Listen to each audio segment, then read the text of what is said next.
All right, we are on. What's up, everybody? This is a new face for everybody. It's a new look. I like it. I'm happy with it. We are playing a little Pathfinder tonight. Pathfinder 2nd edition. Oh my god! Some people who have never played Pathfinder before. Some people who have played Pathfinder a lot. And some people who are just like mavens at it, like Alex, who has so much Pathfinder stuff, 2nd edition Pathfinder stuff. He showed it to me. I was just like, wow, that is worth a thing. So hey, let's make some Pathfinder.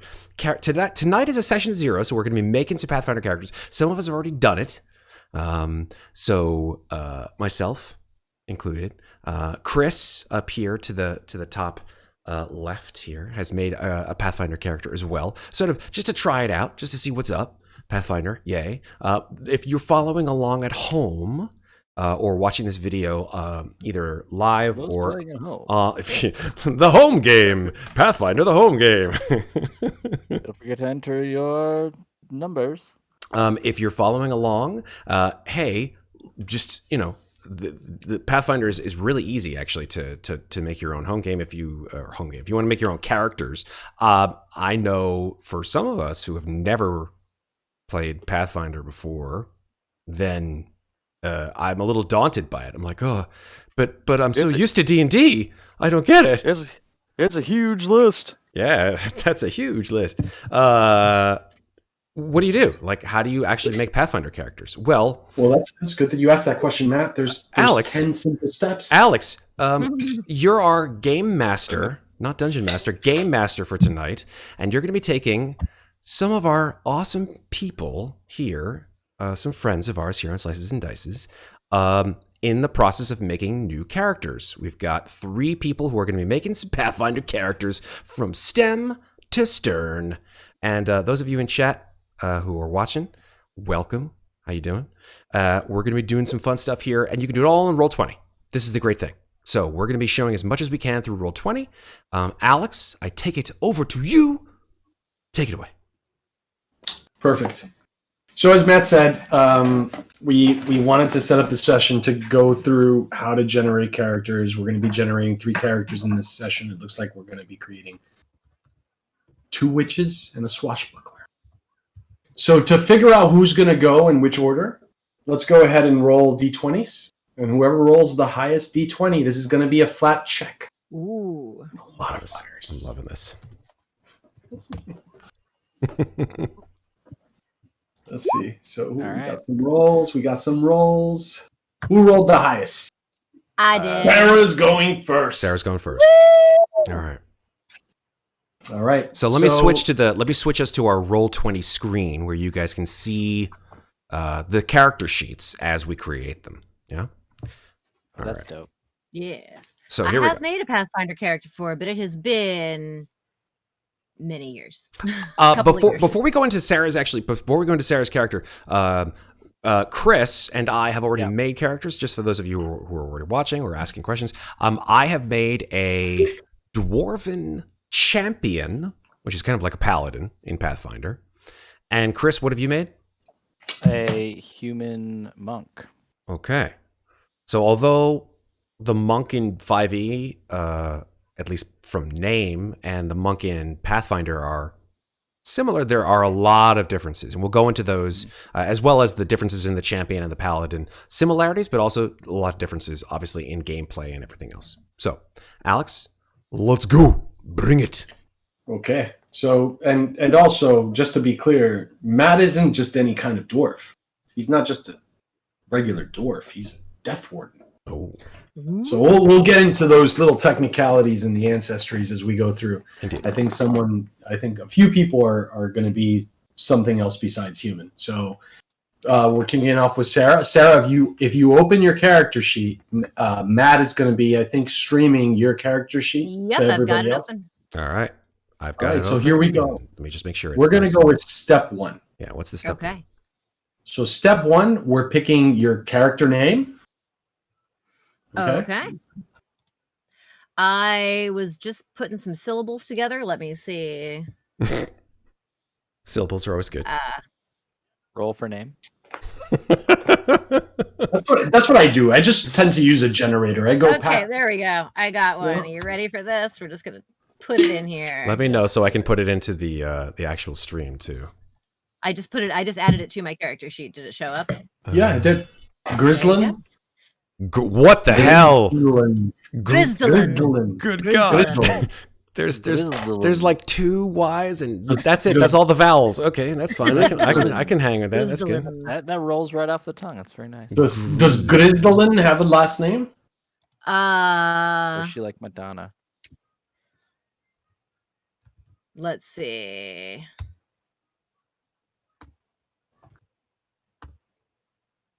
Everyone's just watching me now type random letters into my character sheet as I try to figure this out. No, not yet. It still says Grzdylyn.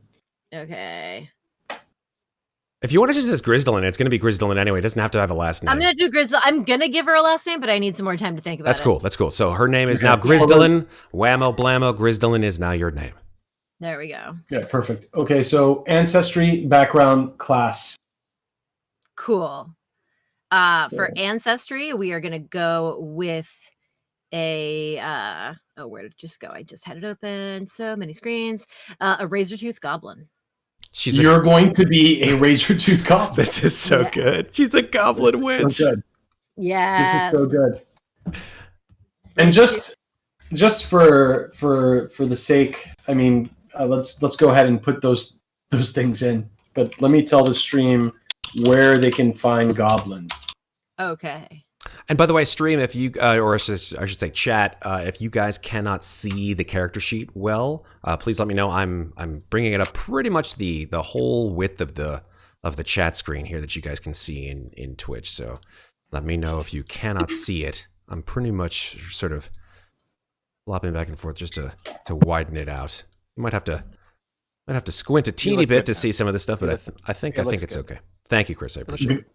Yep. Goblin is on page 46 of the core rulebook. Mm-hmm. Sarah, why don't you tell us some things about the goblin? Thank you, Red. Okay, let me hop back on up there. So, goblins are small creatures with greenish skin and pointy ears.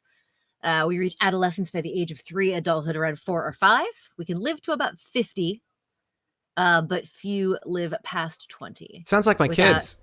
They got a harsh life. They got a harsh life.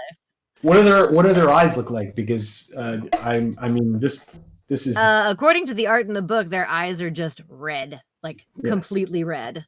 Here we go. Goblins are stumpy humanoids with large bodies, scrawny limbs, and massively oversized heads with large ears and beady red eyes. Their skin ranges from green to gray to blue, and they often bear scars, boils, and rashes. Goblins average 3 feet tall. Most are bald with little or no body hair. Their jagged teeth fall out and regrow constantly. And their fast metabolism means they eat constantly and nap frequently. Mutations are also more common among goblins than other peoples, and goblins usually view particularly salient mutations as a sign of power or fortune. So I am actually going to say that Grzdylyn, unlike most goblins, does have hair. She has a lot of hair. But because nobody ever taught, like no goblin knew what to do with hair or how to tell her how to take care of it, it is just like a giant knotty mess on top of her head at all times. Okay, so she is a razor-tooth goblin. So let's do this. Let's take care of this real quick. Yes. Let's put a 6 in your HP. Okay. Character sheet. So just because I'm going to pretend for a second like I have no idea why you're putting 6 in your HP. So HP is generated by a few things. Yeah. One is your ancestry. The other thing is your background, followed by your class. Right? And those are all added together. Your ancestry gives you an HP. Mm-hmm. Your background gives you a certain HP. Mm-hmm. And your class gives you an HP. Okay, got it. Put those two together. I may be wrong about the background. I don't know if the backgrounds do. The class does, yeah, though. I think that the ancestry and the class do. Yeah. Those two. Not the background. The background gives you boost to your abilities. But for now, let's put a 6 in your HP, and let's put a 25 speed for movement. Got it. Yes, 25 movement speed, which is where I'm looking. It's a new sheet for me, so I'm trying to find my speed on the sheet. Speed is right under the class DC. Right under class D. Where yours says 30, it should say 25. Still scrolling around, like where? Oh, there it is. So, okay, got it. Yeah. Cool. It's hard to tell where, right? I mean, it's on the left. It's a brand new sheet. It's very colorful. All right, there we go. 25 feet. Should we also add the being a razor-toothed goblin also gives me an unarmed attack with my teeth? A bite attack. It gives me a bite attack. Oh, Jesus. Where is that bite attack? Let me see. Literally land shark. You can totally goblins are officially totally add that as a melee attack. Cool. So where does that go on the character sheet? Does it go under actions essentially? Same as like a 5? No, that goes under melee strikes. Oh, under melee strikes here on the left. Okay, it's cool. in the your jaws. Are you okay? So I'll just give it to you. Your family's teeth are formidable weapons. Mm-hmm. You gain a jaws unarmed attack that deals 1d6 piercing damage. Your jaws are in the brawling group and have the finesse and unarmed traits. Finesse, right? Your jaws have finesse. Finesse. Which is awesome. Dude. It means they don't have to be strong. I don't even. So she needs to populate it in the melee strikes table. Okay. And she needs to populate it under feats, ancestry feats and abilities. There she hits the plus sign. And she can add that text. Got it. Okay. I started doing it and then it. Oh, you know why? Because Sarah, your character sheet is being controlled essentially by 3 different people. By me, by you, and by, I think, potentially Alex. So I'm going to let you... now I'm going to put it as Dex. I'm just going to scroll down just so I can show the chat all the stuff. You calling it chomp, chomp. I'm calling it chomp, chomp. It's to attack. It is Dex because it has the finesse trait. Yes. But the damage modifier is strength. Damage modifier is strength. Okay. So that would give it a modifier. Well, we haven't even rolled for ability scores yet. Yes, I know. I'm just adding this in. You could just add the modifiers. You could just add the abilities. Yeah. Well, we're doing this. We're doing this the standard way, which is name, then race, then class, which is not called class. It's called something else. Chomp is in there. Yeah. Mm-hmm. Okay, and I'll add that to my. Where are we? Under feats, ancestry, feats, and abilities, I'll just put it right in there. You just hit add. You give it the name of the feat, and then in the description you just populate what you just read to us. Cool. I'm just going to put razor tooth goblin, and then I will copy pasta. Hopefully. I hope everybody in chat is paying attention because there will be a quiz at the end of our stream. Just want to let you know that. There will not be a quiz because we're going to do this 3 times. That's true. We will. Okay. So, all right, there we go. I copy pasted that on in there. So okay. There's going to be 3 quizzes. That's true. 3 quizzes. All right. So in background, I was scrolling through those because originally I was looking at being something different. So I have a couple of options. All right, cool. So now that we're done with the ancestry part, and we may have to go back to that because you get to select feats from there. But let's go ahead and do your background. Yes, and then do ancestry feats. Do those later. No, we're going to do feats later. Okay. So let's do your background and your class, right? Yes. All right. I'm trying to decide. Okay. Between charlatan and hermit. So, question for Alex. Background in Pathfinder, is that essentially kind of like background in 5e? Meaning like it adds on some flavor and some... No. So tell me what background and the importance of background is in Pathfinder. So the importance of background in Pathfinder is that you actually get some ability boosts from it, which modifies your ability scores, right? And you also get some, I believe... You get skills. You get skills from it. Okay. Yeah. Okay. You got skills. Go skills. We'll go skills. So backgrounds are very important in In Pathfinder. In Pathfinder 2e. Right on. Yeah. Okay, actually, thinking about what I want Grzdylyn to be, hermit makes more sense from a story perspective. Heck yeah. And it'll give me an intelligence boost, which I need anyway. So tell us what it says for hermit.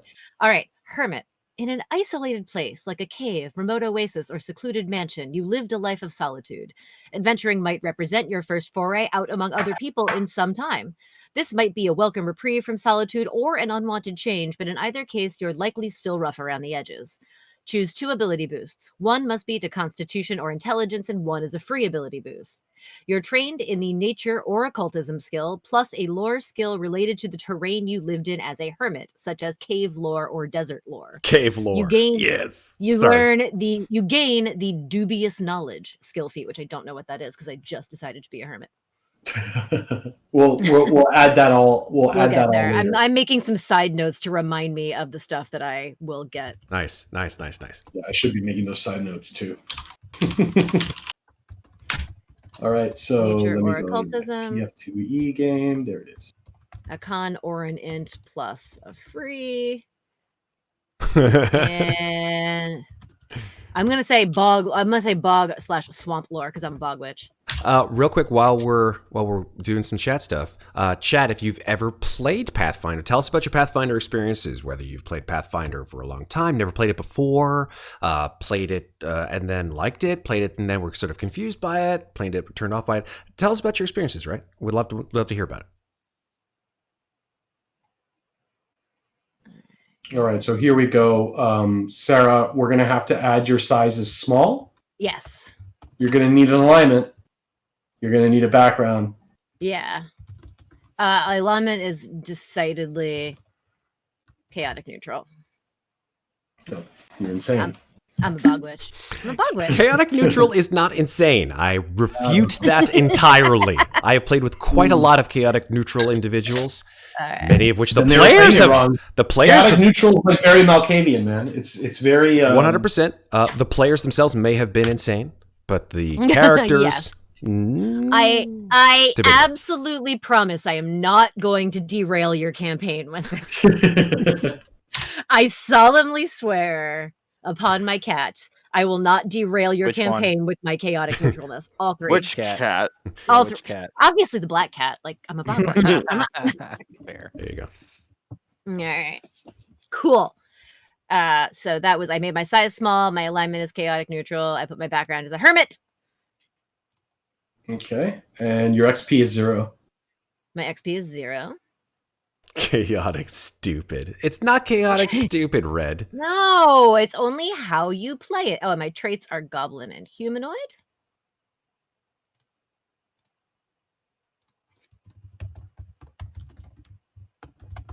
Goblin and humanoid are my traits. And I have dark vision. Sweet. You have dark vision. Yes, I have dark vision as a goblin. Lucky for you. Lucky for you. I very rarely play a character who doesn't have dark vision because it is so handy. It is handy. Yay. All right, we're starting to fill this stuff out. It's looking good. All right, cool. I don't know where dark vision goes on this sheet, so. So next is going to be your class. Yes, and we gonna be a witch. So Alice, where does she put dark vision, or does that automatically populate? Nope, it goes in her feats. So when we start to add her feats, like right now we just added some of her feats from her race. Mm-hmm. Those will go when we start populating feats. Got it. Okay, cool.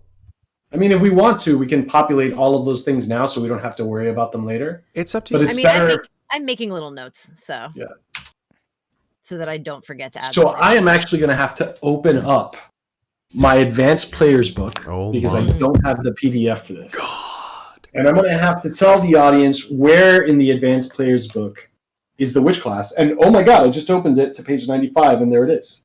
Hey, it's like he's prepared. So it's you're going to add 6 hit points to your HP, so it turns into 12. So my class is 6 hit points. There we go. Right, we don't have a class modifier magic. There is actually, when you click hit points to open it, you've got a place to put your ancestry HP and a place to put your class HP. Yep, it's great, right? Separately in there, it's really cool. Yeah. Right. Believe So, in So that is magic. done. I added my 6 HP plus my con, which I don't have a con mod yet, so we'll find that out later.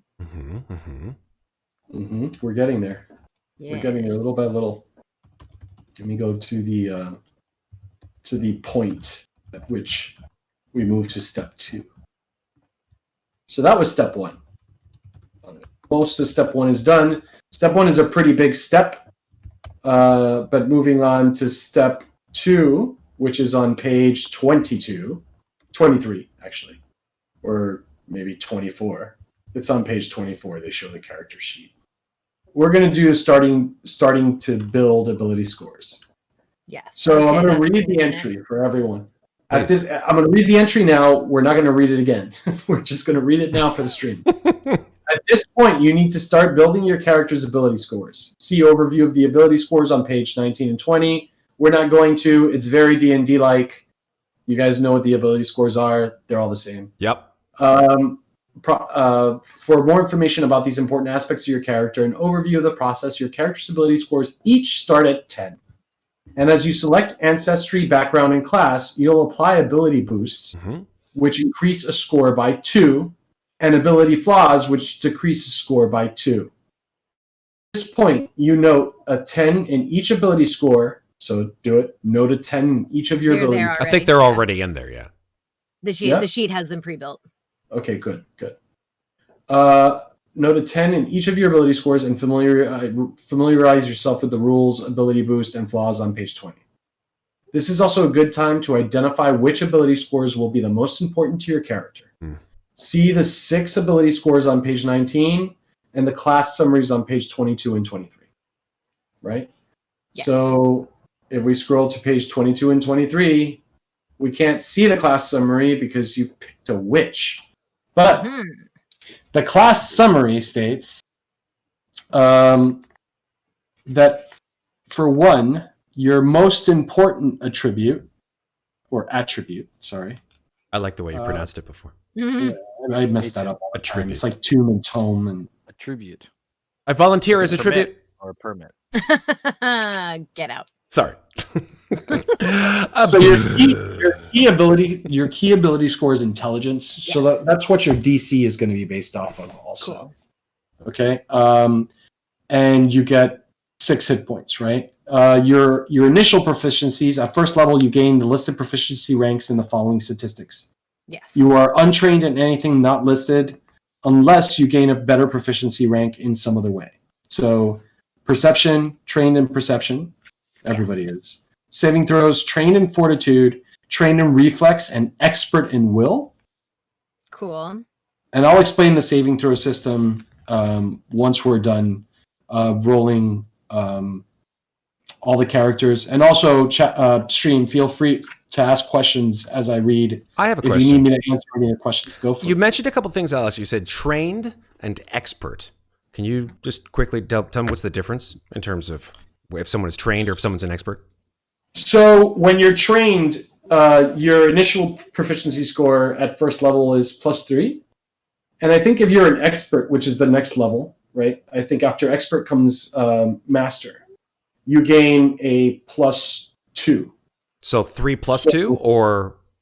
I believe it's 3 + 2 for her if she's an expert. Oh, wow. So And it's I a would plus have to look 5 over the total. rules. Got it. Yeah. Cool.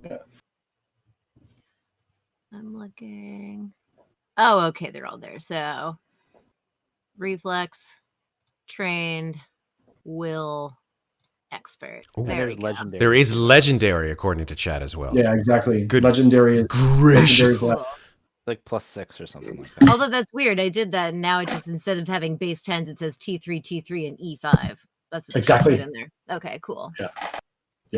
All right. So let's go ahead and do your ability scores. Yes. All right. So from being a goblin, I get a boost to Dex. So that's +2. So that makes that 12. I get a boost to my, where did I have them? Charisma. That's right. So which is a sort of I had- is a charisma based spell casting class No, essentially? which is an intelligence based class. Ah, okay, cool. Cool. So as a goblin, I get a free boost, which I'm going to put into intelligence because obviously, and I do take a negative to wisdom, which puts my wisdom down to 8. Okay. So that's from being a goblin. Now as, where did it go? As a, I wrote it down. What is hermit? Herman gets a boost to either con. Like it's 2 boosts. One that has to go into either con or intelligence, and one that is a free boost. So obviously, I'm taking another int boost out of that choice, making that 14. And then for my free boost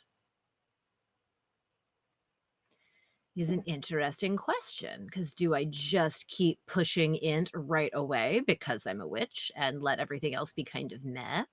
Or do I try to balance it out a little bit? Decisions. Right now you have 10 in strength, 12 in dex, 10 in con, 14 in intelligence, 8 in wisdom, and 12 in charisma.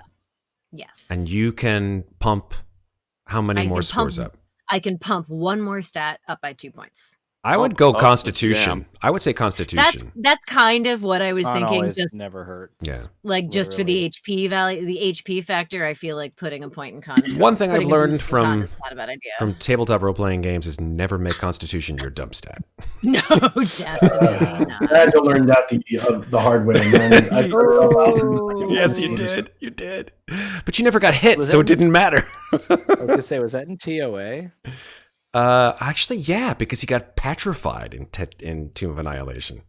Because he failed his Constitution save like twice, and he's like, I am never having this happen again. two levels later, he's like, tough feet, please. Yeah, exactly. So I think we're done with ability scores, right?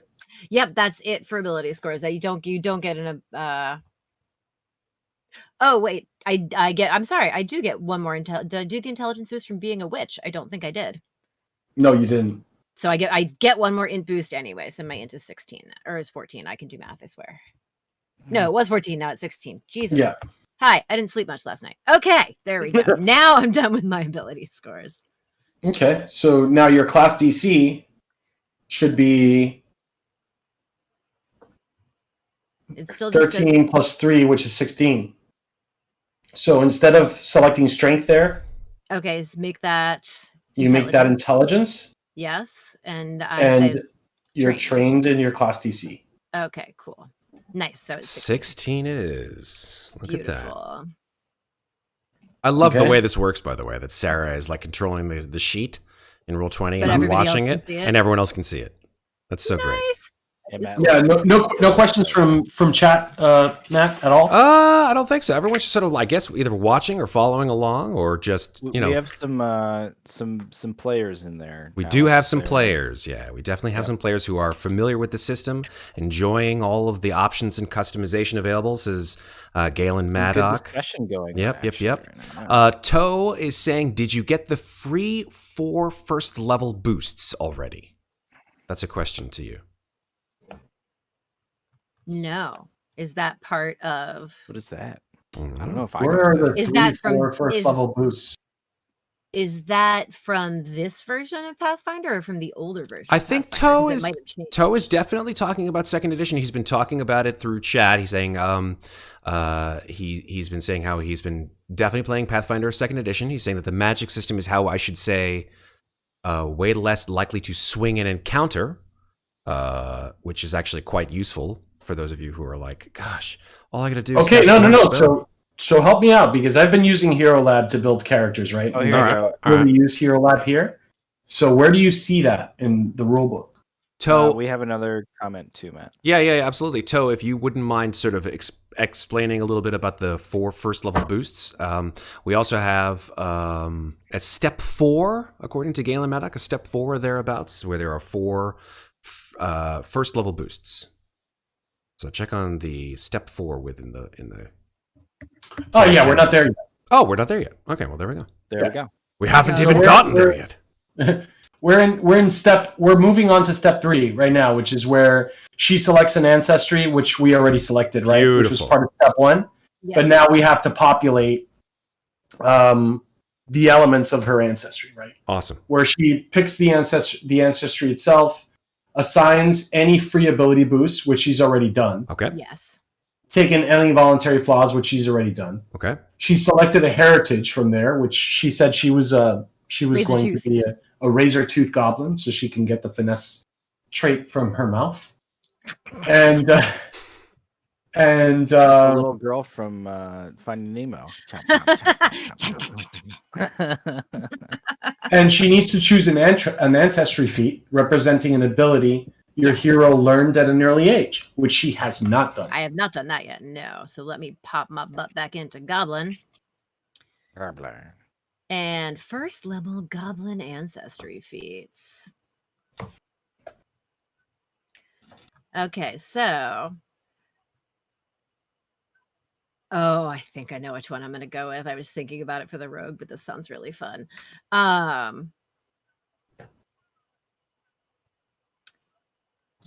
There are a couple of good options here.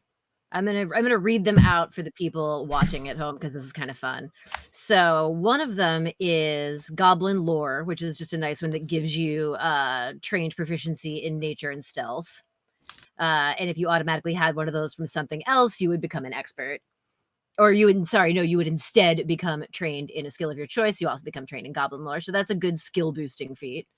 The one that I was going to take when I was going to make a rogue character is the Goblin Scuttle, which is a reaction. You take advantage of your ally's movement to adjust your position. You step. So basically, if an ally moves into a square adjacent to you, you can step away and not be adjacent without taking an attack of opportunity. It's like a disengage, essentially, right? It's basically like a free disengage, not on your turn, triggered when an ally moves, ends their move adjacent to you. Got it. That's cool. An ally ends a move adjacent to you. You can blurp around. Sorry, I read that wrong. I thought it was an enemy. All right. So that actually doesn't make as much sense for a witch. That makes more sense for a fighter, like someone who's going to fight with weapons. So then what I think I'm going to go with is Goblin Song, which is a feat that will take a single action. You sing annoying goblin songs, distracting your foes with silly and repetitive lyrics. Attempt a performance check against the will DC of a single enemy within 30 feet. This has all the usual traits and restrictions of a performance check. You can affect up to 2 targets within range if you have expert proficiency in performance, 4 if you have master proficiency, and 8 if you have legendary proficiency. Crit success, the target takes a -1 status penalty to perception checks and will saves for 1 minute. Success, the target takes a -1 status penalty, perception checks, and will saves for 1 round. Crit fail, target is temporarily immune to attempts to use Goblin Song for 1 hour. Oh, that's great. I love that. That's really fun, and that is 100% what I'm going to take. I love it. I mean, probably doesn't even know they're annoying. She's a hermit, man. She's been like Just living in a singing to bog, singing to herself. And the frogs. Yeah. One of these days, you're definitely gonna have to sing the What song. do you think, Hoppy? Sing this. Sing the song of my people. This is literally going to be a Miyazaki film. Miyazaki film. Miyazaki film. All with right. the two of So you. It is so name good. is come here, you. Goblin Song. All right. Gobbledygook. Prerequisite is being a goblin. That's important. It's important to know. It is a single action. There is no trigger. There are no requirements. I can do it whenever the fuck I want. There's a range, I'm assuming. I mean, I guess it just has to be somebody who can see me. It doesn't actually. Within 30 feet. Within 30 feet. There it is. Thank you. And what are the traits associated with that feat? Oops. What do you mean? Because it doesn't say anything about that. There should be a trait associated with it. It says it has all the usual traits and restrictions of a performance check. Okay, so performance. And I'm assuming that you can pick up performance. Maybe this is something that somebody in the chat can answer. Because I haven't much. Yes, because I get to do boosts 4 skills, like I think it's 4 plus my intelligence mod or the skills that I can train. So yeah. So you would have to train that skill. Yes, that would be my plan. Okay. Okay. There's nowhere to put range in the actual feat where I'm putting the feat, but I just have it all in the description. Right. Cool. Okay, I'm actually gonna open the book to your race. Cool. So that's my ancestry feat is Goblin Song. There we go. So the trait for Goblin Song is Goblin. Oh, okay, gotcha. Yeah, like for Qonit, I have That's how you called, pronounce his name. yeah, Qonit. Qonit. There. Warfare lore is one of the things that I think goes with mine. Okay. There is no prerequisite. There's no I just said being a prerequisite. goblin. You need to be a goblin to do Goblin Song. Okay, so put Goblin in your traits. Okay, cool. Done. And trigger requirements. Okay, we're good. Yep. We're good. Sweet. So Awesome. we've picked your first level. Let me not close the book. We've picked your first level ancestry trait, right? Yes. We've already done your speed. We didn't pick your languages. I can speak Common and Goblin. Additional language is equal to my intelligence modifier. So let's go ahead and pick those. Okay. Okay, so let me. What's your int mod? My int mod currently. Well, is... wait, hold on. If you get 4 ability boosts, I know you're gonna use one of them on your name. Yeah, exactly. Yeah. I mean, but I can also then just add extra languages when I do that. Right. By the way, So for now, I get. Matt, did we get these boosts too? I believe so. Yes, Okay. definitely did. Yeah, Yeah, you did because we did yours in Hero Lab, and Hero Lab it automatically takes does it. care of all this stuff. Exactly. Yeah. By the way, Where? Sarah, I'm looking up Goblin Witch, Pathfinder Goblin Witch, like tokens or art. Okay. My God, the art Are is they good? just is Matt, so you gotta good. find with big hair. I'm looking for I one mean- with big hair. Most goblins don't have a Yeah. lot of hair. I gotta be honest. I'll see if I can figure out a way to make that work. Maybe she has a hood. Could we find a hood? There's quite a lot of them that have hoods actually. There you go. Maybe the hair is hiding under that. There's one that's Where kind of on like this- having like a witch hat. Oh, there's languages. Okay. Ooh, this one's kind of cool, but that one hasn't yet. That's not. So yeah, you can choose between Draconic, Dwarven, Gnoll, Gnomish, Halfish. Orcish Half- or any other Orcish. languages to which you have access, such as languages prevalent to your region. Right. So common, These are really Oh, some of the art is actually adorable. Isn't it? Isn't it? goblin. She needs to be really ugly, you guys. Well, that, Well, they're goblins. well, No. some are. So some like, are she's all- not all cute. relative. She's not cute. There's one that's All actually right. kind of like a. Actually, she kind of is cute. She has a 1 in charisma. I mean, she can't be cute. I mean, but that could just be her personality. Right. It's just she has a really good personality. Oh God, I can't believe I just said All that out loud. Ugh. All right, I'm gonna Flip it, say Sorry, I'm really sorry. You already got clip one Dwarven. tonight, Matt. I mean, I'm gonna end up with a million languages. My last Pathfinder character spoke like 11 languages. It was ridiculous. Okay, but save one because what I want you to do between Mhm. now and the next 3 weeks before we play again. Yep. And we actually play. I want you to think about where the goblin is from And and pick what language she speaks from that. from that region. That's what I was actually going to say I wanted to do too. So there we go. But I did put I put Dwarven and Gnomish in there. I feel like she probably does spend a lot of time around dragons. All right. Okay. And so, and I'll There we just, go. for now, I'm actually just going to write Here you go. I'm regional. gonna put this in chat. In the, Language. So it looks like you're going for like the short people, spread. Here we go. Right. Yeah. Goblin, that's kinda what Dwarven, it's- yeah. Gnomish. Got it. That's Yeah. fine. That's fine. And a regional language that I will pick And a after regional I language. Matt, I just figure put a out what the picture of Sarah in the swampiest art, region of this world is. Yeah, absolutely. The swampiest region of Galarian. too. Mm-hmm. What were you saying, Chris? I'm putting a message in the art section in Discord. Oh, super. Let's take a for look. possible. Hang on. Excellent. That's good work. Oh, I like that. That's very nice. So we took your goblin song. There's perception. Perception I like is that's my vote. perception is wisdom in this game. Interesting. Okay. Yeah. I was just putting Perception my is wisdom putting my based. Actually, perception. this one's pretty good too.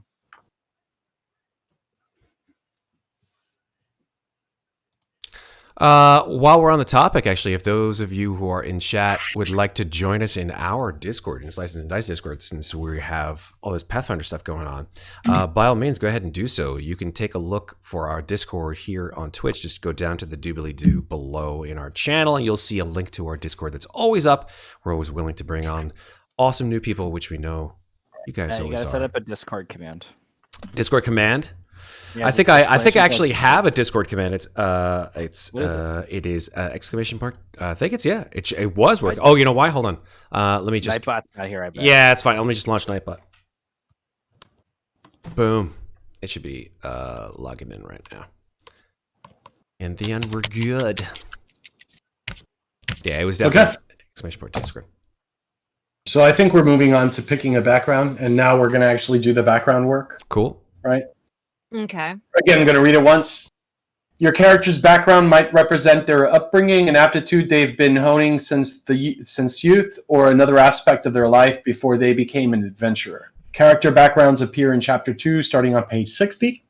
They typically provide 2 ability boosts. One that can be applied to either of 2 specific ability scores, and one that is free. Training in a specific skill, training in a lore skill, and a specific skill feat. So on your character sheet, record your character's background, which you did in the space at the top. Right?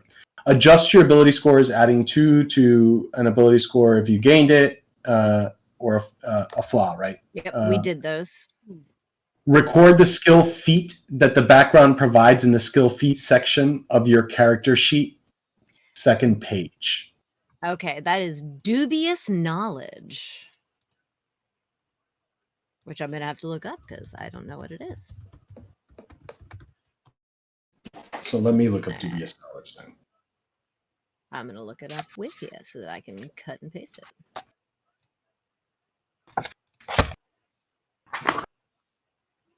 Is dubious knowledge. Interesting. I should have rolled the Goblin Witch. Alright.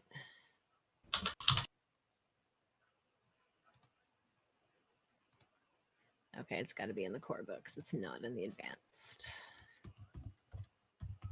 So, dubious knowledge. It comes from Hermit, Yes. trained in recall knowledge skill. Learn true and erroneous knowledge on a failed check.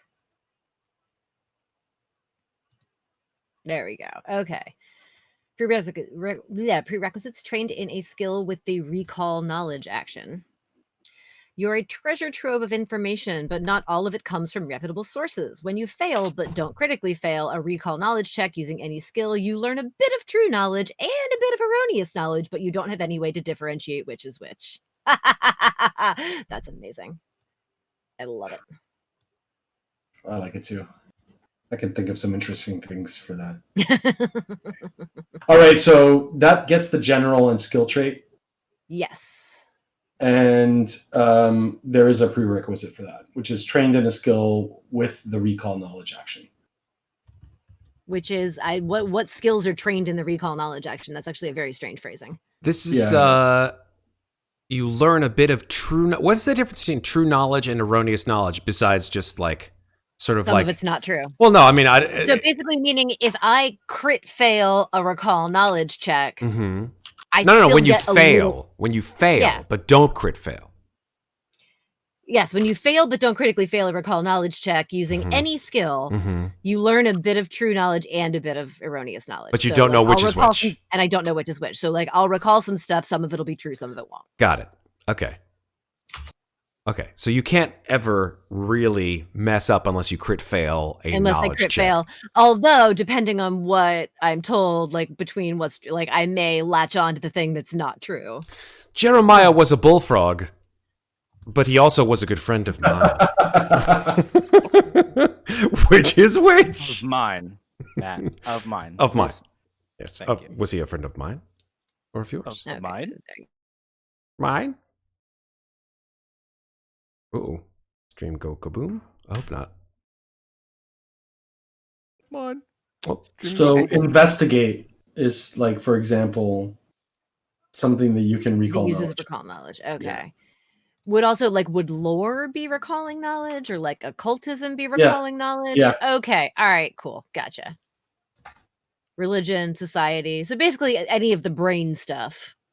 Right. Any skill that requires you to use whatever's stored in your Yeah. And your goblin. So if I'm like, oh, can I make an Arcana check to see if I know what that spell was? We've got a list here from like chat: nature, occultism, arcana, society, religion, and lore. Hey, Alice, what's the difference between occultism and arcana? So arcana are basically, the way I see it, are a list of spells that go to, or a branch of magic that goes for wizards. Mm-hmm. They cast from the arcana branch of magic.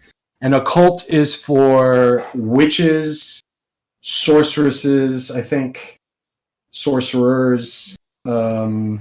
I mean, we're talking as a skill here, right? If I like make an occultism check versus roll an arcana check, right? That's basically the difference between, like, if I see, I don't know, a magical symbol on the ground or something like that, and right, like, I don't know what it is. A magical ward that was done with arcana would be an arcana. Got it. Magical. Got it. Versus something that was done by a witch, like a voodoo doll or something like that. A voodoo doll or something. Yeah. Exactly. Okay. Got it. I got it. So in the spells section of the book. Yes. Wow, I've read so much of this, and I feel like I haven't read enough. What step are we on, by the way, Alex? Are we on step 3, 4? On step 5. Step 5 already. Okay, we're halfway through. But wait, This is we didn't. fantastic. Wasn't there an ability boost thing we were supposed to do in step 4? Nope. I don't see it there. The 4 base ability boost, the level 1 ability boost, the 4 free. I'm boosts that looking we were at talking step. about? I'm looking at step 4 right now. Living on a prayer. Well, we're halfway there. Oh, I was like, oh, okay, I get it. It was step 6. Ability boosts are in step 6. There we go. That's the reason why, Alex. According to the chat, step 6 has the ability boosts. That's why. We're in step 6. According to the Pathfinder I'll make core, it. we should be able to follow these steps, and we're done. I'm loving it. So right now, Oh, we're on it's step. It's step 6. Applies 4 more ability boosts. All right. Yeah. Step 6. So right now we're in choose a class. Yes. Right. Yes, So we're at in this step point, you need to decide on your character class, which Sarah already did. So next time we do this, we're going to start with step 2. We're going to skip all of step 1 because step 1 is just thinking about stuff. So we'll have the discussion, and then we'll just jump to step 2. Okay. Who's got time to think, though? And you do. Yeah. At this point, you need to decide your character's class. A class gives you character access to a suite of heroic abilities, determines how effectively they fight, and governs how easily they can shake off or avoid certain harmful effects. Each class is fully detailed in Chapter 3, but the summaries are on page 22/23. Provide an overview of each and tells you which ability scores are important when playing the class. You don't need to write down all of your character's class features yet. You simply need to know which class you want to play, which determines the ability scores that will be most important for your character, etc. Got it. So, what are we going to do in the character sheet? You're going to write down your character class, then write 1 in the level box to indicate that your character is first level. And next to your ability scores, note the class's key ability score and add 2 to the ability score for the ability boost. Which I did. We have done this. This is already Don't done. worry about recording the rest of your character class features, set, and abilities. We'll handle that in step 7. Okay. So step 5 was already done. Look at that. Chapter 6, determine ability scores. And this is where we get to Toe's extra 4 ability boosts, which totally went over my head. Now that you've made the main mechanical choices about your character, it's time to finalize their ability scores. To do 3 things. First, make sure you applied all the ability boosts and ability flaws you've noted in previous steps from your ancestry, background, and class. Then apply 4 more ability boosts to your character's ability scores, choosing a different ability score for each and increasing that ability score by 2. Okay. Cool. So you can't choose. I can't throw them all into my int and give myself an absurdly high DC at level 1. Exactly. Got it. Yeah. Finally, record your starting ability scores and ability modifiers as determined using table 1-1 ability modifiers, which we don't need to do. The character sheet does that. Thank God. Right? Okay. All right. Remember that each ability boost adds 2 to the base score of 10, and each ability flaw subtracts 2. You should have no ability score lower than 8 or higher than 18.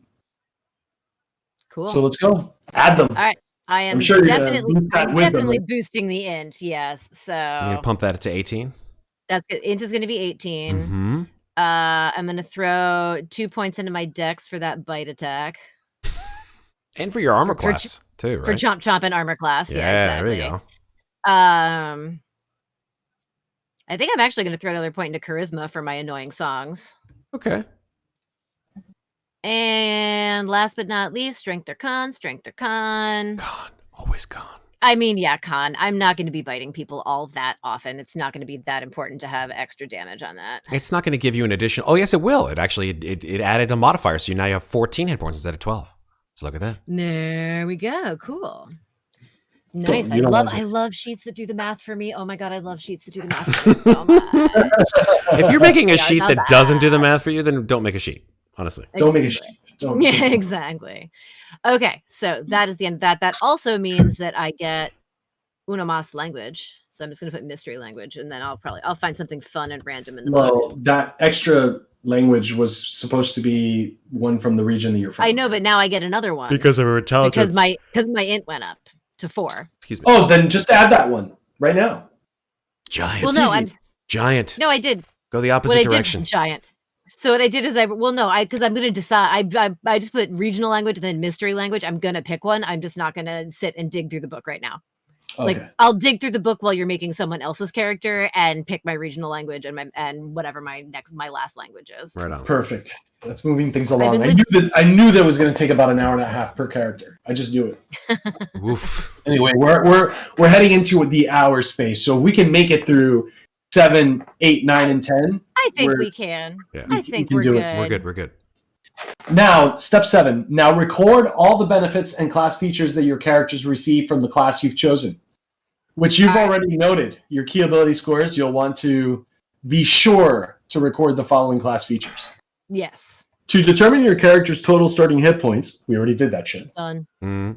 The initial proficiency section of your class entry indicates your character's starting proficiency rank Yes. in a number of areas. Choose which skills your character is trained in and record those, Mm-hmm. along with the ones set by your class.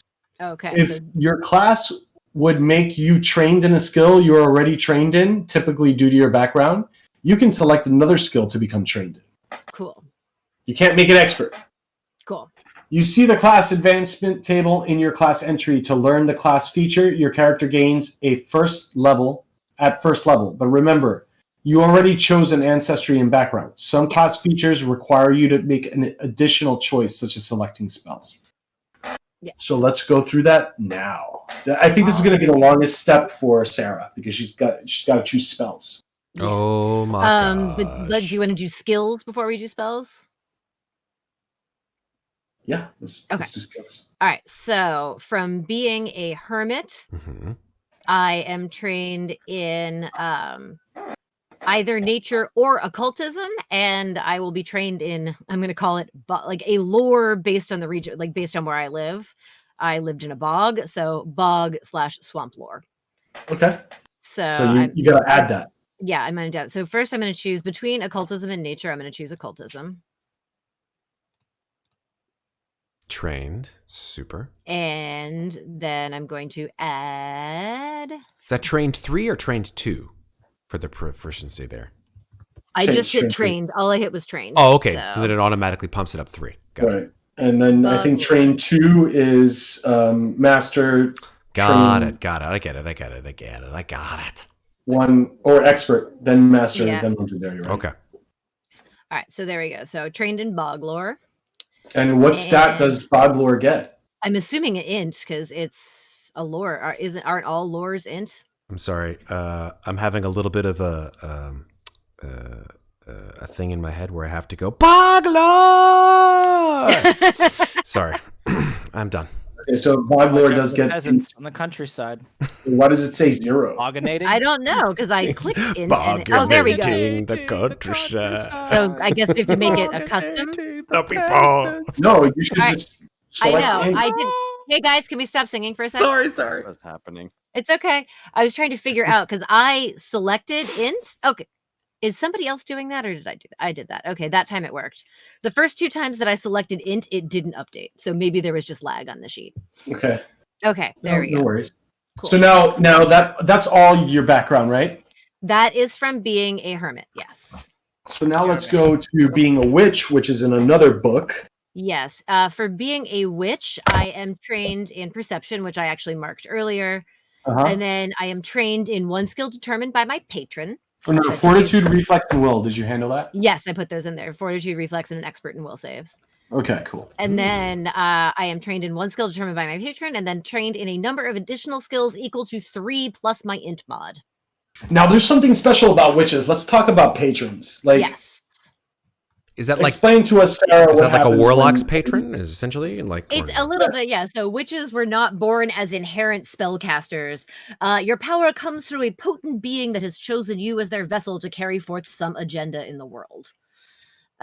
So this entity is typically mysterious and distant, revealing little of their identity and motivations, and they grant you spells and other magical powers through a familiar, which serves as a conduit for their power. His name is Bogla. No, I'm sorry. I don't know what his name is, but well, he likes goblins. he likes goblins. Well, I have chosen, so you choose your patron's theme. And then each patron has a theme regardless of their nature or identity. This theme describes the forces over which a patron grants a witch influence. Some patrons are multifaceted, granting different themes and teaching different lessons to different witches. Your patron's theme determines the following: your spell list, so that the magical tradition that you can get spells from, your patron skill, the skill that your patron you become trained in from your patron, a hex cantrip, so that's a cantrip outside of your spells known list, and a granted spell. Your familiar automatically learns the spell listed here in addition to those you gain through witch spellcasting. So let me step back for a second, talk from a sort of party perspective. Are you and Vanessa's character, who I think, Vanessa, you're also planning to be a witch, am I correct? Are you guys planning to have the same patron or no? No.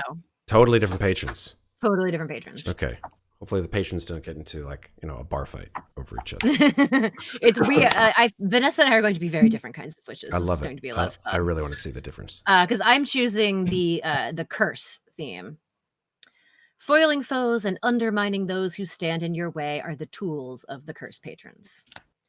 So my spell list is the occult. Oh, my patron skill is occultism. So I get the training from my patron for that, and then I will just train something else. What shall I train? How about I marked performance? Oh, I did. Oh, because I haven't chosen anything yet. Okay. So I got I got occultism for being a hermit. Okay, so then I'll take nature from being a hermit, since I get occultism from being a witch. Okay, cool. All right, so now I am trained Which? I'm trained in occultism and nature, and then Which your mod is a -1. Yes. No, my mod is a -1. Yeah. It's okay. And then I am going to, so I get 3 plus my int mod, which is 4, so I can be trained. Well, we're not done yet, though. You gotta mark curse on your patron up there. Oh, yes, sorry. Where do you put your patron in the character sheet? So if you scroll up, I can't see what she's. Yeah, scroll up to where I see a deity. Yeah, put it in deity. Okay, cool. Okay. I mean, actually, you can select a deity that you worship. I'm not sure how it works with witches, but I don't need to. No, there we go. Witches don't have a particular deity. So, all right, cool. I'll just put curse up there. In Pathfinder, you can also be an atheist, by the way, guys. Yes, I know. I saw that. It's pretty cool. Interesting. All right. Yeah, you're the only guy that floats around going, "You don't get your powers from a god." All right, and you probably want to add curse somewhere and the description for curse. Yes, I will add that somewhere in I will add that in the details section. Yeah, exactly. Either in details or under feats, I think you can. You can put it as class feats, like a class feat and ability. Yeah, class feat and ability. I'll put it in there. Yeah. All right, so go ahead and start selecting. You're going to do that later, right? I'm just putting in the header for it so that I remember to add in the info later. And there we go. Patron, curse. Boom. Okay. So I get 7 more skills that I can train in. Jesus. So many. Oh my So goddamn smart. skills. You're so smart. Yay, int class. Okay, I'm going to train in deception. So that's 1. I am going to train in performance, because I need that from a thing. Definitely not in society. I'll train in stealth. That's 3. I'll train in acrobatics. Why not? Maybe I did some weird shit out in the woods. Yoda trained you. I Come was on, just about to yes, say yes. Yoda. Crafting. I feel like that's witchly. Alright, so I've got 1, 2, 3, 4. Watch out for Bogdor, you will. Boglor. Get you with his. We're gonna stop with the I think the I got- Boglor shit is yeah. ending right now. It's over with. Thank you. It's over with. I'm calling. It's dead. Oh my god, so many things. Because I got the occultism and the nature from the other 2. So that means I still have 2 left, I think. 1, 2, 3, 4, 5, 6. Yeah, I have 2 more I can train in. And you can't with these initial skills, you can't boost anything up to Expert. No. to expert. It's all just trained. Okay. Yeah, exactly. So wisdom is my dump stat. I don't really train in anything wisdom based. So I guess actually I'm a witch, and I'm not a very nice one. So intimidation I think is fair to throw a couple points in. And Like fuck diplomacy, huh? Who needs Well, you're a hermit. You're a hermit. I'm a hermit. Yeah, exactly. Like I don't know Shrek. diplomacy. I'm a You hermit. just- I'm only gonna live Sure. I'm a hermit and I'm gonna live for like 10 years. Or 20 years. So Donkey, No, get out of my outhouse. you're gonna be a goblin that lives 50 years. We'll see. okay, let's hope so. Says the man probably trying to kill me. And then why the fuck not thievery? You rob things. I never said I was I'm like on the are you a good witch or a bad witch question, the answer is I'm just a witch. little column A, little column B. What is good and bad? What do those words mean anyway?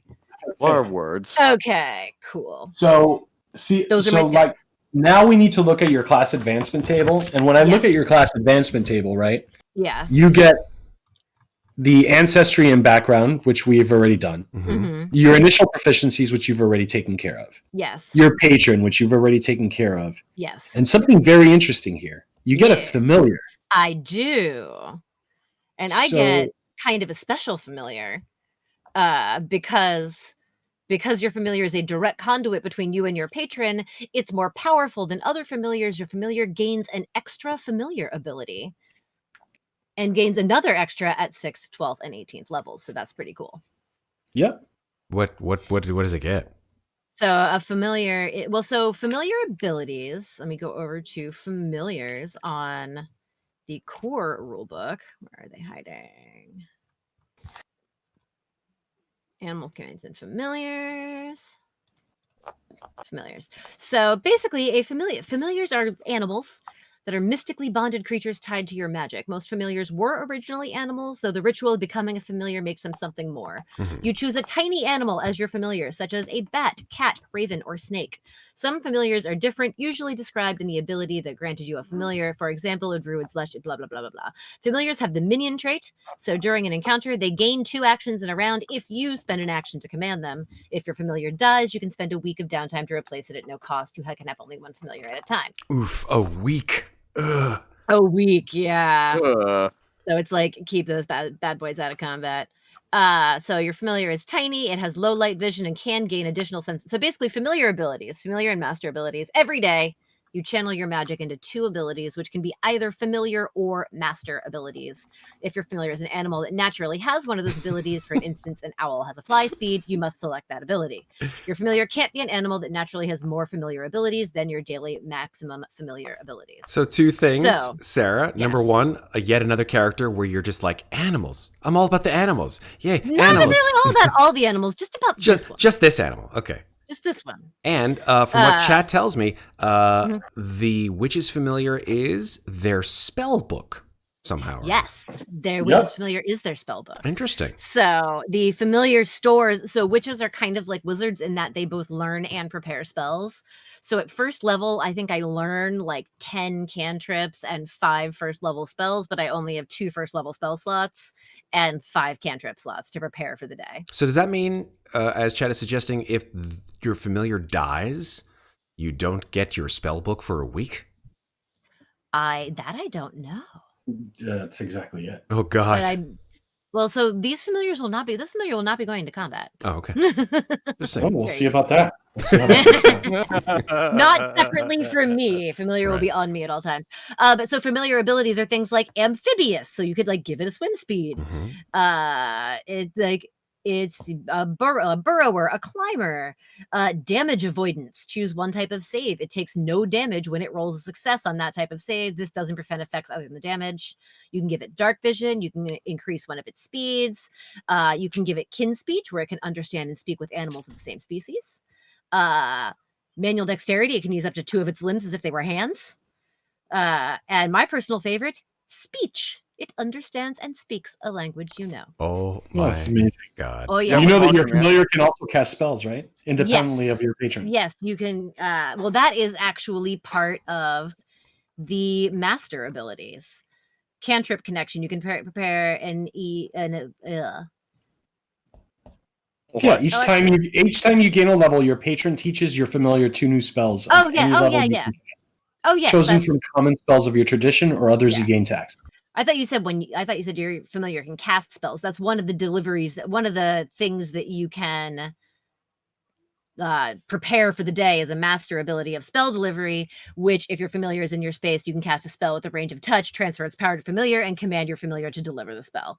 And how many actions does your familiar get? Your familiar gets 2 actions if you spend one of yours to command it to do something. Okay. You can also do lifelink. If your familiar would be reduced to 0 HP by damage as a reaction with the concentrate trait, you can take the damage. If you do, you take all the damage and your familiar takes none. However, special effects that would occur due to the damage, such as snake venom, still apply to your familiar. You can use your familiar to store an extra cantrip that they can. Oh yeah, so you just have an extra cantrip through your familiar. You can also familiar focus once per day. Your familiar can use 2 actions with the concentrate trait to restore 1 focus point to your focus pool up to your usual maximum. And we'll talk about focus points later. Yeah. So like your familiar, but basically that changes every day. Every day when I wake up, I sit there with my familiar for 10 minutes and decide what I want those things to be. And because it's a witch's familiar, I get 3 instead of 2. Nice. Which is pretty cool. Nice. That's cool. That's All right. cool. And the next thing is which spell casting and hexes. Yes. So as a curse witch, my spell school is occult. And I need to get back on the witch page. And like, I will not make you all watch me choose my spells. We can just talk about it, and then I'll choose my spells while you guys are working on someone else. Roger that. Yeah. No, that's good. Thank you. Yeah, we'll come back over to you, and then we'll see what it is. Yeah, exactly. So essentially, I have regular spells. Using your familiar as a conduit, your patron provides you the power to cast spells. You can cast spells using the cast a spell activity. At first level, you can prepare up to 2 first level spells and 5 cantrips each morning from the spells your familiar knows. Prepared spells remain available to you until you cast them or until you prepare your spells again. The number of spells you can prepare is called your spell slots. As you increase in levels of witch, your number of spell slots and the highest level of spells you can cast from spell slots increase. Heightening spells. When you get spell slots a second higher, you can upcast. Cantrip is a special type of spell. We all know what cantrips are. However, as a witch, all cantrips are cast as first level spells. Oh wow! So all cantrips are stronger. That's cool. Yeah. Oh, I didn't know that. Yeah, a cantrip is always automatically heightened to half your level rounded up. This is usually equal to the highest level of spell you can cast as a witch. For example, as a first level witch, your cantrips are first level spells. As a fifth level your cantrips are third level spells. Oh, that's Oh, neat. That's powerful. really neat. Yeah, it's pretty cool. And then your patron familiar teach you special spells called cool. hexes. A hex is a short-term effect drawn directly from your patron's magic. As such, you can cast only one hex each turn. Attempts to cast a second hex spell on that turn fail, and the spellcasting actions are lost. What does a hex do? Yeah. Sorry. Go So ahead. hexes are another kind of spell. It's a focus spell, so it costs a focus point. It's like concentration, essentially, in a way. Not concentration. Basically, hexes are like it's a one a day. Like you have one focus point per day. Okay.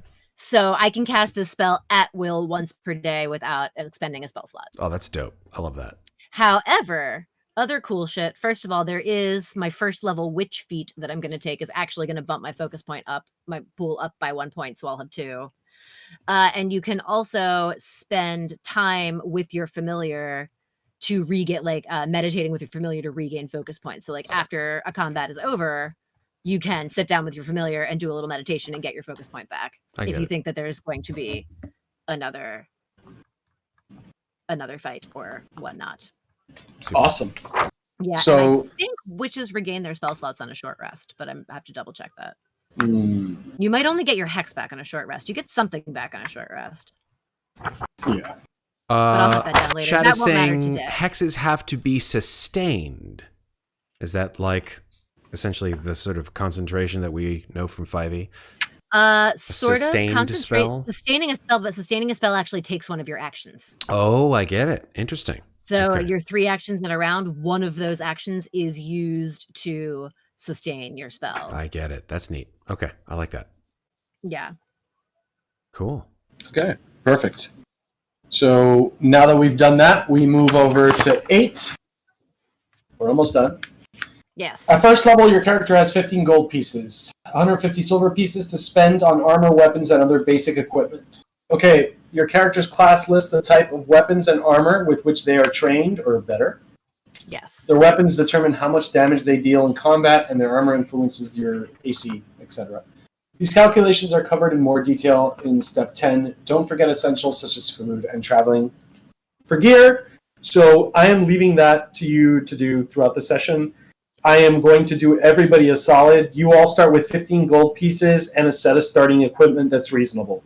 Nice. Meaning, don't pay for the equipment. I'm gonna just assume that your characters have had them, and the 15 gold pieces are in your pouch, and you are rich.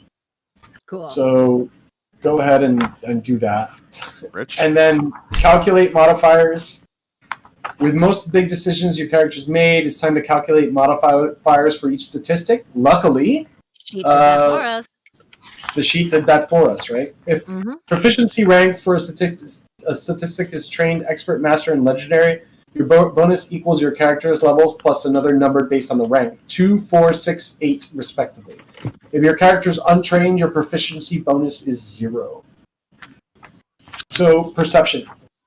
Your character's perception modifier measures how alert they are. The modifier is equal to their proficiency bonus in perception plus their wisdom modifier. Yeah, why's it gotta be wisdom? God damn it. Yeah, it has to be. So go ahead and modify perception. Oh, I did. I'm trained, so I modified it to be trained. Where is it? I don't see it. It's separate from skills. It's next to skills. It took me a minute to find it. Oh, there it is. I see it. You have Yeah. a 2 in perception. Yes. And that's with training. That's with training. That's a -1 right there. Yeah. Okay, and melee strikes. The sheet will calculate it for you when you add your. I did. your I weapon. added chomp chomp. Chomp chomp's on there. Let me see what chomp chomp does. Why don't you roll a chomp chomp so that everybody sees the chomp chomp? I think I just rolled a chomp chomp. I clicked it. Did it roll? No. Nope. No chomp Interesting. chomp has been chomp chomped. What do I just click on the name of the strike, right? Yep. I guess so. I'm gonna hit. I just clicked my unarmed fist. Did that go? No. Interesting. So I'm gonna roll your chomp chomp publicly. Oh. There you go. How did I roll your chomp chomp? I don't know how you rolled my chomp chomp. I can roll my chomp chomp. That's weird. Does Sarah have access to the sheet? Obviously she does. I do. Because I'm. Oh wait, here we go. Because it's asking me to input if I want to make it a public roll or a whispered roll. That's weird. You know why, I Alex? wasn't expecting a pop up there. You know why, Alex? Because we have to change her sheet to either public, whisper, or her sheet. Actually, we should change instead of query. We should make it always public. We can do that easily. I can do that if you'd like, Sarah. Actually. Yeah, let's do that. I mean, let's do that for all the yeah, sheets. do that. No problem. Because if I have to do that every time I have Oh to roll, no! lose Everybody's my damn character sheet. mind. Yeah, no. Everybody's character sheet should have. Where is it? It's in here somewhere. Nice. I like these outputs. They're cool It's looking. under options. There we go. It's under options. Oh, except it's listed. Oh, that's unarmed. I think Why so. is it listed as bludgeoning? Oh, that's my unarmed fist because I clicked that to see if Oh. it worked after Chomp Chomp wasn't working. Although I do need to see where do I input the damage type. Oh, it's a trait. Pardon? The damage type is a trait. Oh, that's So the trait. Okay. if you look at unarmed fist, Yeah, okay, got it. And suddenly she forgets how to spell piercing. Okay. There we go. There we go. Is fixed. And now you clickety clicky, and you I make it. probably have to read. Yeah, we can change that after the stream. It's no problem. But yeah, just make it. Oh, I just need to open it up again. Yeah, probably. that's fine. Let's try that. No, it should be piercing. Nope, it's still asking. It's still querying. Yeah, no. I haven't changed the query yet. Oh, I I'll thought do you it said after the you stream. did. Oh, No, okay. no, not Oh, yet. okay, no problem then. Cool. All right, so Chomp Chomp is updated properly. That's Mhm. cool.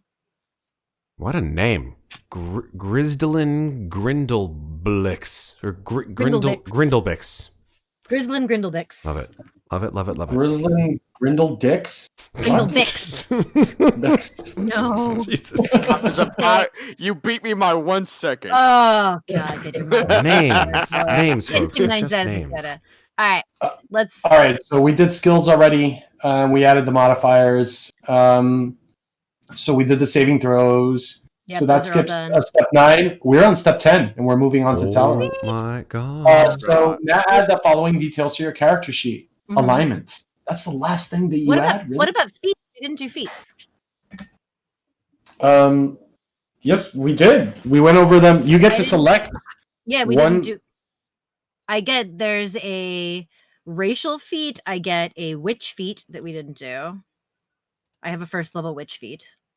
Does it say you have I see yeah. ancestry and background, initial proficiencies, familiar, witch Mhm. spellcasting, and hexes. I see a witch feat coming at level 2. Oh, is that level? Hold on, let me get back where I am. Boop, boop, boop. I don't think you get a witch feat. She should have I two. don't think most. two witch I don't feet. think. Sorry, I was doing a horrible person. I don't think most spellcasting classes get a Where'd feat it at go? level 1. Oh, I'm not on the witch page. I'm in the wrong book. That's why I can't find it. So many books open right now. Yeah. Oh, okay. That does come at second level. Yep. Sorry. comes at Okay, second cool. level. Then never mind. All right. So Yeah. you don't get so you just get the feat that's from your ancestry, that you don't get a base feat until like level 2. It Nope. depends. Because According to you- chat, it's saying some classes get a first level class feat and some don't. Okay. Some don't, and most spellcasting classes don't get a feat at first level. So consider your feat Gotcha. all your spells. Beautiful thing. Cool. All right, sweet. So then we did my alignment, so I just need to go pick a fuckload of spells to learn. Yeah. You can do that Alright, while then I everybody can- else is doing their I can do that while everyone else is building their characters. super duper. Easy breezy. All right. Oh, It is. and my familiar is definitely a snake. Give yourself 1 hero point. You start every session with 1 hero point. Cool. Regardless of how well you did, everybody starts with a hero point. So give yourself a hero point on your sheet. Yay!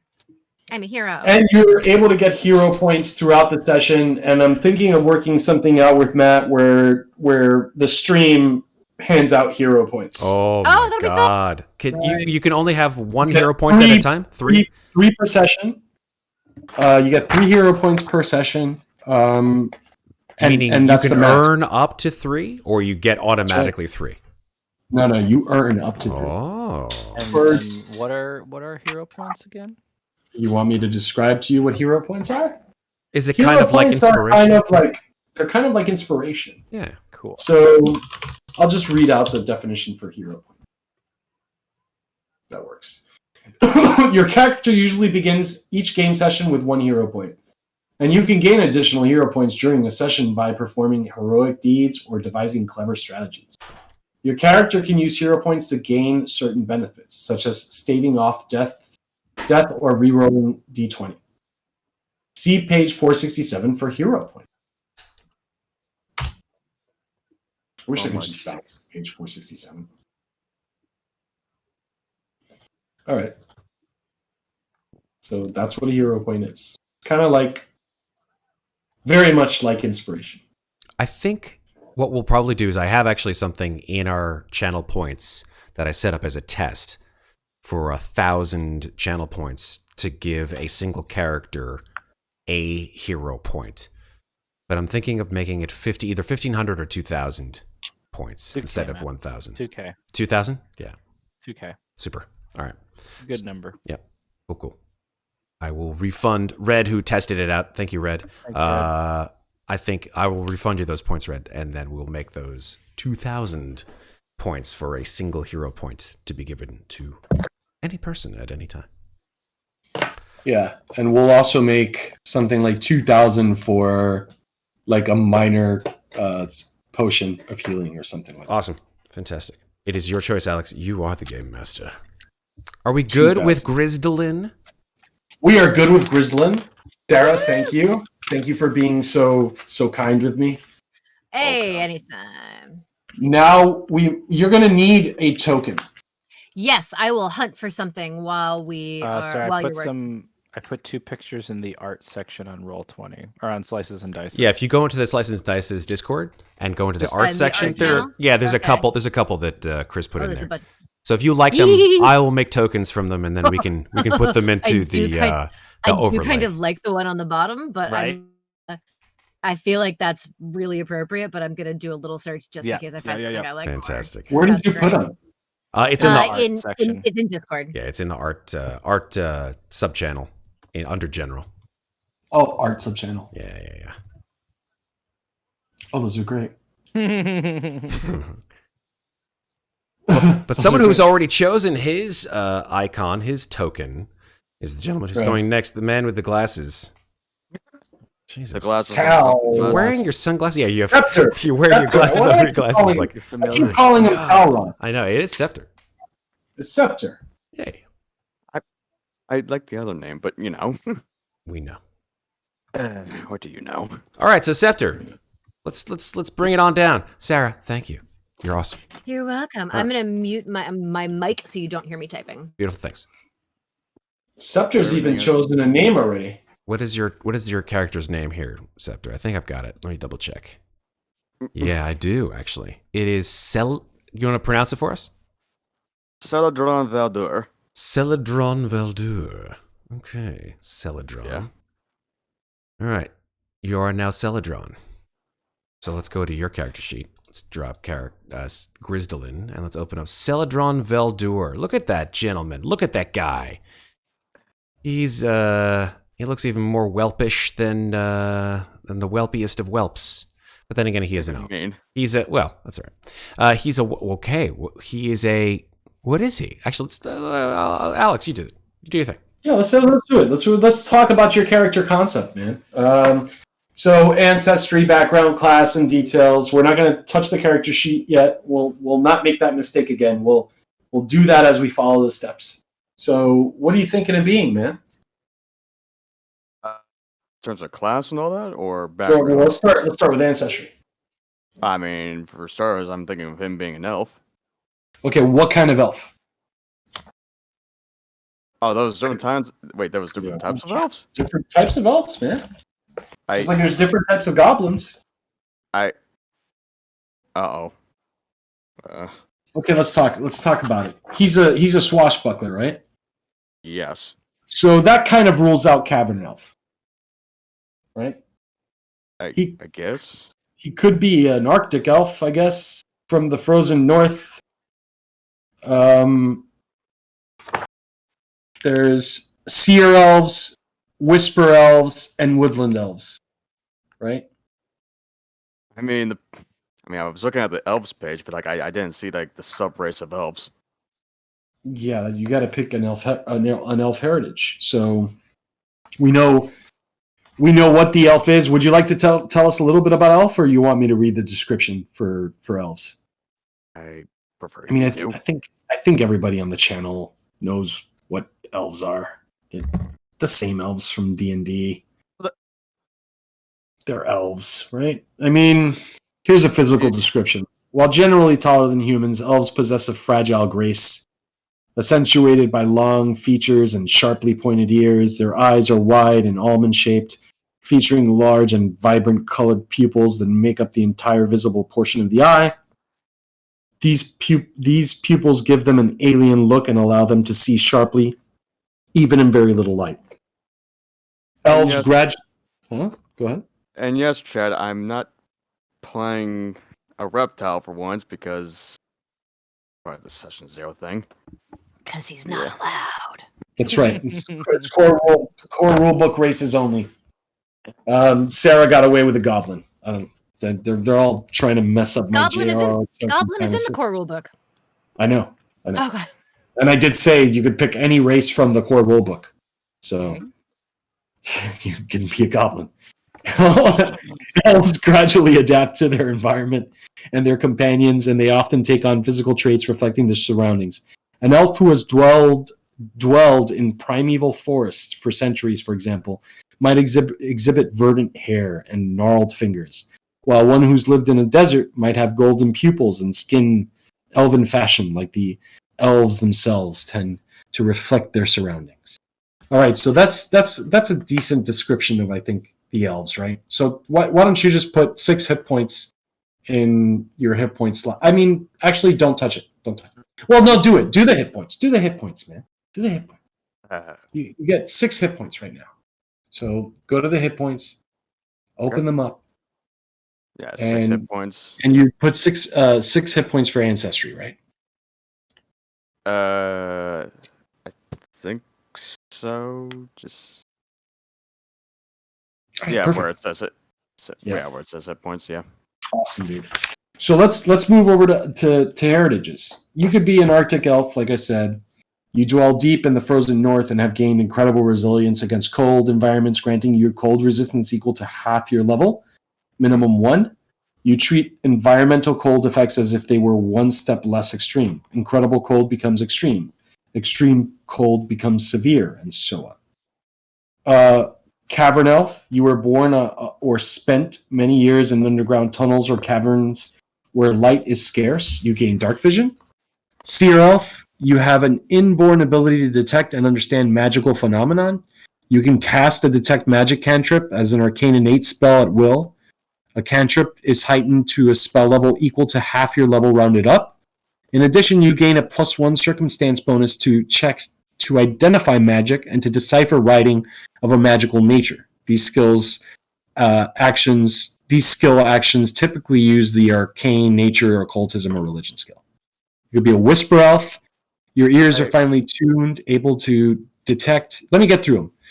Detect even the slightest whispers of sound. As long as you can hear normally, you can use the seek action to sense undetected creatures in a 60-foot cone instead of a 30-foot cone. You gain a +2 circumstance bonus to locate undetected creatures that you could hear within 30 feet with a seek action. And the last one is a woodland elf. You're adapted to life in the forest or the deep jungle, and you know how to climb trees and use foliage to your advantage.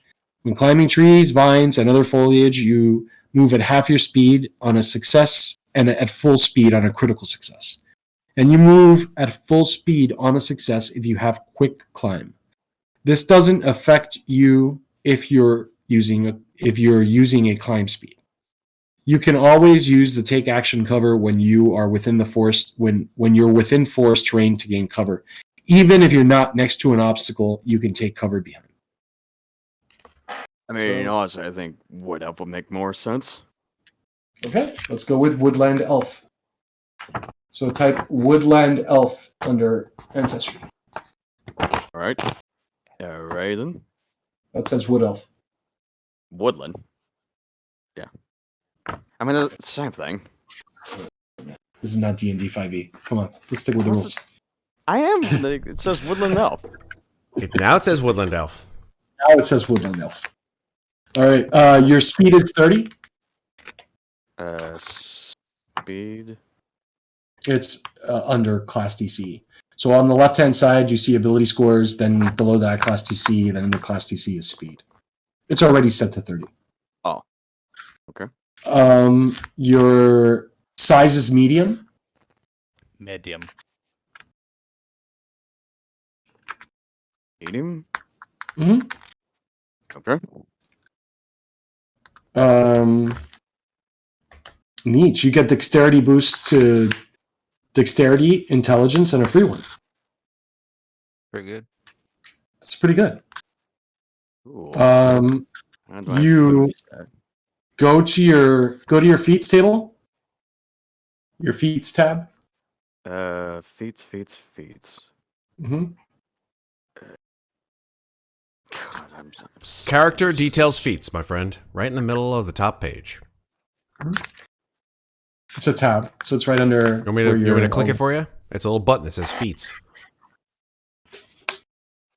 It's fine, dude. Here we go. Ready? Boom. Feats. Oh. Right.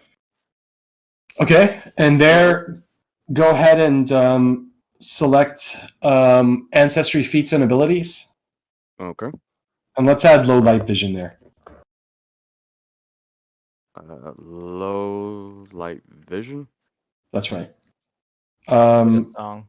You can copy it out of Low light vision. the web. The description you can copy out of the web if you'd like. Sorry, they got me, Chris. But you can find the elf stuff on the web. I'll let you figure out how to add the description for low light vision. That's right. No. Low light vision. Jesus Christ. Okay.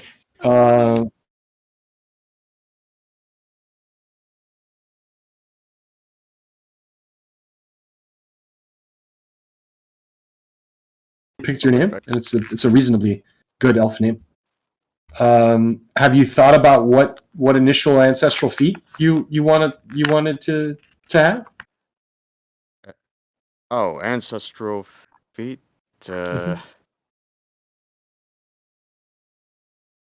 I haven't seen that yet. So we'll get to that. We'll get to that. We've already decided what your ancestry is going to be. Have you thought about your background? Oh, like in terms of gambler. So you're going to pick the gambler background. Yeah. Tell us about gambler. Could you read it to us? Jeez. The thrill of the win drew you into the game of chance. This might have been a lucrative sideline that paled in comparison to the real risk of adventuring, or you might have fallen on hard times due to your gambling and pursued adventuring as a way out of a spiral.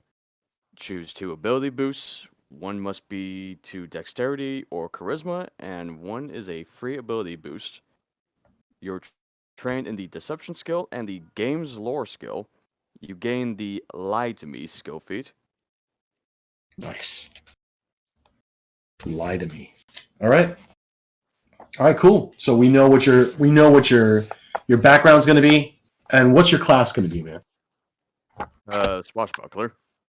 Let me bring out the other one. Awesome. So you want to be a swashbuckler.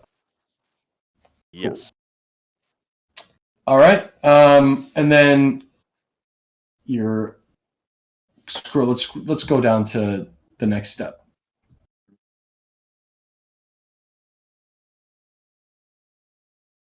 So we've already done most of that stuff. Let's go ahead and start building the ability scores, man. So for now, go back to the character tab. We're on the feats tab right now. Okay. Okay. Matt, you still there? Yes, I was just muted because I didn't want to have anybody hearing the crunchy apple that I'm ingesting right now. Oh, Balls. everybody's so quiet.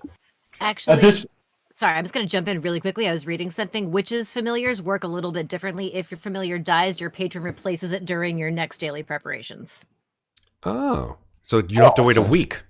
Don't have to wait a week, probably because a witch would be worthless for a week without their familiar. For real, that seems a little odd. Yeah. Yeah. So I was looking through the familiar rules, and I just saw that that's part of the witches. That's part of the witches' familiar. Well, then I'll just bite everything.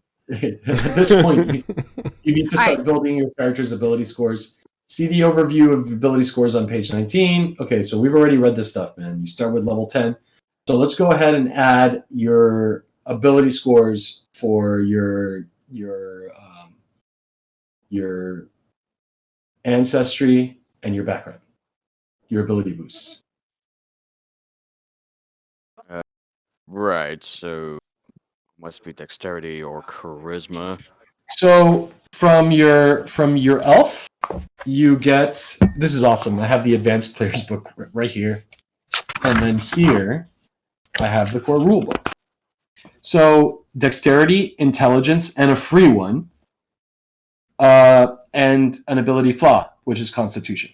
So go ahead and open this up, the ability scores. Right.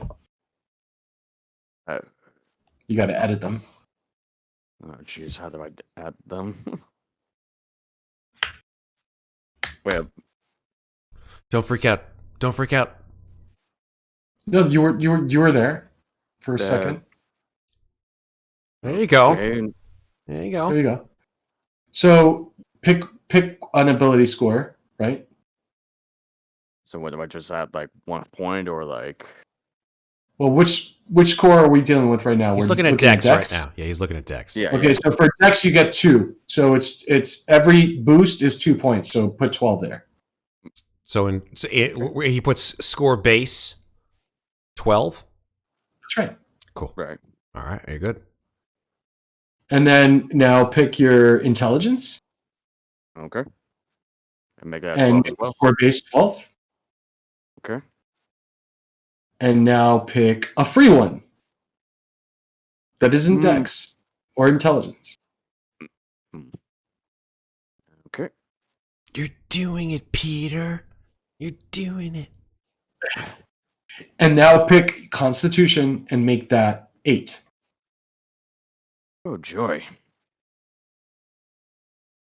Well, we've got plenty of ability boosts to boost Constitution up, right? Just want to be careful because you can't boost Constitution up twice in one run. So now from your background, you picked the Gambler, right? Yeah. So what ability boost do you get from the Gambler? Either charisma or dexterity, and then there's one free. Really? Choose 2 ability scores. Must be dexterity or charisma, and 1 is a free ability boost. Wow. Gambler gets a lot, huh?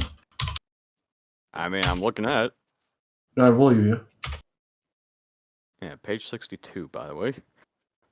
So I think I'll go with another Choose point. 2 ability boosts. 1 must be to dexterity or charisma, and 1 is a free ability boost. So sure. So here, 1 must be dexterity or charisma. Which I chose. You chose dexterity. Yes.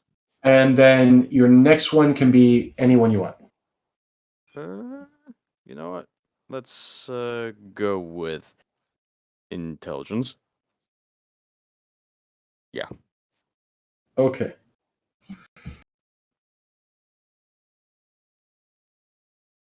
Moving on to step 2. 3.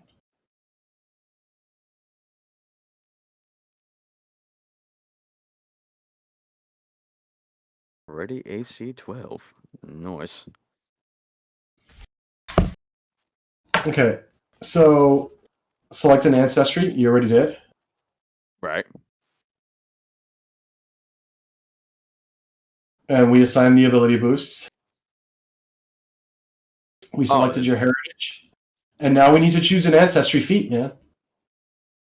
I guess I have to go over to the feats tab, or You got to go over to the feats tab, and now on your on the web in the PF2E profile for an elf, there's a list of feats that you could choose at level 1. Let's go have a look at those. We'll go to the core rulebook. And I'll give you some description of some of the feats. I'll give the stream description of some of the feats that could be chosen at level 1. One of them is ancestral longevity, elven lore, elven weapon familiarity, forlorn, nimble elf. I think I'll go with nimble. Nimble elf, just okay. Your muscles are tightly honed. Your speed increases by 5 feet. Okay. So what you're going to do is go to the Ancestry Feat and add an Ancestry Feat. So once you're done with what you're doing with low light vision. So if you close the gear, there you go. You already added Nimble Elf. Cool. And just copy and paste the description from the web. I'm sorry, I gotta stop. just What the add- hell is Chris and What is going on? We're What trying is to do some happening? serious character development. You guys are blowing up down there. I'm sorry, the cat's high on nip. What? If you watch in the corner on Vanessa's corner over by the right, the cat just dragged her bed and freaked out and just peeled out over the entire apartment.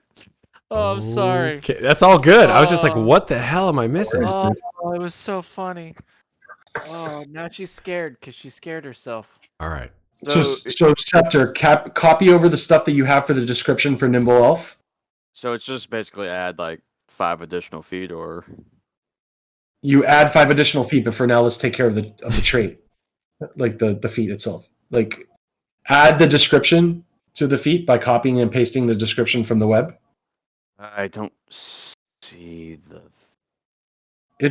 I'll send it to you. I'm literally It's okay. I can get it for you. Here. I think I only got the. Dwarf, I think I only. elf. Yeah, because I only got like the. I only got the base.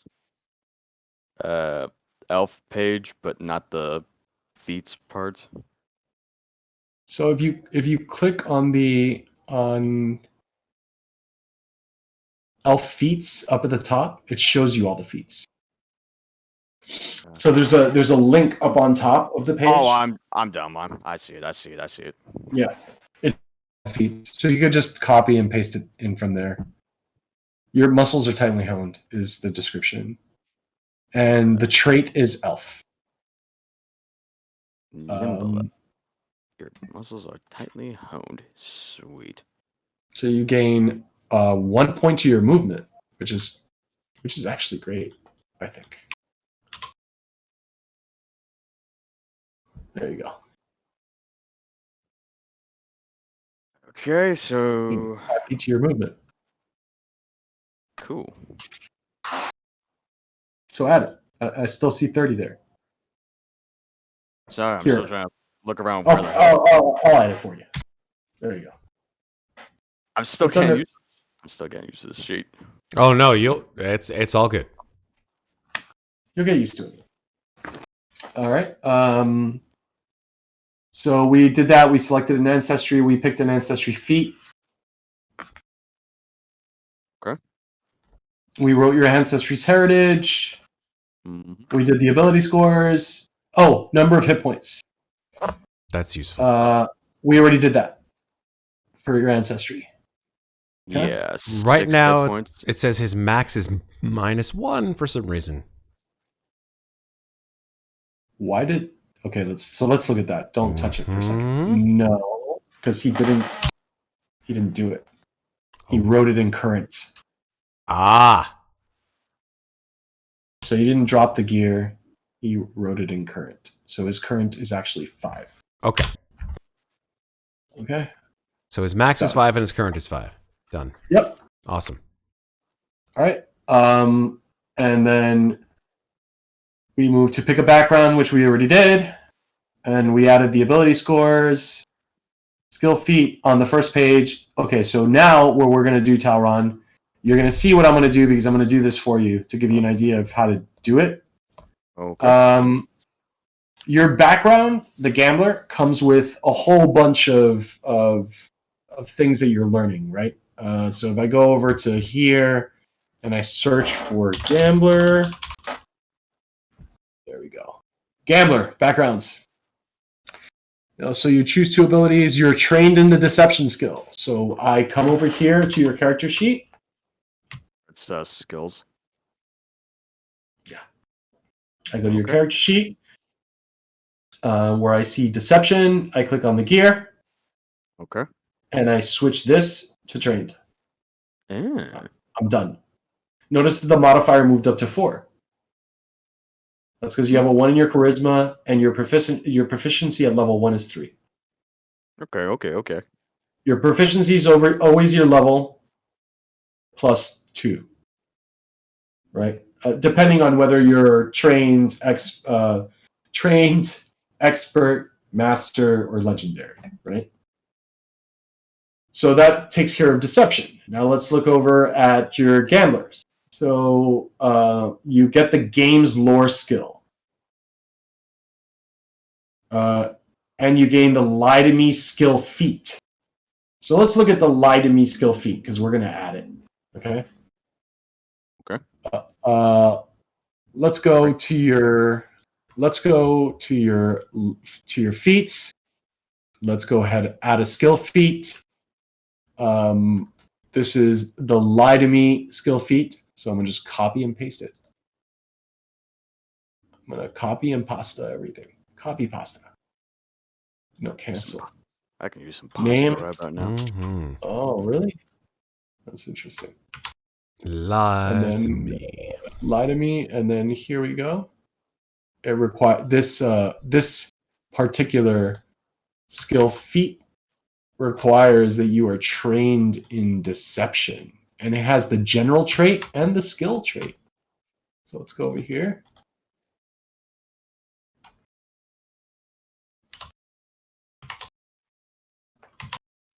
Engaging in conversation with someone trying to lie to you. With someone trying to lie to you, not like you trying to lie to that person. You use your deception to see if it is higher than your perception to determine whether they succeed. Doesn't apply if you... Oh, whether they succeed.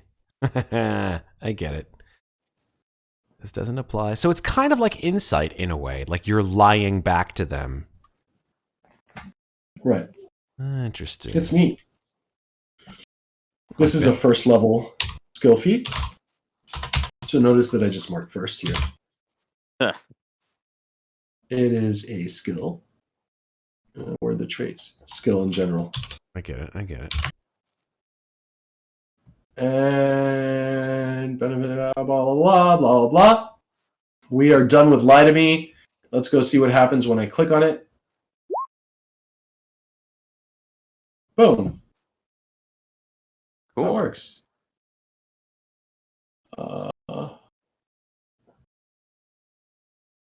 So it's a feat 1. Okay, so you got it. Yeah. I should probably put feat 1 there instead. Let me do that. Let's do that, guys. For the level, put what it is, and then the level that it is. Okay. That takes care of Lie to Me. There's one more thing that we're missing here from the gambler's side. Games lore. Games lore, exactly. So I don't know what that is, so I'm going to click on it. And there's all kinds of lore that you can add. And lore, by default, I think lore is intelligence. What is games lore?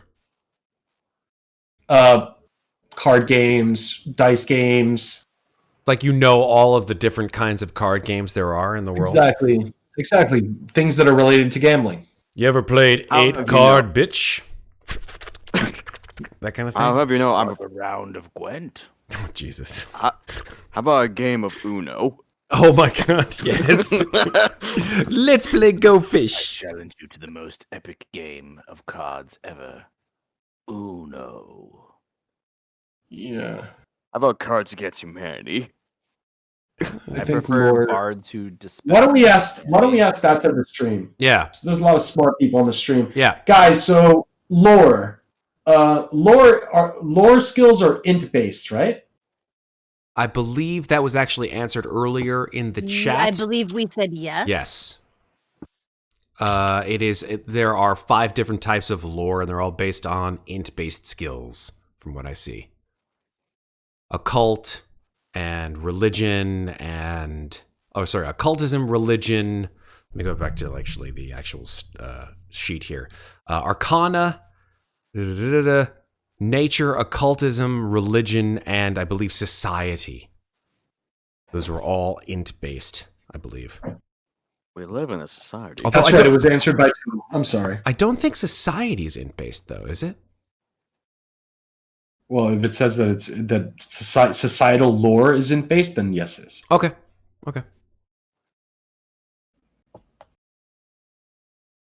Where does one see that? Anyway, I'll obviously I missed that piece, but we'll get back to that. Choose a class. So we just did all of the background stuff. Now we're going to be Swashbuckler, right? And you wrote down Swashbuckler already. Yep. Your traits are elf and humanoid. What's your alignment going to be? Probably neutral good. NG. Good choice. Me too. Good choice. Okay.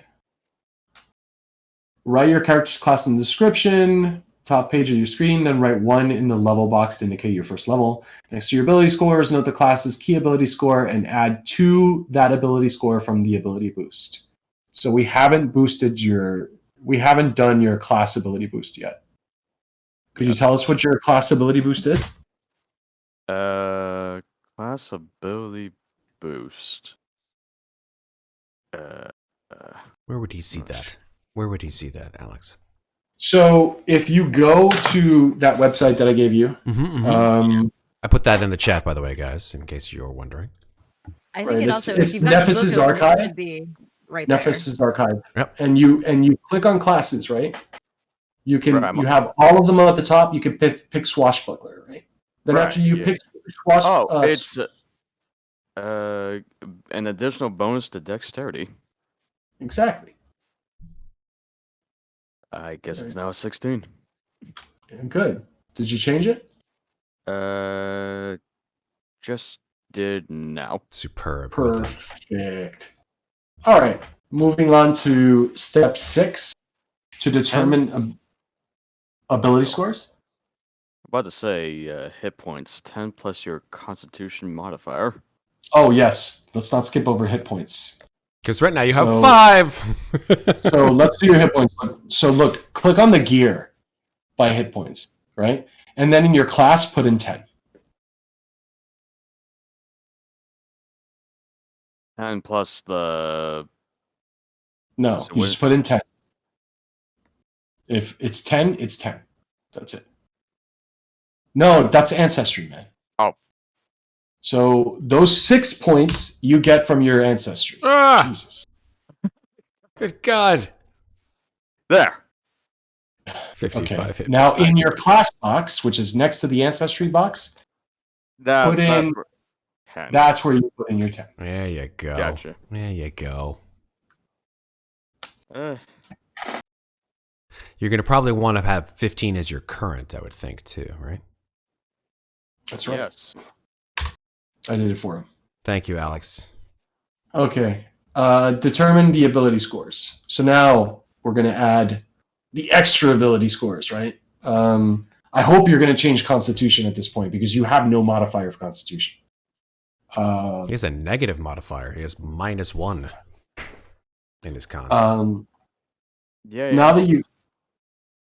that you've made mechanical choices, first make sure you've applied all the ability boosts and ability flaws you've noted, and we have. Then apply 4 more ability boosts to your character ability scores, choosing a different ability score for each and increasing the ability score by 2. So go ahead and increase 4 of them by 2. All right, well, first off, Excuse me. Yeah, Get you rid can of that. only you can only do a 10 there. But that at least gave you 16 hit points. all right, so 2, 3, and You're not going to increase your dex?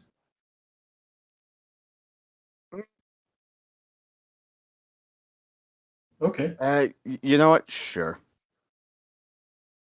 Yeah. Pure. I mean, that's just a recommendation, man. You're not going to be wearing like heavy armor, so you want to be hard to hit. Well, I want to be beautiful as well. Oh, don't worry. You're going to be you're pretty beautiful with a 14 in charisma. You know, it's You so pretty. pretty.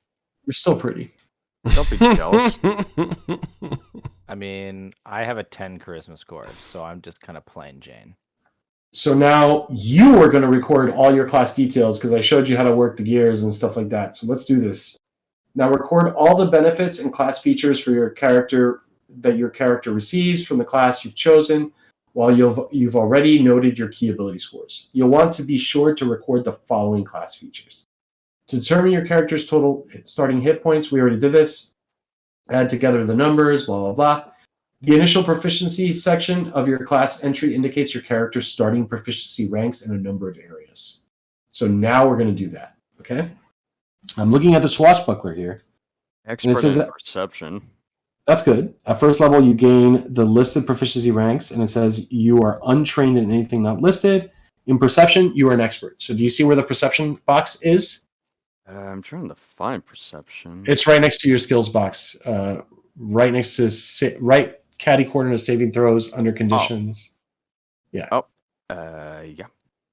Did you train? You made it expert? Yep. So that made it E5. Okay, I guess that's how that works. E5. I see how it is. It's 5. It gives him 5. Or yeah, expert gives him 5. Because you have a 1 to your wisdom modifier plus 3 plus 2. Yeah, it gives him 5. All right, cool.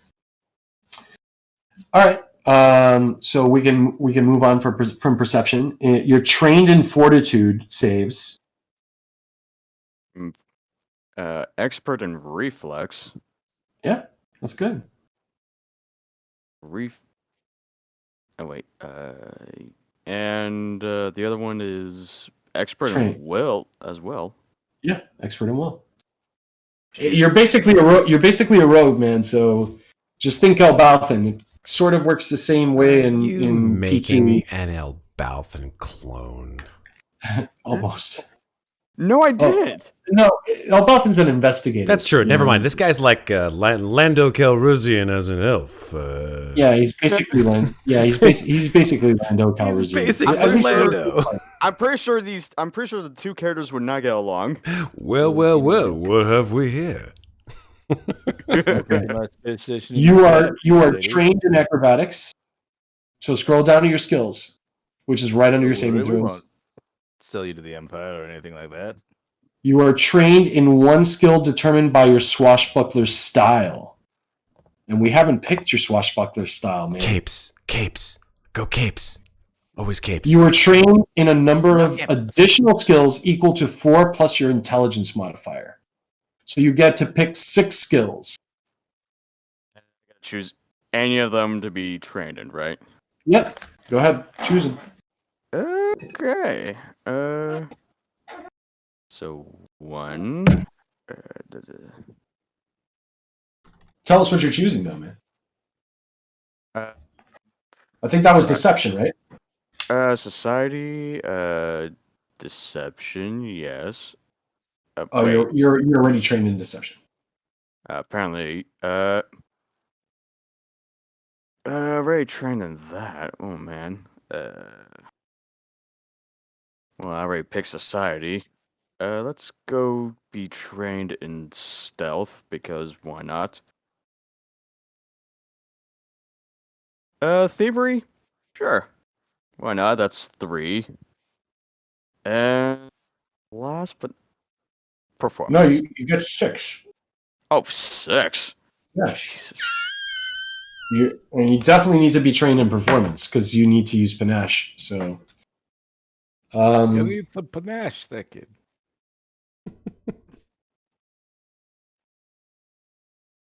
diplomacy. Diplomacy, yes. Okay. Performance. So, what are the 6 that you've picked, man? Because you just flew through it. You didn't tell us what you were picking. Okay. So I picked society, stealth, thievery. Yeah. Deception. Yeah. Diplomacy. And One more. I think the last one will be survival. Okay, cool. Yeah. So that's the 6, all right? Yeah. Now we need to talk about the fact that you're trained in simple weapons, martial weapons, and unarmed attacks. Since you're an elf, you're also trained in, I think, longswords. I'm not sure, but we can look at that real quick. Languages? Nope. No, you're not. That's a feat that you have to take, called Elven Weapon Familiarity, which you did not take. I love how Pathfinder does that. All right.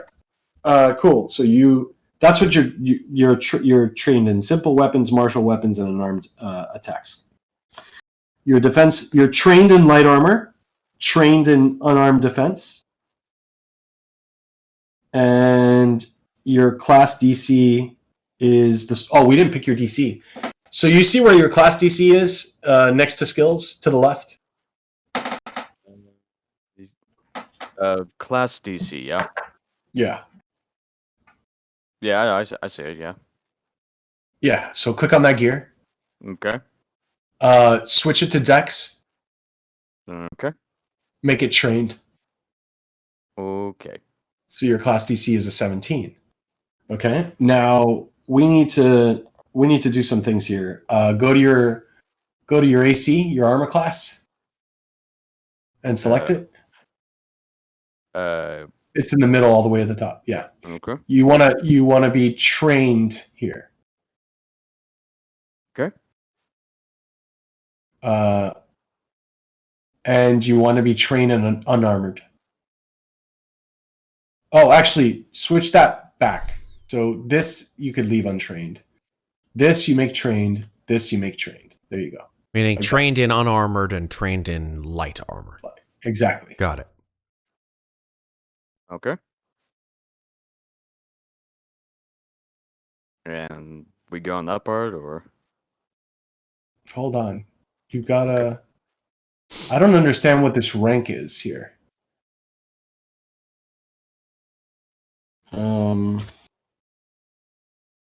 What is that AC rank? Hold on.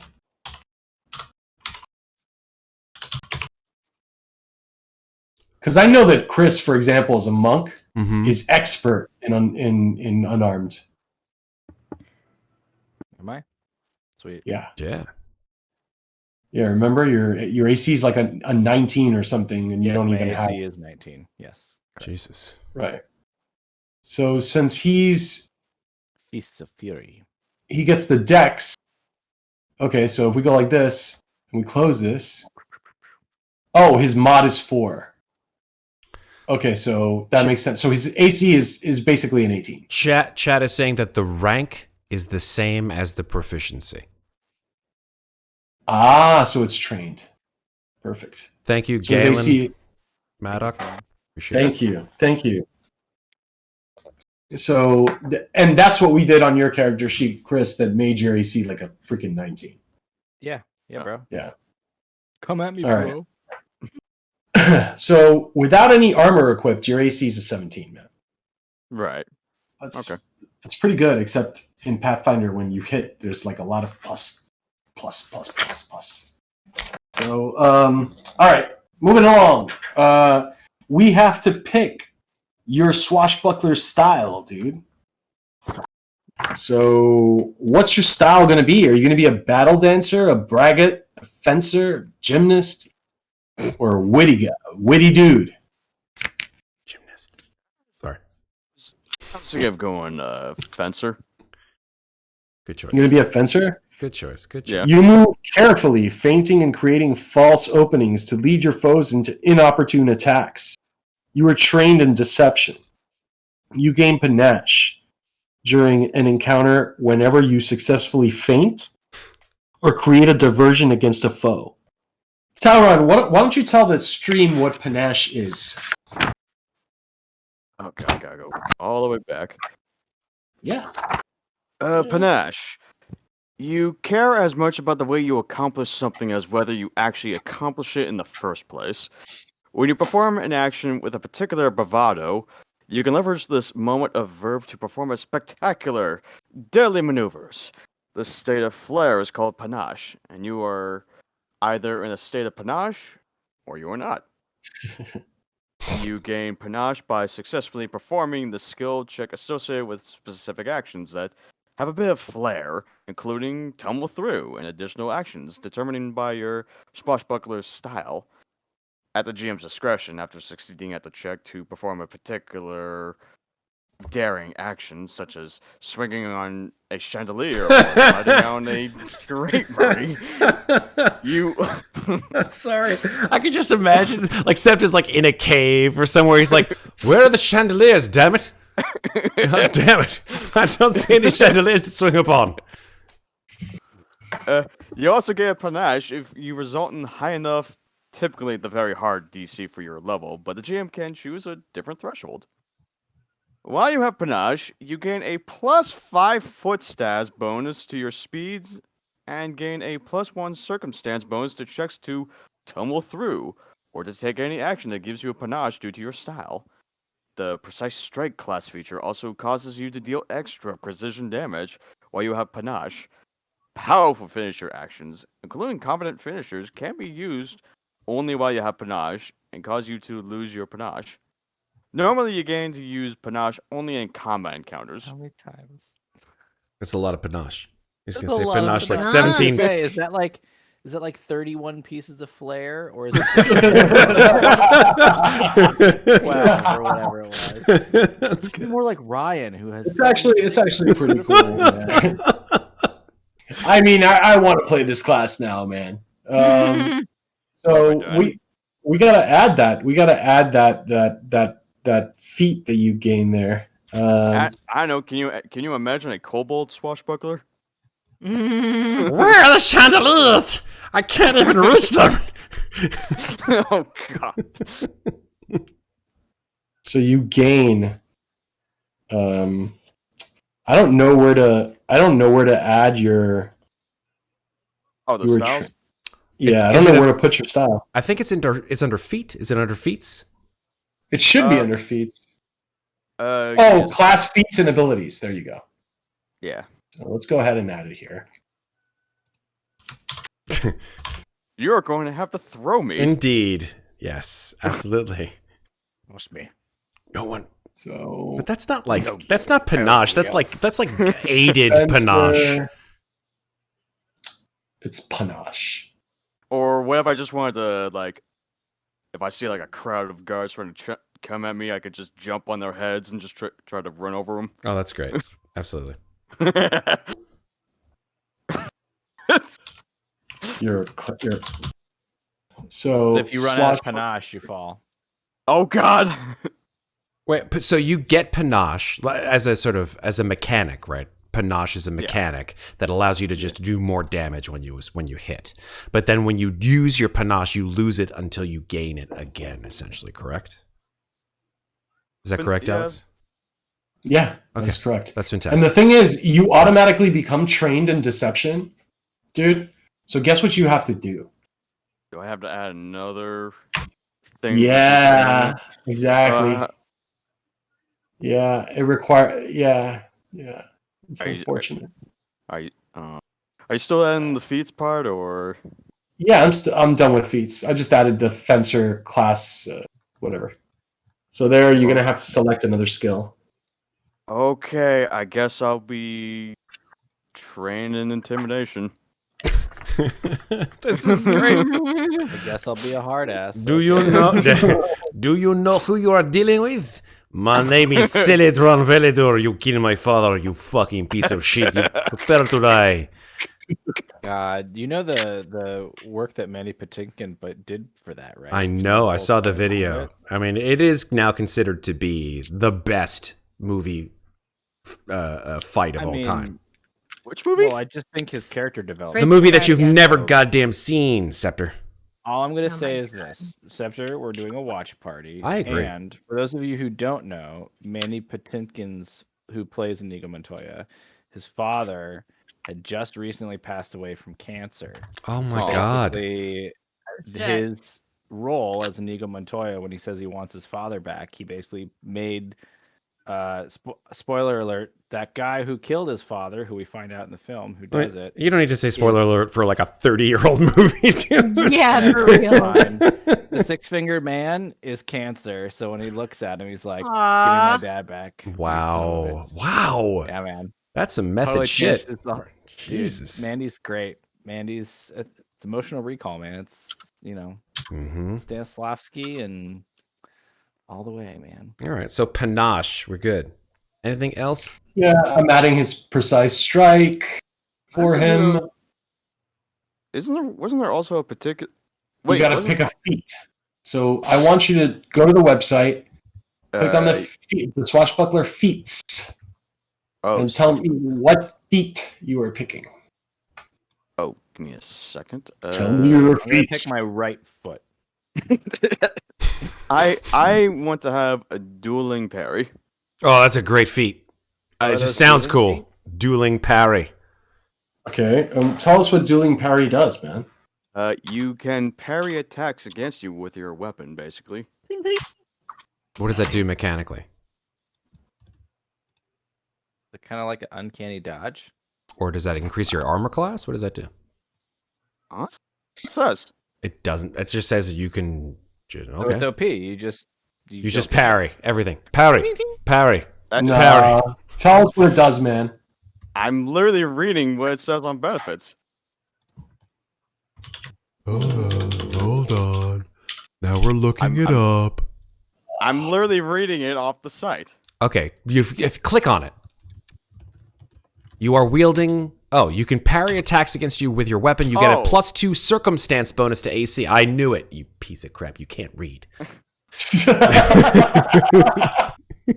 No, okay, so which one? Okay, I'm gonna go there. No, dude, you're gonna do it. Okay, you're gonna do it. That's right. Septur. Tell him to hit the plus button and add for level. Put the feat there. Feat level, feat 1, and then the name, the traits that are associated with it. It's all there in the feat. I'll be right back, guys. I gotta use the restroom. You can do it.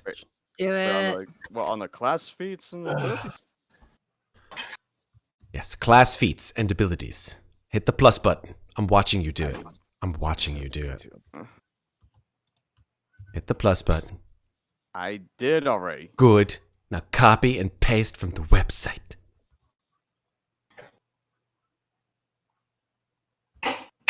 Just FYI, after we finish Septur's awesome character, we're going to take a small break so everybody can recharge, and then we're going to get right into Vanessa's character. Make sure that's a swashbuckler feat. So open that sucker up and make sure it says swashbuckler on the right-hand side. There's a little drop. There you go. Yeah. And then just copy and paste it into the description. I am still working on spells, y'all. Jesus, Sarah. Well, I had to pick a shitload, and now I have to input them all manually into the sheet.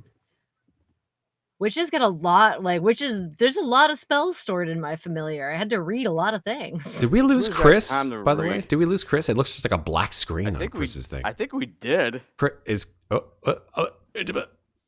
Sorry, I was muted because then you can hear him over my mic too. Oh. He went to the facilities. Oh, okay. WC. So he blacked out his screen because we didn't want to see him go to Also, the facilities. I get it. But isn't Andre the Giant in the... Yes, he is. Yes, he plays Fezzik. God bless him. The rhyming giant. God bless him. No more rhymes now. I made it. If you love him now, you must see this movie and you will love him even more. And the brother won the peanut? I only remember him...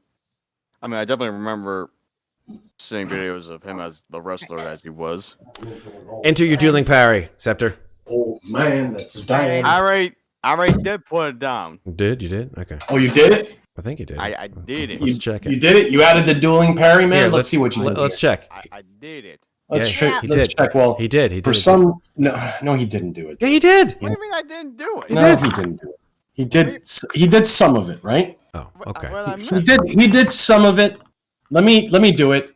It definitely has a swashbuckler trait. So let's go ahead and we'll leave it as type. Traits. Okay. It has the swashbuckler trait. Its level is feat 1. How many actions does dueling parry take? I will tell you. It takes 1 action. Yeah. And are there any requirements? Yes. You only have to. You are wielding only a single one-handed melee weapon and have your other hand or hands free. Please tell me So that let's you're. go ahead and What is your sword, by the way? I'm assuming you have a sword, right? You're a fencer, so A rapier. I'm imagining he's using a rapier. not a spoon. Yeah. Damn. Okay, never mind. Spoon? What? It's fine. Why would you want to use a spoon? Because it hurts more. Sorry. Have you ever seen that one dumb video where it was like a fake horror movie trailer about a particular ghost or whatever that just whacks you with a spoon forever? Nope. Gonna go ahead and make that a hard pass on my movie roster. It's a fake trailer. Okay. So there you go. Yeah. It's 1 action. It's feat 1. It's got the swashbuckler trait. It's a swashbuckler type. And there are the requirements, so they're clear. Cool. Okay. Dope. So we've added your swashbuckler feat. We have not added confident finisher. What is that? You gain an elegant finishing attack you can make when you have panache. The finisher trait is described on page 87. You gain the confident finisher action. Jesus. You're so filled with things. Is that a feat? Confident finisher? He gains no, that's a class skill. Oh, okay. That's a skill feat. So you gain the confident finisher action. And that is a class feat. You make an incredibly graceful attack, piercing your foe's defenses. Make a strike with a weapon of unarmed attack or unarmed attack that would apply your precise strike damage with the following failure effect. Failure. You deal half your precise strike damage to the target. The damage type is that of the weapon of the unarmed attack you strike with. You make an incredibly graceful attack. You make a strike. So it's basically another way of gaining the panache. Ah, you get your panache back. Panache. Panache. Yeah, Celidron's from Long Island. Hey, I want my panache back. How do you know I put my panache? Oh, go find it yourself, you lazy bastard. I leave it in the drawer. Now shut up. Go mow the lawn. Panache. So what is the finisher trait? Let me see what that is. Is that like a pistachio? Finishers are spectacular finishing moves that use your panache. Panache. You can use a finisher only if you have panache, and you lose your panache immediately after performing a finisher. Once you use a finisher, you can't use actions that have the attack trait for the rest of your turn. Some actions with the finisher trait also grant an effect on a failure. Effects added on a failure don't apply on a critical failure. If your finisher action succeeds, you can still choose to apply the failure effect instead.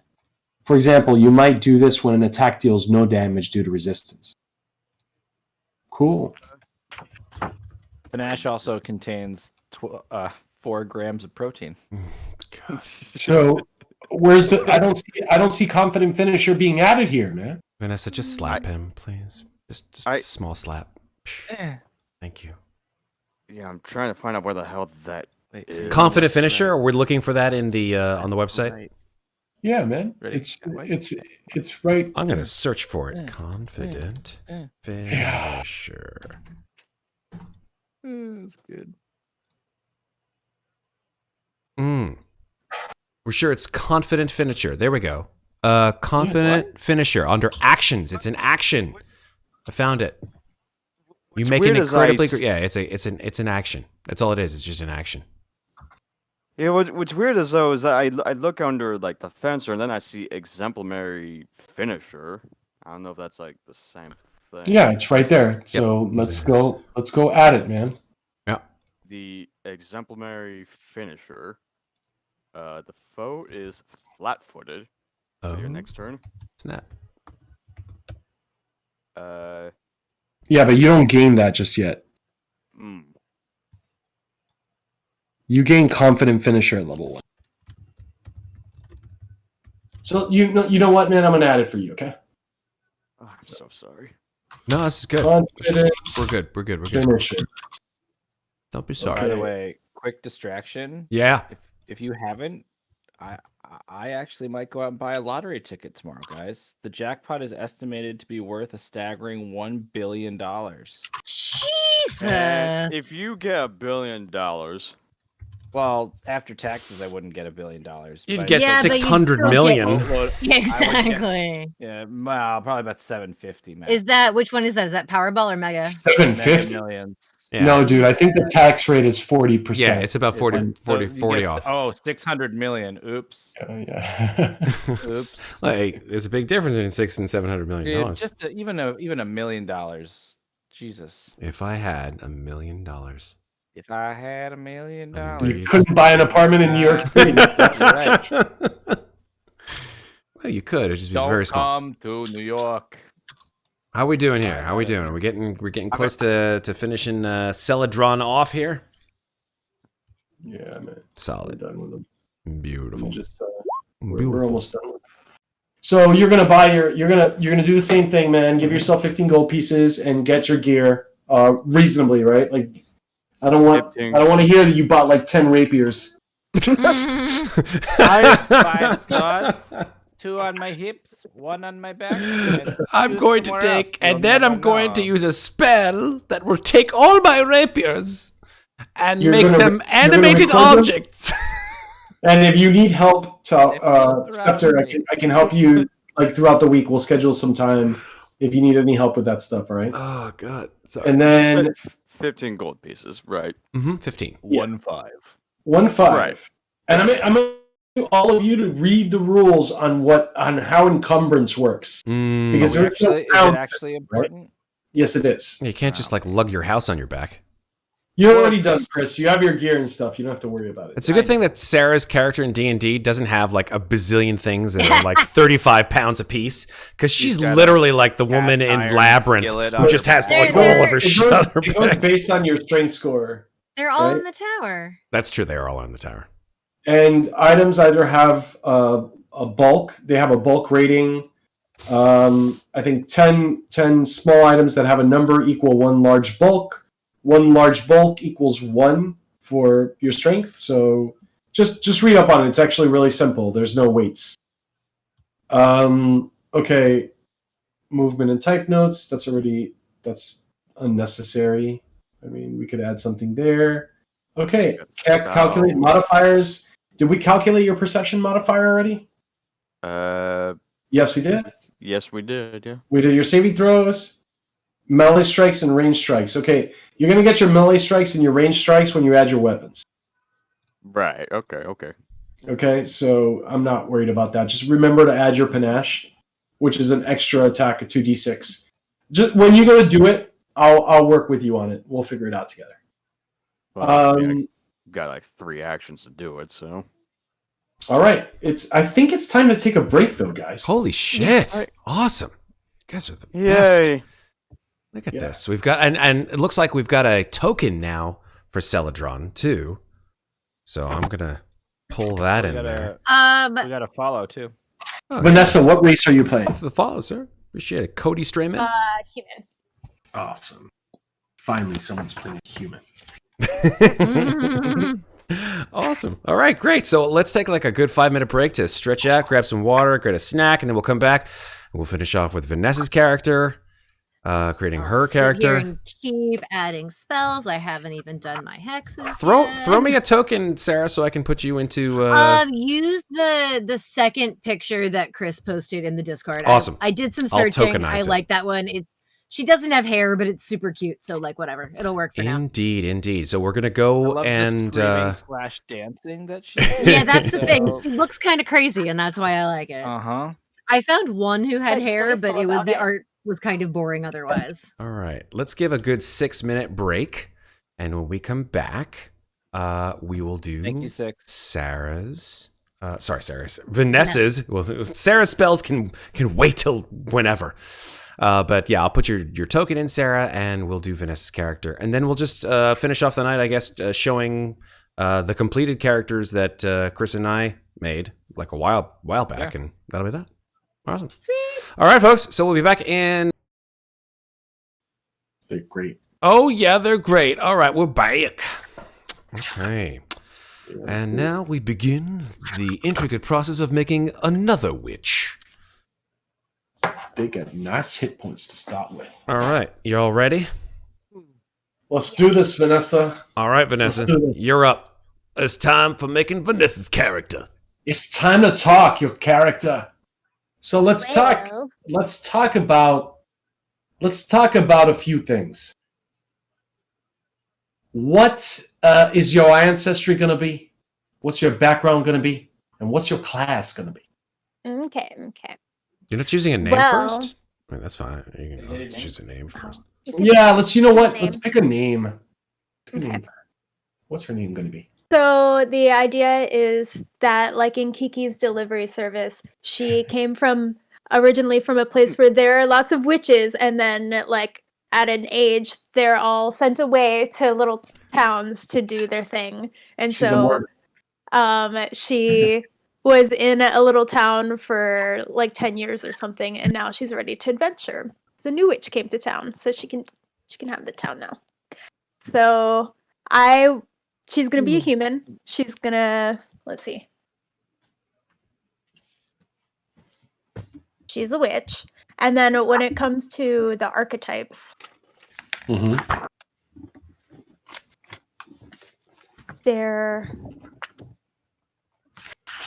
I'm loving this party, by the way. I'm just letting you know, just like from my own perspective, just like envisioning the fucking party dynamic here. I'm loving this. I'm really am. There's a goblin there. And a dwarf. It's crazy. let's see. Vanessa, did you choose a character name? Because I can just put it in red if you want. Sure. Her name is Mira Frost.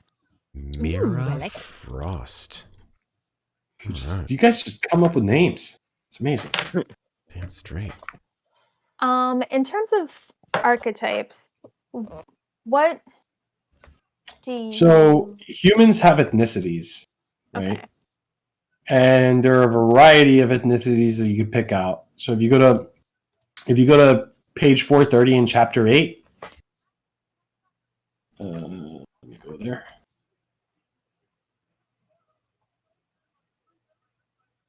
And I'll tell you what that is on the web. It's cultures. So you could be a Garundi, a Kalashite, a Kelid, a Mwangi, an Idalize, a Shwanti, a Taldan, a Chian, Ulfin, Varison, and Vudrani. 30. This is fabulous. I love all of the detail. Okay.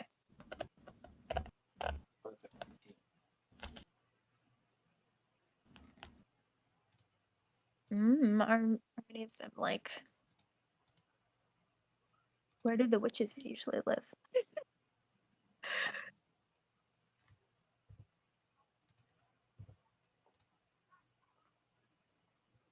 Skin tones range from sepia to russet.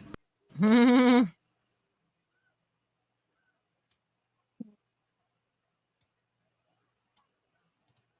be a Burundi, Where was she located?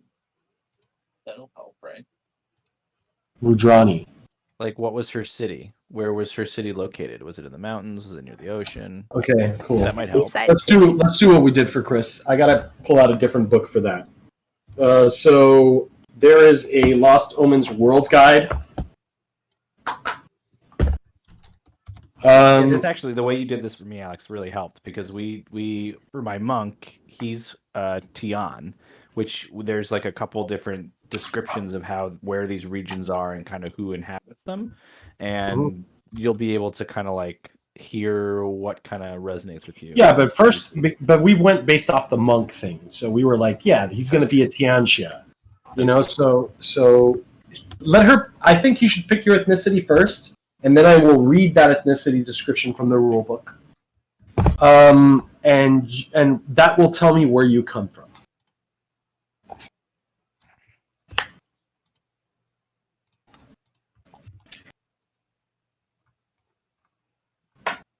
You can pick whatever you want, Vanessa. Dig in the Vidrani.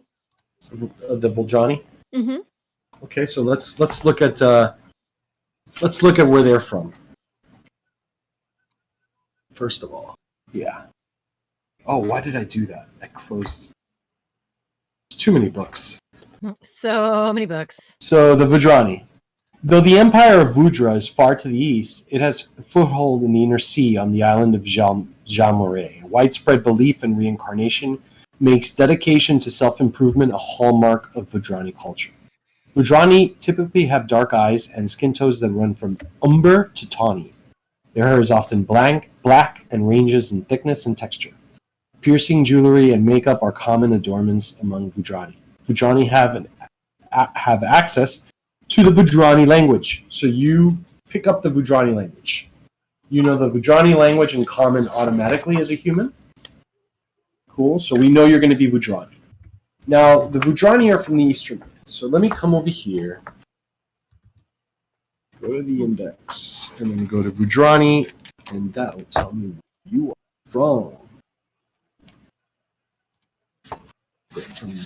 You're from the inner sea. You have a foothold in the inner sea. So you're right from the campaign center. You don't come from a faraway land like I do. Qonit Sonra does. You come from pretty much the eastern lands, but you all have footholds in the inner sea. You're from Jersey. Let's just call a spade a spade. Whatever, it's fine. Where the inner sea is, you have Taldor, Andoran, Osirian, Thuvia, which is in the Golden Road, Old Cheliax, the Five Kings Mountains, Isker, Druma. Oh, the Verduran Forest. Sounds lovely. I love these names, man. These names are just. You want to come from the Verduran Forest? This is really quite Yes. lovely. Okay, so you come from the Verduran Forest. So that's a lot of background. That's unfortunate. Unfortunately, it's hard to build a human because you got to look at the stuff. But I didn't realize about the ethnicities. Yeah. But this is fun. Okay. So I live like a little outcrop village on the outskirts of the forest. Exactly. Vudrani Forest. Surrounded by your peeps. I'm going to start looking up Vudrani so I can sort of get a decent amount of tokens for you, Vanessa, to throw into art. Okay. Thank you, Matt. Yeah. Now that we've decided on your ancestry, you can edit your... You already added it? Yep, I'm working on it. So it would be human, Vudrani, and... Oh, wow. Some of these are cool as hell. Yeah, dude. Dude. It all depends on what her familiar is going to be, man. You're 100% correct. Yep. But if you do a Google search, if you human Vudrani witch Pathfinder, it's exactly. It's just like it's whoa! so Oh my god! It's so good. It's all going to depend on what her familiar is. Some of this art is just wow. I think, Matt, if you're looking at this, here, I'm going to post this one. Yeah, go ahead. That looks so Okay. cool. You're posting it in our Discord. I'll do it in the art. Yeah. Okay, cool. Thank you, sir. The little It's a little frozen for me, but I like. Oh, cute. I like that. Oh, That's a well, that, but that's a I Vud. didn't want to. Is that a Vudrani though? Is that a Vudrani? I typed in Vudrani. Okay, I believe you. Where did you put it in the art Looks like a channel? Yeah, it's in our winter art channel in Discord. Though I will say I didn't want Ooh. to. Very Chronicles issue of towards Narnia, anything, Snow but a Queen. fox for a familiar sounds so fucking cool. If that's possible, if you're allowed to have a fox. Yeah. She can have any small animal. Are foxes small? She comes from the land of the ice and snow, from the midnight sun where the hot springs. Nice, all pink vampire. Amazing. Ships to new lands. Fight the hordes, sing and cry. It's noted in chat that Vudra is very influenced by Hindu or Indian themes. Ooh, cool. Mm-hmm. Okay. So she's there. Are you already doing your? Do you want me to just type it for you? But I've been typing it I don't see. Where are you typing human and Vudrani? in my character sheet. Oh, in background. It's under ancestry and heritage. If you go to your sheet. There we go. That's the reason why. All right. We're gonna next, right? we're gonna discuss your background now. What's your background gonna be? Is it? I was perusing all of these backgrounds. There's so many, and I was thinking. I mean, perhaps a merchant, or like a lore master. So which one do you think? Let me look at both of them actually. So merchant. Merchant makes sense with her delivery service, right? That she would bring Yep. medicine to people. Yeah. Yeah. How big was her business? Was it like booming? Yes, like pretty Yeah, much okay. catered to the whole town. And how big was this town? Pretty big, right? It was a decent town. Okay. Not too big. Well, like a small city kind of thing? No, it's a little smaller than that. Okay.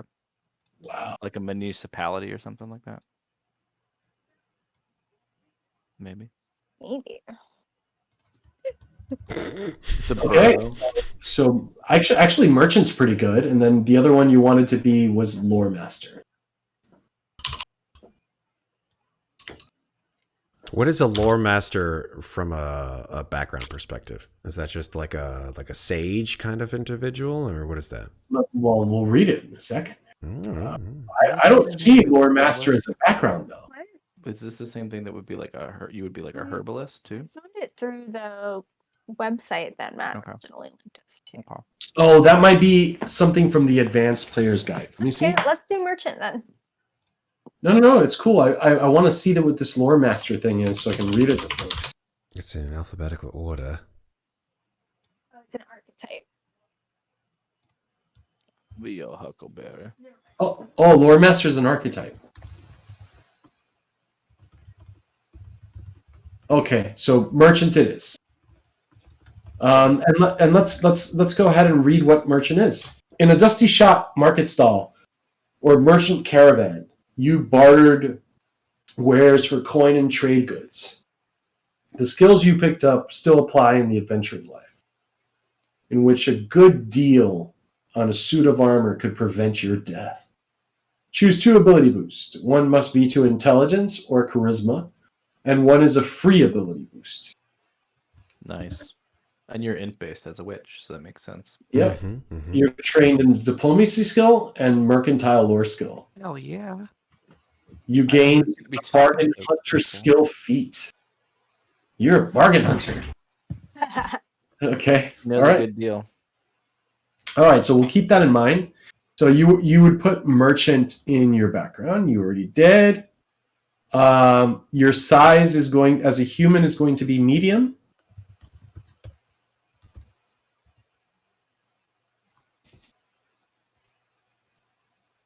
And your alignment and your traits are human and humanoid.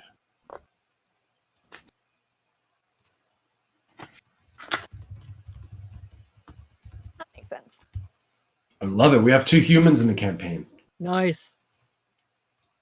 Yeah. As opposed to our normal D&D where it's You're- like, what's you're- a you're human? alignment- I'll do it. This is the first time I've ever played a human.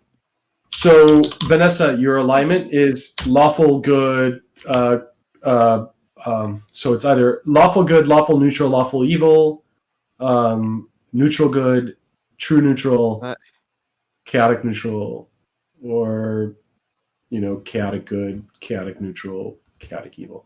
I think I skipped something there. I think she's gonna be lawful good. She's going to be lawful good. That's what I'm talking about. She's going to get along. She's going to get along well with our local champion. Damn straight. I should be a kobold.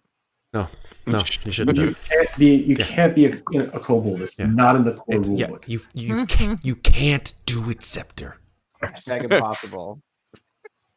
I want to believe, okay? You can believe whatever you want, but the rules say The goblins are He's in already Macy's. and when I made that ruling, I was like, I didn't remember if goblins were in there or not, but they were. Mm-hmm. And Sarah took advantage of that. She was like, "Oh, it's in the Kinda- core rule book." kind He said I core just- rule book. I just find it weird how like goblins are accepted but not kobolds. They are accepted. Well, You yeah. can totally play a lizards are goblin. just, you know. Look, in Pathfinder, I have several books. The Advanced Player's Guide covers new races, and then there's the Other Characters Guide for Lost Omens, which allows for lizard folk and some other types of creatures. Dragonborn, stuff like that. Yeah. Hmm. So, and you can play. For God's sakes, you can play a bird, some sort of bird-like creature. So a penguin. Yeah, yeah. Or like an eagle. It's an eagle. It's more like an eagle. It flies. It has a flying speed, I believe. Does it really? Yeah. That's dope. Does it have It like is. back So- wings or so like I- wings for hands? Wings. A dude. disadvantage on its attack rolls. It's got wings. I don't know. It's called a tengu or something. Oh, Maybe it doesn't yeah. fly. Maybe it doesn't fly. I think don't they're know. flightless. They may be So flightless. they're like ostriches. I don't know That what would they're. be kind of funny to be like craft a bird about like around like a non-flight bird, like a penguin or an ostrich or something like that. Yeah, it would be. Right? It would be. Wouldn't that be kind of funny?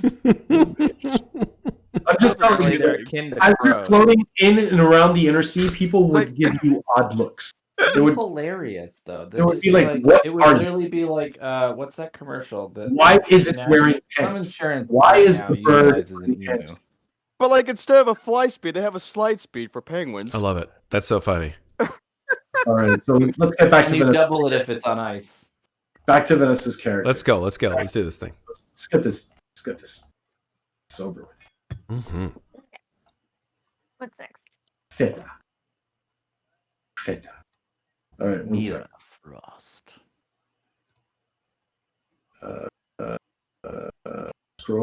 Scrolling here. What? I hate you. Why did I move? Character creation. There we go. Okay, so we got the concepts. We know what she's going to be. She wants to be a witch, right?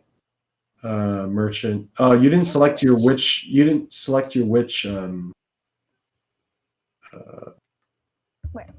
Type. The deity. Not the deity, but your The patron. your patrons, yeah. So with these patrons, like, what are they usually based on? Like an existing lore in the Pathfinder universe, or Well, no, you don't need to choose who your actual patron is. You don't know who they are, but you pick their. Because you said you were looking at rune, Mhm. Like the arcane. like the specific. Sigils and symbols, tomes and texts, words and wisdom. Let me. You pick up discern secrets. Ooh. So where? Let me Oh, scroll back granted up. spell is magic weapon. That's cool. That's dope. Yeah. Yeah, you guys are going to be For throwing rune, in right? extra characters and stuff. That's Rune's pretty dope. I was also looking at Fervor. I thought that one was kind of cool. It's a little bit more What does that give you though, Alex? I think it's command. Yeah, command. What is this stoke the heat? Stoke the heart. What is that? It's your That's a hex cantrip. Yeah, what is that? So we go to page 239. It's you got to go to there. That is in the focus spells. That's where you find the hexes. The hex. So cantrips. intense fervor fills the target creature, empowering their blows. The target gains a plus it's a 2 buff. status bonus Cool. to damage rolls. Once the That's spell cool. ends, the target becomes temporarily immune for 1 minute. So it's like a support buff. Yeah, but that target becomes immune. That's dope. Oh, immune to the spell. Okay, cool. Oh. You can only they don't become immune to damage. They become immune. Alex is looking at fervor right now as one of the patrons. We're Rune, talking. Rune about is interesting too. Which one? Rune. Yeah, runes. That was the first one that when we were talking about what she was thinking about. I was can't like, stop yawning. I'm sorry. So "Hey, Matt." for Rune, we get to discern secrets. Matt needs to breathe. I'm actually gonna go grab some thing to keep me less yawny. Be right back. Some water. Coffee? I'm sorry you're falling asleep, man. I try to make this exciting for you. Dulcet tones of your voice, Alex. Yeah, it must be. You call upon your patron's power to better uncover secrets. When you cast the spell, the target can recall knowledge, seek, or sense motive. Here am The I, target bruh. gains a +1 status bonus to the skill or perception used for the roll. And this bonus remains as long as you sustain the spell. The target is temporarily immune to discern secrets for 1 minute. This is good. I like it because she would have learned based off of like scrolls and being Yeah. in the library. So Okay, so we're going with Rune. So put Rune and DD or something, or put Witch and then Rune, or whatever. If you want to pick a DD later on, you can just put Witch space Rune. May I recommend Desna? She is the shit. we'll look her up. Okay. I'll find it for you. I'll tell you what page Desna's on. Desna is on page. The deities are on page. Yeah. There you go. So Vanessa, Or Sarah, Yes. a patron might be a deity or demigod, a coven of powerful hags, a Feylord, an archdevil. So you could put a deity there if you want to too. Yeah, I'll figure that out Yeah. a little later down the line. So what I meant, Vanessa, is you could put like Witch Rune here, and then if you're going to pick a deity later on, you could just do this and pick the deity later. Do you see what I just did? Yep. Yep. Okay. Cool. So now we've gotten through that stuff. We've picked your stuff. We're moving on to 2, where we're doing your ability scores. Okay. So now let's make sure that we look first at your starting ability score. Start with building ability scores. Okay. So you get a boost from your background and a boost from your class, boost from your ancestry,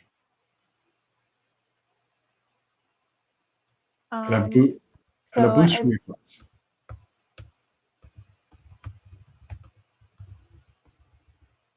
So, from your ancestry, you get 2 ability boost, no flaws, because you're a human. Humans don't get flaws.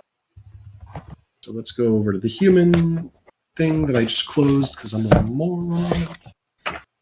Here we go. Moron. So you get 2 free ability boosts. So go ahead and click on. I'm guessing you're going to be picking like intelligence and charisma or something like that because you're a witch. So, I mean, I would make intelligence one of them, but Int's probably a good choice for one. Con's never a bad choice either. Yeah, exactly. Definitely intelligence and constitution and maybe dex.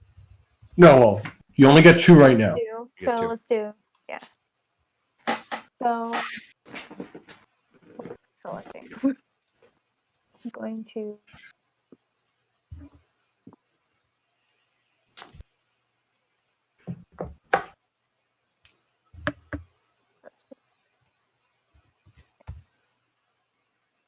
Just re-engaging chat real quick, just because we have some new people in chat. Just FYI, we are finishing up our third character from our session 0 that we've made tonight. We're making a human witch. If any of you new people in chat have played Pathfinder 2nd Edition or have never played Pathfinder 4, love to hear your opinion about it. Give us a little hello if you're there in chat and want to talk. Love to hear about your positions on Pathfinder 2e. This is our first time streaming it, so we're interested in doing it. So, Vanessa, that score changes from 10 to 12 if you're going to boost it. It's a boost gives you 2. Yep, and your ability scores. Left side of the page. The score base. Mm-hmm. She already didn't. For 2 of them? You get 2 of them. So do intelligence will go up to 12, and then the other one will also go up to, or whatever it is, it will go up. Okay. Yep. Oh, I can look on stream. Yeah. So you're gonna do con and int. Yes. Okay, cool. For this. Yeah. And then Okay, next is perfect. the background. That's a good choice. Never, you can never go wrong with con. Okay, so those are your 2 ability scores from your ancestry, and let me see, no flaws. That's good. Put your movement speed in there. So your movement speed is right below this, 5. and your movement speed is 25.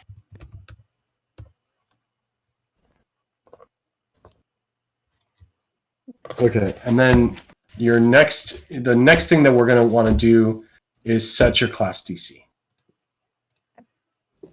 So let's touch that, and let's make the DC intelligence. So switch that from STR to INT and make it trained. I mean, we'll go over it again when we reach that step, but since we're here messing around, why'd you put because your int is a 1. Got it. Okay. So you can click on to close it. You can just click on the little gear wheel again. Got it. Okay, so now we've done like that. We've done your ancestry, right? Now we're going to do your background boosts. Okay. Your background boosts are they come from. Let me just go to your background. It's merchant. Mm-hmm. So it says choose 2 ability boosts. 1 must be to intelligence or charisma, and 1 is a free ability boost. yeah, you would. So Right. you're no. She did human. So she did ancestry. So she gets intelligence again. Nice.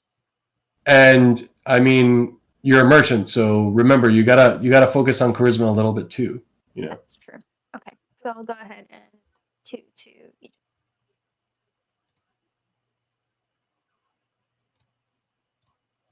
And I wouldn't worry too much about it because in this case you're not getting any flaws as a human, so you don't really have to worry about boosting any scores up past anything else. Okay, so that takes care of those initial ability scores. Then we have to select the ancestry, and we already did that. We said you're going to be a human, so we pick the ancestry, assign any free ability boosts, and decide if you are taking any voluntary flaws. I mean, we could do that later. Select a heritage from those available with that ancestry. We already did that. Further defining the trait your character was born with. And choose an ancestry feat representing your ability or your hero learned at an early age. Okay, so humans are interesting in the sense that I think they are pretty versatile. They get extra skills, extra languages. Here we go.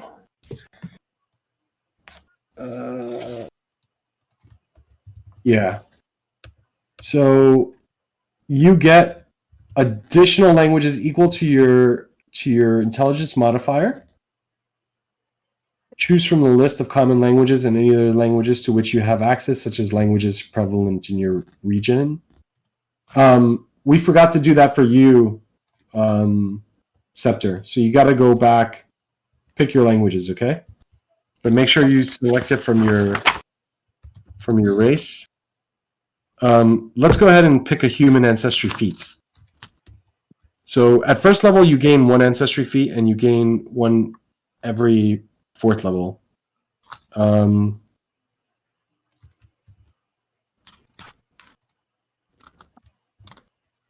So you could do something like natural skill, which gives you an extra 2 skills on top of the 6 you're going to get from your intelligence, or 8.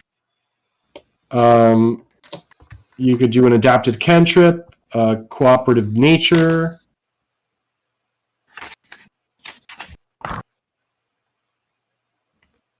Vanessa, are you there? Yep. Sorry, I'm looking. Oh, you're looking. Because there are just a lot. So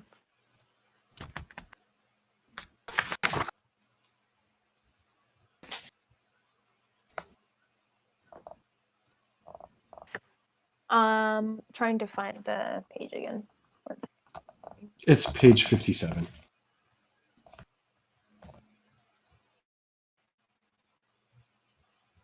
There you go. Oh, you can pick a heritage as well, besides the ethnicity. Half elf, half orc, skilled heritage. Your ingenuity allows you to train in a wide variety of skills. You become trained in 1 skill of your choice. At 5th level, you become an expert in the chosen skill. Oh, wow. And then versatile heritage. Humanity's versatility and ambition have fueled its ascendance to be the most common ancestry in most nations throughout the world. Select a general feat of your choice for which you meet the prerequisites. As with your ancestry feat, you can select the general feat at any point during character creation. So you get to select a general feat if you pick the versatile heritage, or if you pick the skilled heritage, you get that nice little feature where you get to pick an additional skill and at 5th level become an expert in that skill. So which one do you want to be, skilled heritage or versatile heritage?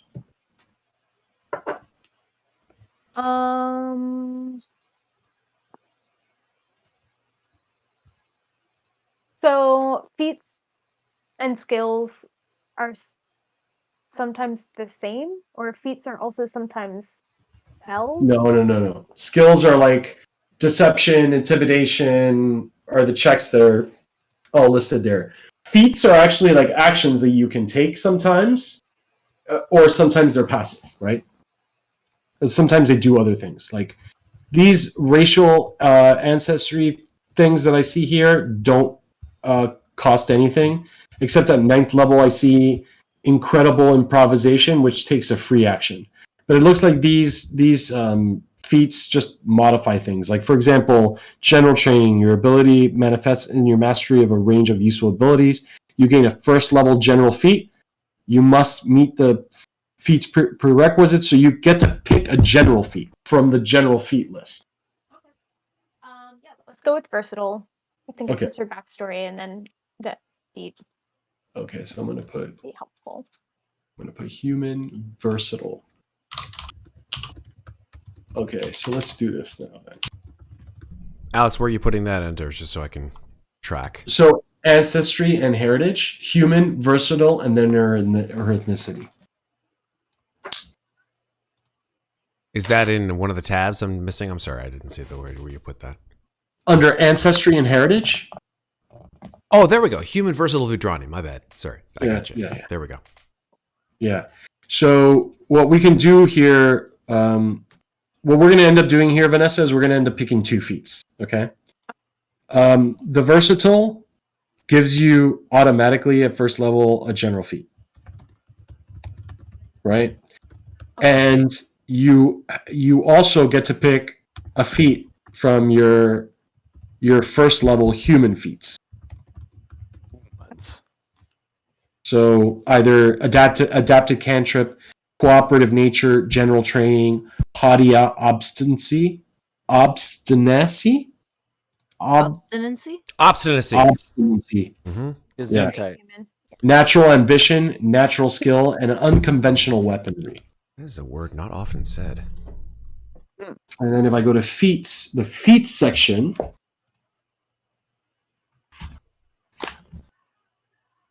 There's a lot of general feats. Yes, there are. Oh, so many.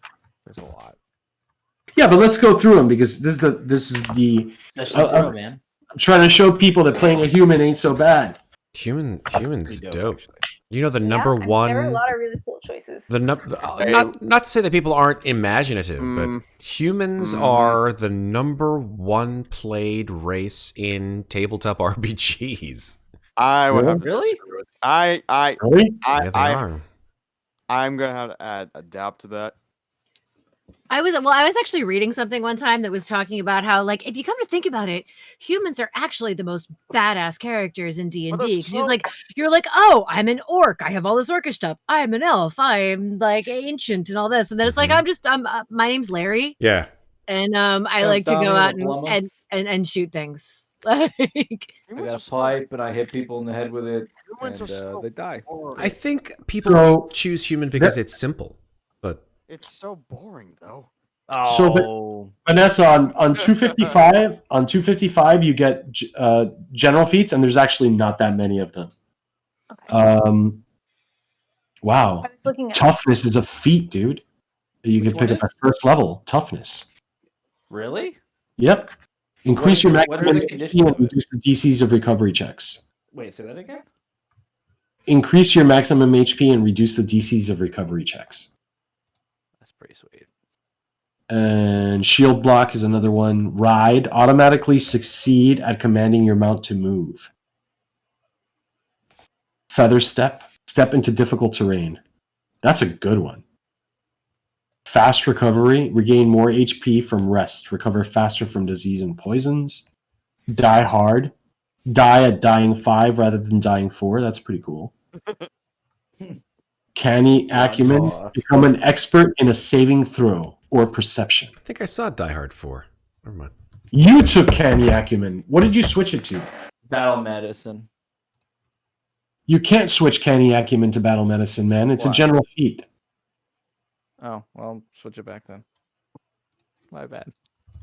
You cheater. I'm not a cheater. I didn't know any better.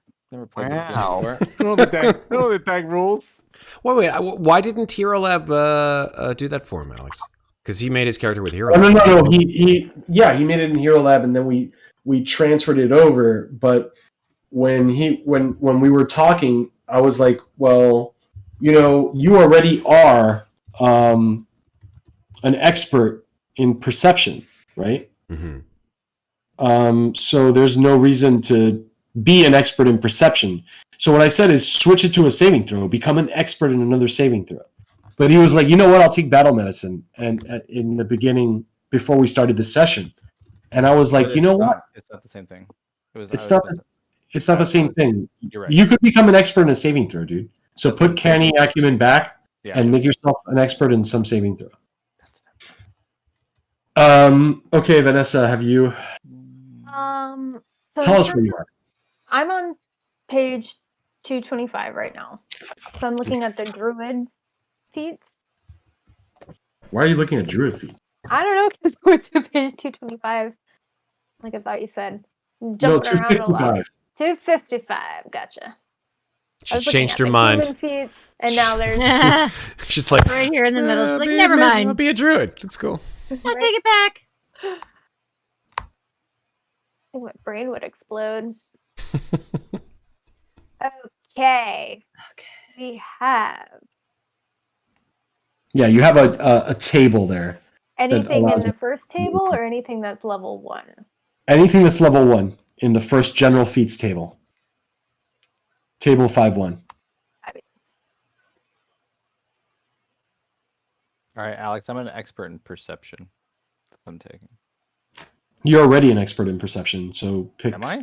Yes, pick a saving throw. Okay. What is the As a monk, you become an expert in perception, I believe. fortitude saves, reflex saves, will saves, or perception?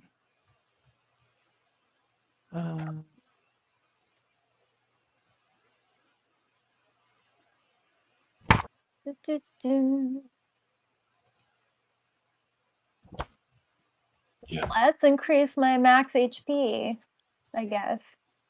Toughness. Dude, you're an expert in all of your saves. So yeah, make yourself an expert in perception because you're trained in perception. You're not an expert in perception. And what did you want to do, Vanessa? Pick one of these feats. Yeah, which one are you picking? I guess toughness? I mean, it's not a bad choice. Okay, so let's see what toughness does. It says increase your maximum HP and reduce the DCs of recovery checks. Because that's something that I mean in D&D, toughness is something that you take later. Mm-hmm.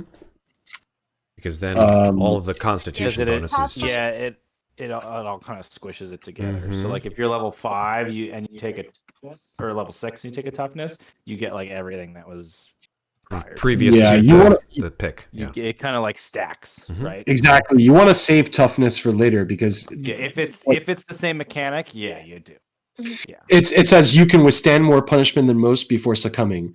Increase your maximum hit points by your level. So I mean, she could take it now. It's greater as the levels increase. Yeah, it just becomes greater as she could take it now. Mhm. Take toughness now. Yeah, you're tough. All right. Receiving conflicting opinions from you. No, it's okay. It works differently. It works differently in Pathfinder than it works in D&D. It does. So I shouldn't have assumed that, and I'm very sorry. I mean, I So- could. So could can you do explain it to me one more time, Alex, so I can, because I'm not quite understanding how it works here in Pathfinder. So the way it works, I'm looking it up because I'm about to copy all that data into there, is you can withstand more punishment than most before succumbing.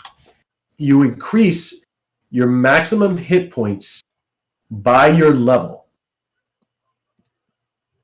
Per level? Yeah, so like for example, she's level 1 now, she gets 1 hit point. When she's level 2, she gets 2. When she's level 3, she gets 3. Damn. I think When she's level 4, she gets 4. I think the difference taking tough or toughness or whatever you want to call it in Pathfinder or D&D is if you take the tough feat at a lower level versus taking it at a higher level, you don't see the dramatic increase. Right. Versus if you take it at a higher level, The your Popeye. hit points go boom out the wazoo because Right. you're accounting for all of the previous, All your previous levels. yeah. Exactly. Yeah, okay. So the DC of recovery checks is equal to 9 plus your dying condition value, which is pretty cool too. Like it lowers the flat check DC value for recovery checks when you're dying. So it's easier for her to recover from them because she has to roll over a lower number. So if she was like dying 2, she'd only have to roll over 11. If she was dying 1, she'd only have to roll over 10. Normally, you would have to roll over 11 if you were dying 1. So that's pretty cool too. So I'm gonna go ahead and add that to your sheet, okay, Vanessa? Okay. Like it because for many of these, they just don't really fit the character, even though they're very helpful. No, that's fine. But you still have to pick a feat from 57 as well. Oh. Yep. A feat from which?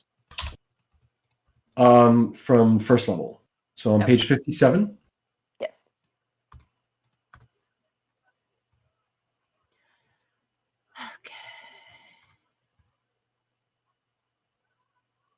And the trait for that, I believe, is general. And then first level from human background feat, we Yep. have a cantrip, nature, training, the haughtiness, ambition, skill, and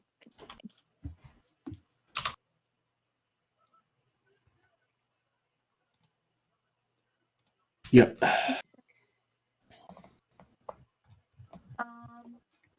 do natural skill.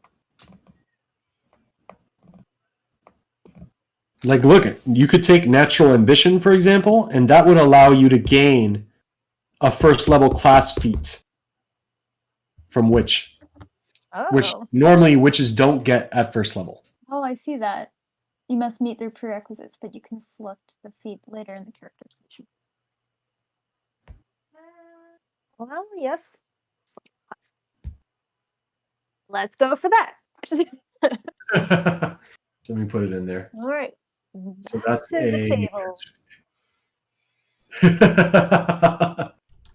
All right. No, but don't do. You don't have to pick that now. Let's just get through this piece. So natural ambition, that has a trait of human, and I'm going to put a human type as well. And that is a feat 1. Okay.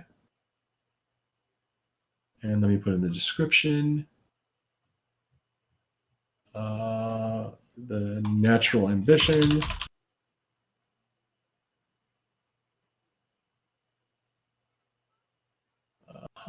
Ah, bingo. I figured out where I'm from.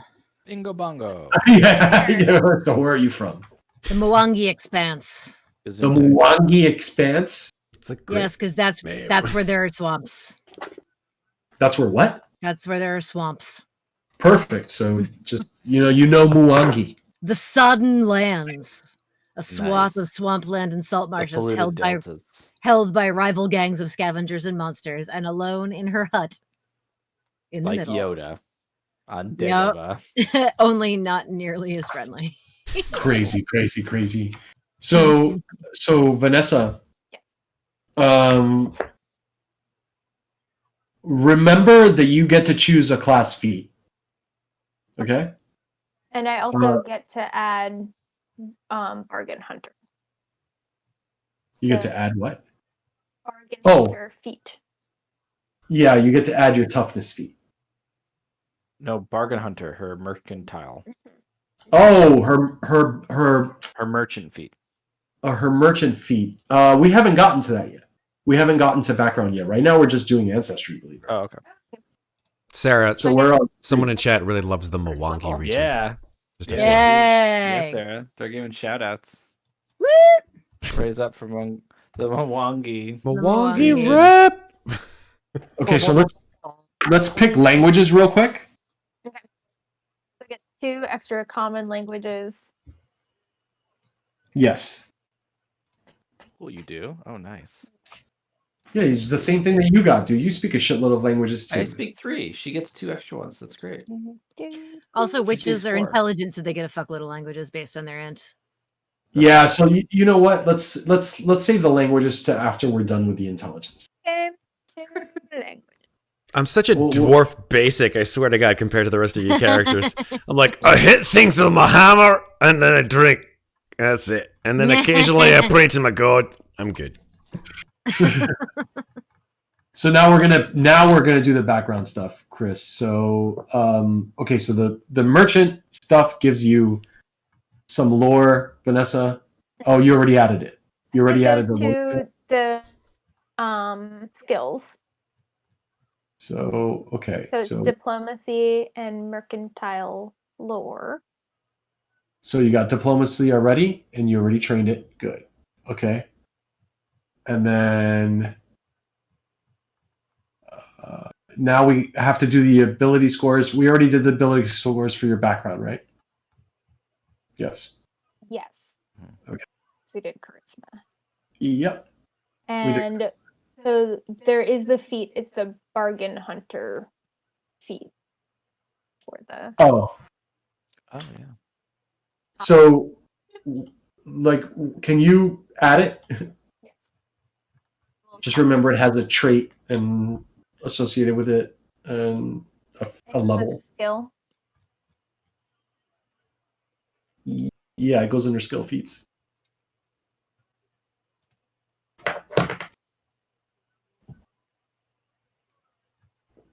Bargain Hunter. Oh, yeah. Let's see what Bargain Hunter says. Okay, so the traits for this skill are general and skill. And you earn income using diplomacy, spending days hunting for bargains and reselling at a profit. You can also spend time specifically sniffing out a great bargain on an item. This works as if you were using earn income with diplomacy, except instead of gaining money, you purchase the item at a discount equal to the money you would have gained. I'm taking Mira shopping. I'm taking her shopping on every single episode that we have where we're like in town. It's like, Mira, you got to help me find a pair of shoes at the right cost. 10 silver pieces for that ale, and you have Mira next to you, and she's like, no, it's like 3. Come on. And I'm like, well, I don't fucking care. 10 silver it is. She literally just hands them 1 silver piece and goes, There you go. That's great. That's great. Great, thanks. Bargain hunter. Amazing. She is the bargain hunter. she would win all those flea market flips. This is great. Okay, so you're good. You put in the prereq. All right, great. Yep. All right, so we've covered background pretty much, and you've already put the training where the training needs to go, right? So now let's go to your class. At this point, you need to decide on your class. Write character class on the top first page of the sheet. Then write 1 in the level box to indicate that your character. You did that. The next to the ability score, the class's key ability score, and add 2 to the ability score for the ability boost. So you boost intelligence. Yeah, 2 more, I think, right? Yeah. No, she's got 4 more. So you get, but you can only put it in 1. Yeah, but you only put it in 1. You can't dump it all into intelligence. You can do 1 in intelligence. Well, she can do intelligence now, and then she can do it. She can do intelligence again when she gets her 4. Right. Right. We're doing her class. I'm confused. 16. So I just added 2 to intelligence right now. So Yeah. So one ability boost equals 2. 2 points. Okay. 2 points. All right. So that's great. Your int is going up pretty good. Okay. So we did that. Excuse me. Okay. So we could do optional voluntary flaws. Think about that, guys. If you guys want to do voluntary flaws, I'm down for it. What are voluntary flaws? Yeah. Sometimes it's fun to play a character with a major flaw, even if you're not playing an ancestry that imposes one. You can elect to take 2 additional ability flaws when applying the ability boost and ability flaws from your ancestry. If you do, you can also apply 1 additional free ability boost. In other words, you can sort of take 2 boosts away, like con and make it an 8, and wisdom and make it an 8, and put that in something else. You guys want to? Do you guys want to play with flaws? It's like mid-maxing to the max. I don't need to do with that. No, thank you. Yeah, Yeah. So we're I allowed like to where play, I am. So you're saying we're allowed to play lawful stupid? Yeah, if you want. I mean, everything is up to you, man. So, So now we're to the point where Vanessa's going to max out her scores. Now that you've made the main mechanical choices about your character, it's time to finalize their ability scores. First, make sure you've applied ability boosts, and we have ability flaws. You don't have them. Noted in previous steps. Then apply 4 more ability boosts. So right now, you're going to apply 2 points to 4 more scores. Wow. Yep. Okay. So definitely do intelligence. Okay. Definitely do con. Definitely do charisma. And then you still got 1 more. Mm-hmm. Is she fast? No, but she can It'd be. be nice to dodge. How quick? Oh, she's probably quick with her hands, right? Snatch up those deals. Yeah. Snatch up those deals. Snatch up those. She could put it on wisdom if she wants. That would improve her perception. She's always the first in line at Costco, and she's like, fucking get out of my way. Here's some in real life stuff. BJ's is opening up across the street from me. I can't wait. Got a BJ's over here, too. Ooh. All right, I chose wisdom. Giggity? Wisdom it is. BJ's wholesale, dude. And now let's make you Like train. Costco. in Oh, I was thinking something else. unarmed combat. Okay. And you are trained in unarmored. Ooh. So your AC is a 13. Maybe you want to put that in Dex to make it a 14. I don't know, but it's up to you. Instead of wisdom. Yeah, I mean, wisdom gets you better perception, but it's easier I'm pretty perceptive. to hit I'm a you. monk. Yeah, and from the beginning I was talking about boosting my dex. Yeah. Like to snatch up those deals.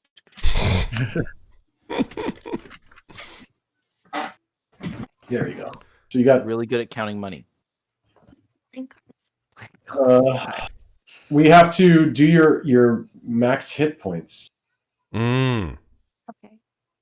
Okay. We didn't do your ancestry hit points. So your ancestry hit points, if you look at what I'm doing, they're 8, and your class hit points are, I believe, they are 6, right? And your other is 1 right now.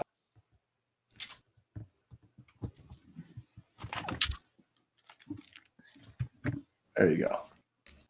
That other goes up for every one of your levels, by the way. Okay. So next level it becomes 2. So you're actually pretty healthy for a witch. You got like 17 hit points, which is well fed. That's close to mine. It's well fed. I have 19. Merchant life, yo. You're like, yeah, you're well fed. built. I'm carrying all those packages everywhere. Strong. Jeez. Well, I don't know about that. Her strength is not that great, but No, I have a broom. So is but I have to learn to Costco. fly. She has a broom. Is Costco canon in Pathfinder? Fantasy Costco. Where Fantasy all your Costco. dreams come Yeah. true. Yeah, absolutely. That's right. Fantasy Costco. Go where all your dreams come true. okay. What's So happening? she's great at. She's charismatic. She's intelligent. She's healthy, and she's dexterous. It's all good stuff. All right, so a record. So now we're going to record your class details. This is going to be as daunting as it was for Sarah, because you're both witches. So here we go. Let's try to clear this out in the next hour. Exactly. I bet we're done in 30 minutes. I think you're right. Okay, so By the way, Sarah, you have a dope chair. Thank you. It is. Sarah, just for the sake of moving along, I'm going to do this. I'm going to show you how to do it, though. Okay. What are you gonna show me how to do? No, Sarah, Vanessa. Okay, Sorry, I'm like, you're huh? both- You're both witches. I know we Right, made it okay. confusing. So she's trained in fortitude. She is trained in reflex. She is She is expert in will. That's awesome. Okay. I did that. Okay, so now you're trained in perception. Nice. You got a 3 bonus. 3. The person that has the best perception in this whole session is Chris. His perception score is insane. 6. I'm an expert. Fucking monks. Nice. Monks, man. Yeah, I'm Monks. also an expert in fortitude, reflex, and will. Jesus. Yeah. Yeah, just don't monks. I've never So played you're- it before. I'm super stoked. I'm like, it's gonna be so much fun. I also have proficiency. It's all right. I'm in just going to bite him. You're trained in one skill determined by your patron. That's I don't the know what- rune, right? You guys picked the rune. Yeah. That's And dope. What's You get magical weapon with that, right? Yeah. Yes. Dude, That's I Oh, got- you're trained. So you're trained in Arcana. Let's go ahead and train your nice. Arcana. I got Nice. the evil eye hex cantrip from Ooh, my what's that do? patron. I'll throw one up there for you. You're trained in a number of additional skills equal to 3 plus your intelligence modifier. Vanessa, I'm going to let you pick them. It's 7 skills. That's ridiculous. 7 skills. Okay. And Int-based characters. God damn it. Yeah, dude. It's 7? it's also human. Yeah, I Yeah, it's also true. have 7. Human, right? I mean, I had 6 as a monk. Well, it's not enough to be an expert in everything over here. So Yeah. the evil eye basically it makes the target gain the frightened condition essentially. That's It gives dope. them frightened. It actually didn't put out the full. Like it doesn't put out what the. So on a success, they're unaffected. If they fail, they're frightened 1. If they're a crit fail, they're frightened 2. Damn. And as long as I can see them, they Mhm. can never go below frightened 1. Yeah. The lazy eye. If I sustain it for up to a minute. Damn. Please tell me people have seen 50 Goes West. Yes. Yes. Okay, good. Go Elrond. west. Life is peaceful there. Yeah, I have some nasty Oklahoma. cantrips since they all get scaled up to level 1 spells. That is pretty dope. Like inflict wounds would just go automatically at level 1. I don't get inflict wounds, but I do. I get, know, like, but like, just imagine that. That'd be, got like chill touch. There you go. Okay. And That'll Vanessa, you get to pick a witch feat. Okay. Which feat? Wait, she Yeah, does? which one? Which feat? Is it because she's a human? She can cackle, she can cauldron, she can Wait, counterspell. I didn't She get to pick one of can those. That was cackle? my. That's Alex. a feat. That's a feat Alex. to cackle. Yeah. Does she get to take that because she's human? Yes. 'Cause- Oh, Because gotcha. she picked a feat. I'll show you what that feat is. Vanessa, did you already pick all 7 of your skills? No, I was looking at all of them and thinking about it. What feat lets her take a witch feat? I'll tell you. Oh, man. Nice, Sarah. Nice. I did my best. It comes from the versatile human. From her background. Because Gotcha. she gets to pick another general feat with one of them, and then she gets to pick a class feat, right? Something like that. Yeah. Oh, exactly. nice. Yeah. Yeah, She so gets a total- She gets to pick both of those, didn't she? She gets a general feat. She gets a human feat, and she gets a class feat because Oh, of shit. the Humans, man. Humans Look are at the humans. shit. I'm telling you. There's like, I was like, there's no negatives. Really? Except being a human. Whatever. Hey guys, I'm Tim. Nice to meet you all. The page with the witch feats. Sorry, say that It's again? part. If you're looking at the actual core rulebook, it's part of the witch page. If you want a page number, I think I still have it. It's page 100. Hey, There you go. Scepter, not to interrupt, but Scepter, we have someone in chat who's just letting you know that if you were to play a Tengu, he has seen a Tengu or a bird swashbuckler use their beak to earn panache. Just letting you know. Nice. Oh, that's neat. fun. It's too bad Tengus are not allowed. Shut down. He shut you That's why down. I am. Close I'm that door. sorry, but these core races are boring. Yeah, well, that's too bad. Vanessa, listen, I'm a goblin and I'm. what was I going to tell you? You're not going to Consider see the it witch stuff, in a rule book it's not because good either. the witch is in the advanced players book. Yeah, So so you have to go to it's the. on the website. You have to go to the website. Yes. Okay, I'm on that website. Yeah. And they say for witch feats, yes, cackle, cauldron, reach. There's a Okay. lot there. It's counterspell. You get counterspell shit. Yo, At level 1? Yep. Yeah. Feat Otherwise, at level 2. What? 1 is a reaction. She can counterspell. What? A creature casts a spell that you have prepared. I gotta do that one. I will definitely be taking. You have to have the same spell prepared. Wait, I didn't see that okay. part. Yeah. When a So foe casts a luck of the- spell, you can see its manifestation. You can use your own magic to disrupt it. God, that's You pretty expend it- So cool. that's kind of That's cool. cool. So if you have a really big spell book and you face off against a witch, No. It's got to be a No. prepared spell. Oh, No, it just says you expend a prepared spell, so it means you expend a spell slot. No. A creature casts a spell that you have prepared is the trigger.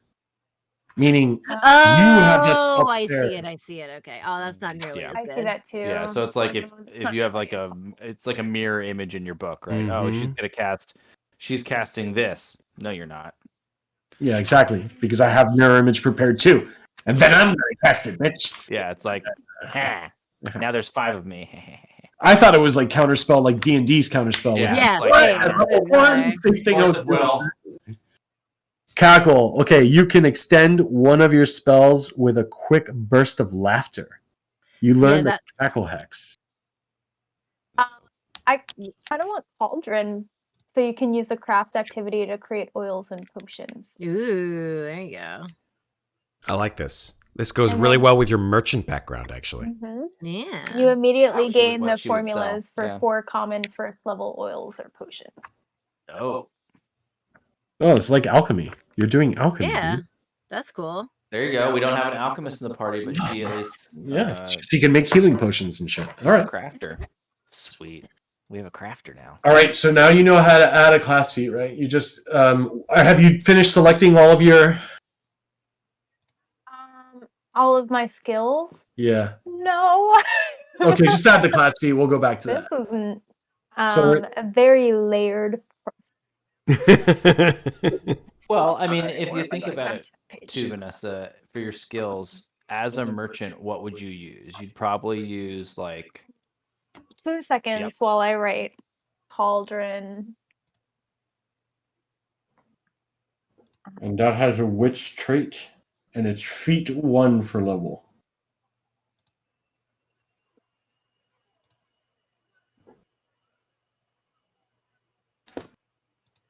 For level, you just put feat 1, and then copy pasta. Alex, is there a Pathfinder like animal list somewhere where I can find a list of the tiny animals? Oh yeah, good idea. No, dude, That's just pick one. Anything that you want, I'm going to give you, as long as it's tiny. If you want a tarantula, it's yours. Oh my god!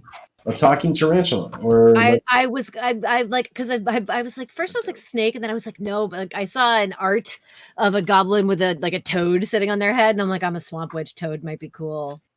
So I'm gonna Pretty cool. Like a little warty toad. That's so gross. Yep, I don't It's know. like- I'm gonna figure it out. I'm gonna come up with a good swamp creature. A catfish. I'm just kidding. It's awful. How is she gonna carry a catfish around? I can give it the amphibious trait. That's one of the That's things I can true. concentrate on, but I'd have to do it every day. unless I'm- Salamander. Ooh, that'd be kind of fun.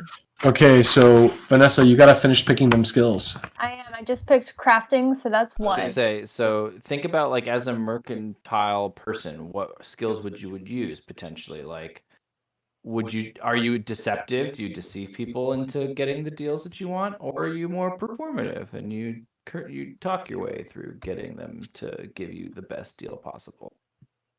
Exactly. You know, Plus, deception is not something lawful good, but I mean, maybe she uses it to deceive evil people. I don't know. right? She's lawful good, so deception probably isn't a good idea. But is she high up in society because of her mercantile ways? She knows. Yeah, she knows how to talk. Right. There you go. I mean, there's pretty much like 9 skills. Arcana would make sense, but you already get that with one of them, right? Yeah, she already got. Yeah. So anything that says T3, she's already got. Okay. Oh, I can gotta do look. My 3. stream needs to. It's all pixely. I need to make it bigger. So I can do medicine, nature, occultism. Should probably do that. Witch.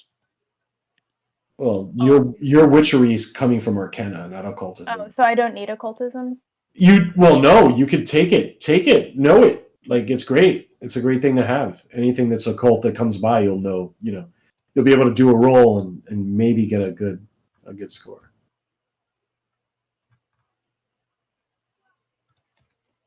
We've already got some healers, right? Yeah, Matt and I have some heal ability. Yeah, so I didn't bother with any of that stuff. Yeah, medicine. I think I'm Would I need I'm- medicine to I'm craft trained in medicine. like yeah. healing potions, or that's just alchemy, right? Well, yeah, with your you have your cauldron, you can cauldron. do oils So I don't and need potions. So oils are like you can put them on blades and stuff to give them different effects, and potions, gambit, anything from poisons to healing to smoke bombs to lots of cool stuff. 2 more, so I'm thinking nature and stealth. Yeah. Sure. That all makes sense. For sure. So many stealthy people in this game. All right. I'm not actually. Well, I have a +4 to stealth, but I'm not proficient in it. Look at there's so many T3s on her list. So many T3s. Yeah. Okay. I have a All pretty right. high number too. I have 1. So so I now have 9. I'm gonna change your name to Forest. You're gonna say Mira Forest. 1, 2, Because 3, she's not from the 7. Are you gonna do it with Frosty the? place Are you gonna anymore. do it with the 2 R's? Like Just 13 Thrones skills. games? No. Forester. Just Mira 13. Forester. Damn, I have 9, and I thought I was doing good. 13 fucking skills. Oh wait, no, I have 10. I forgot about my lore one. Life is like a box of skill Oh, I forgot checks. about her lore. She has 14. Yeah, there you go. My name's Mira Forest. Change your name to T3. Your name is just T. You are the Terminator. No, she has 10. She has 10 skills. Jesus. She has 10 skills. So do I. Yeah, baby. You both are like just super like Witches. Charge. It's like fucking Witches, Okay. baby. hocus okay. So pocus. so now we have to add. So I don't know exactly what it is that Sarah did. Did you add familiar as a the class stuff? Okay. Mm-hmm. So initial proficiencies we did. The patron we did. I put it on the feats page under class feats and abilities. What you put the patron? I put familiar and What's your patron there. familiar, though? Okay, let's do that. So under What's your feats, No. I know I'm still deciding. what is this? Why would would it be the art? We got to find both you and Sarah's. Oh, I like Sarah's little goblin lady, but if we can find a goblin with a familiar for both of you, and like a human with a familiar that has your familiar in the photo, oh, that would be Fun. Okay, so you put it under what? I put it under class feats and abilities on the feats page. Okay, so let's do that real quick. She gets her familiar, and what type did you put for that? I just put familiar for now, and I didn't put an animal in. Oh, I just made it say familiar. yeah. It's The not like I type, ever would, have to roll the type it. would be the creature eventually, right? Yeah, yeah, I Um, think so. they're tiny creatures. Is that what? Tiny they- creatures, yeah. Okay, I'm gonna look. I'm gonna try and find it. I thought we were gonna go with fox or something. Vulpix, I mean, the fox is really cute. If I'm from like a kind of coastal area, maybe you have a seagull. That would actually be kind of funny. Or like a You give it the Oh, speech, here- you give here's it my the favorite- speech my- ability, my and all it best says is David Attenborough. mine. right? a Mine. blue-footed booby. A blue-footed booby. That's what you could have. Oh my goodness. Go watch your Planet Earth. What kind of everybody. animal is all about like hoarding goods? A walrus? crow or a magpie. Yeah, it's true. A crow. And what'd you call your patron? You just called it patron, or you called it rune? What did you call it? I did patron, and then I put curse in parenthetical, Okay, I'm gonna do this. and then I just put the little description down in the description. Yeah, I'll do the same thing. Patron rune. And then for patron rune, she gets and the description. Yeah, that's what I did. And we already picked her cauldron feet. Okay, so patron So rune. cool. I really like that one.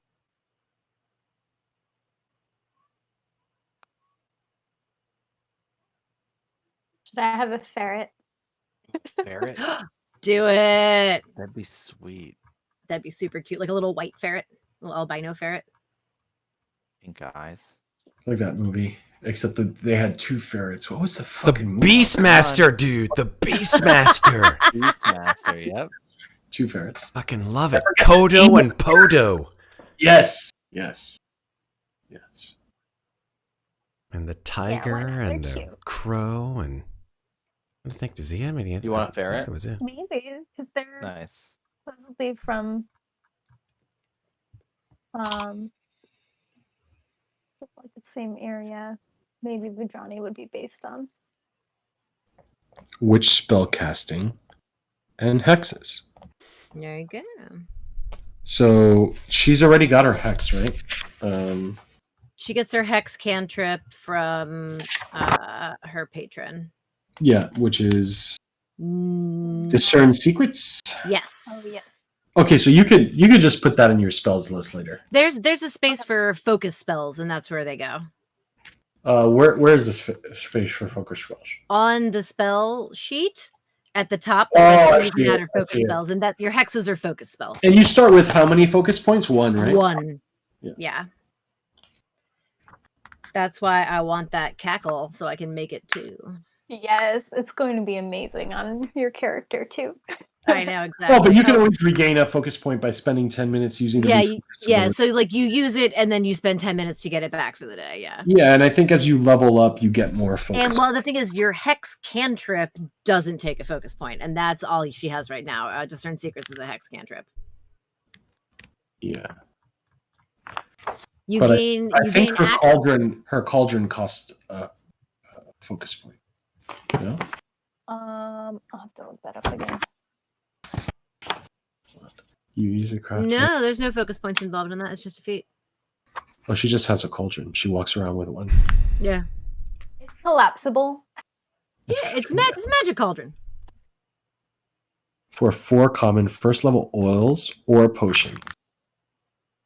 At 4th level and every 2 levels beyond that, you gain the formula for a common oil potion. Yeah, you're like a fucking alchemist. Kind of like an alchemist. You can brew a great deal of magic with your cauldron. When you craft a batch of oils or potions, you can make up to 6 in a batch instead of usually 4 per batch. Nice. Well, it's useful with 6 players or 5 players. There you go. It's gonna be She's left like, out. here, everybody, heal yourselves. Here, have some potions. Potions. What's your ferret's name? Oh, don't drink that. That's poison. Oops, Oh, I'm sorry. Oh, don't you don't want that one. That's poison. Okay. That's for our enemies. I'll do all this later. Okay, I think she already added Discern Secrets. I'm trying, but all those little What things? things are.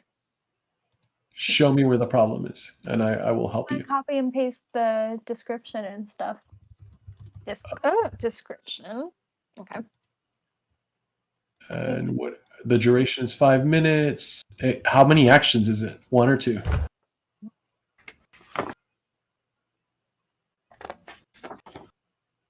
Okay, we recorded her DC. No, we didn't. We didn't do your DC yet.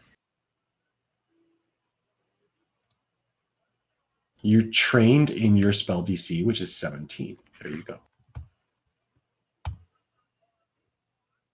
Okay.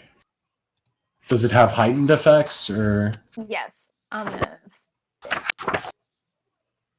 This is so cool. This discern secret. This, witches are pretty fucking cool, dude. That's why I wanted to be one. They're a really interesting class. I like you. So on page 238 is a spell. And it costs how many actions to cast? Sorry, stream. I'm also learning here. Oh, this is good. I'm actually reading about how you learn spells. You call upon your patron's power to better uncover secrets when you cast a spell. Okay, so it's 1 action. That's pretty cool. It's just 1 action, and it's somatic. Oh. No I was complaint. like, I could beef up my spell list for money. That's cool. And it's also a fucking cantrip. The hex cantrips are pretty badass, actually.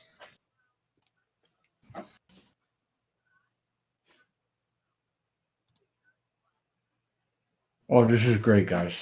All right, so I think we're done recording your class details, Vanessa. I mean, you can populate your spells. You know how spells work already? Mm-hmm. Sarah, or do you need an explanation from maybe Sarah or something? No, you guys went over it really well before, and I think I've got some time to study up in the meantime. Yeah, so basically what's going to happen is you're going to pick 10 cantrips and 5 spells in addition to the spell that you get from your patron. Why does she pick 10 cantrips? Because that's what your familiar knows. And that's it. Like we're like wizards. We're like half prepared, half bookcasters. So your familiar knows 10, but each morning you pick which 5 of them you want to have prepared for the day. I got it. And your familiar knows a total of 6 spells, including your patrons for like spells, first level spells, but you choose which 2 you want to prepare each day. Got it. Cool. Thanks. You're welcome. That was why my spells took for fucking ever, because I had to find 15 spells. I'm gonna go over here. Are you done with this? It's a great balance. Are you done with this cantrip? Yes, and I'll double check it before. Okay, I'm gonna add familiar for you, and then I think we're done with you. Oh, I already did add familiar. There's familiar. What is your familiar? Ferret? Yeah. Cool. What did she pick? A ferret. And what color is the ferret? Ooh, good question. Is it an albino ferret? Is it a little red panda? Hmm. What color is the ferret, Vanessa? The pressure is on. Oh, she's looking at Google ferrets now. Cutest little ferrets. You just Google them. I Is like it- the ones where they look like Raccoon the faces? brown and the white. The brown and the white face. I did post a picture of a witch with a ferret in the art. section. Where? Looking. Art. Oh, that's pretty cool. Wow, she is cool. I do like that picture a lot. Which one? The top one or the bottom one? No, the bottom one is The great. bottom one's pretty Oh, cool, yeah. right? The bottom one is it's a photo of someone cosplaying a little bit. But Yeah, she it- looks awesome. It is a I feel like they're from great Vikings or picture. something, but it's Yeah, super it's cool looking. Okay, And that's so kind of the ferret that I was looking at. I love that. It's really I'm going to say the same thing that I said to you, Vanessa, about equipment. You get 15 gold pieces. Buy yourself get yourself whatever equipment it is that you need. You don't have to spend the 15 gold pieces. That's yours to keep. We've already calculated all of your modifiers. The sheet did that for us. I think we did perception already. Did we do it? Let's check it. I think we did. Yes, we did. Saving throws. We did. Melee strikes and ranges. We're good. Alright. We made it. My God. I would like We to open up the made it. next 30 minutes to discussions, questions. Well, Matt and I get to share our character. Oh, that's right. Yeah. That's right. Our fucking All right, characters. Matt, roll a d20. Who gets to go? Who let's Yeah, go? Piece of shit. you go All right, first. fine. I'll be back Right. in half a second. Eat it. I got a 2. No, you got a Me 2. I got too. an 18. Yeah. All right. Here we go. Finbald Ramfist. fucking name, dude. Come on. Fucking rams. Ramfist. Ramfist. Yeah. Cause he'll ram your fist. I mean, his fist, a fist. I don't know. He'll ram something up a something. All right. Finbald Ramfist is a dwarf. And as Alex spoke about before, he is a Death Warden dwarf. I know we did this a long time ago, Alex. We did this oh my God. Did we do this like a year ago almost? Isn't he supposed to be trained in medium and heavy armor? Because He it should only be, says- yeah. He It should says be. he's only trained in medium.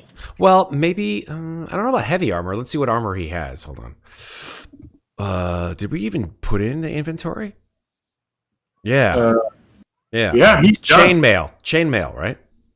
Chainmail's medium armor. That's why.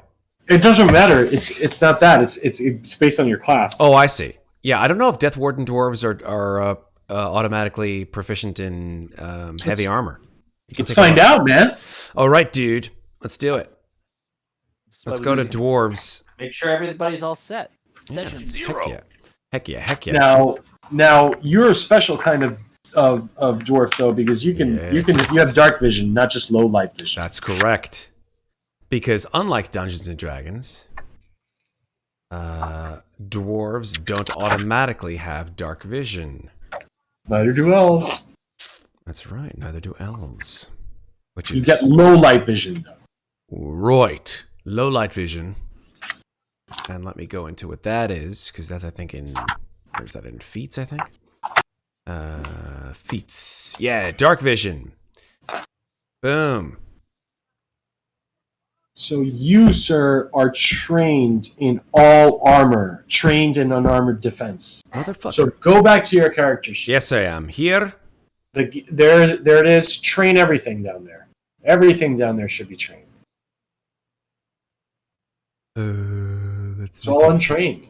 One second. Fists, daggers, melee strikes. Oh, all of them should be trained. Okay. Including unarmored? Yes. Dope. You are trained in all. Train of fools. Done. Trained in unarmored defense. Trained in all armor. You're done. Beautiful. Did that change the armor class at all? No. No. But, It just you allows me gotta to make use sure- heavy armor, essentially. Yeah, all of a sudden you put heavy armor on and your AC drops. You're going to be like, what? And then my stealth is like, I can't move without clanking all over the fucking place. All right, yeah. With a shield, I've got 20 armor class. Yeah. Got a lot of hit points. Why don't you explain to the stream how shields work? Shit, yeah. If I remember. So they give you a +2 to your armor class, obviously. That's the first thing. When you raise one. When you have to spend an raise action it, to raise that's right. You don't automatically just say, I have a shield. Bing! It pops off my shield. No, you have to actually use one of your actions, one of your 3 actions, to raise your shield. I found this out the hard way. It's like, yeah, it fires an arrow, but I had my armor class. It hit my armor class. My armor class is 20. No, actually, you didn't raise your shield. That's right. Ooh. Beautiful. Which makes a lot of sense, right? You don't always see people in armor just like, ugh, they're always with their shield up. No, because then they can't see and they can't swing their goddamn swords if they only have their shields up. So,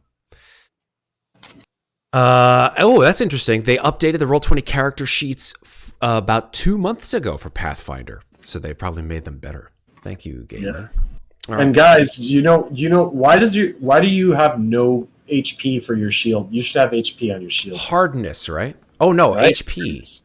Hardness, because I can break your shield. I mean, not I, but you know. Is Someone can. hardness the same thing as HP?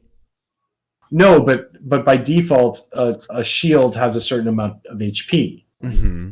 Mm-hmm. And the way it works is I have to beat your hardness rating with the damage, right?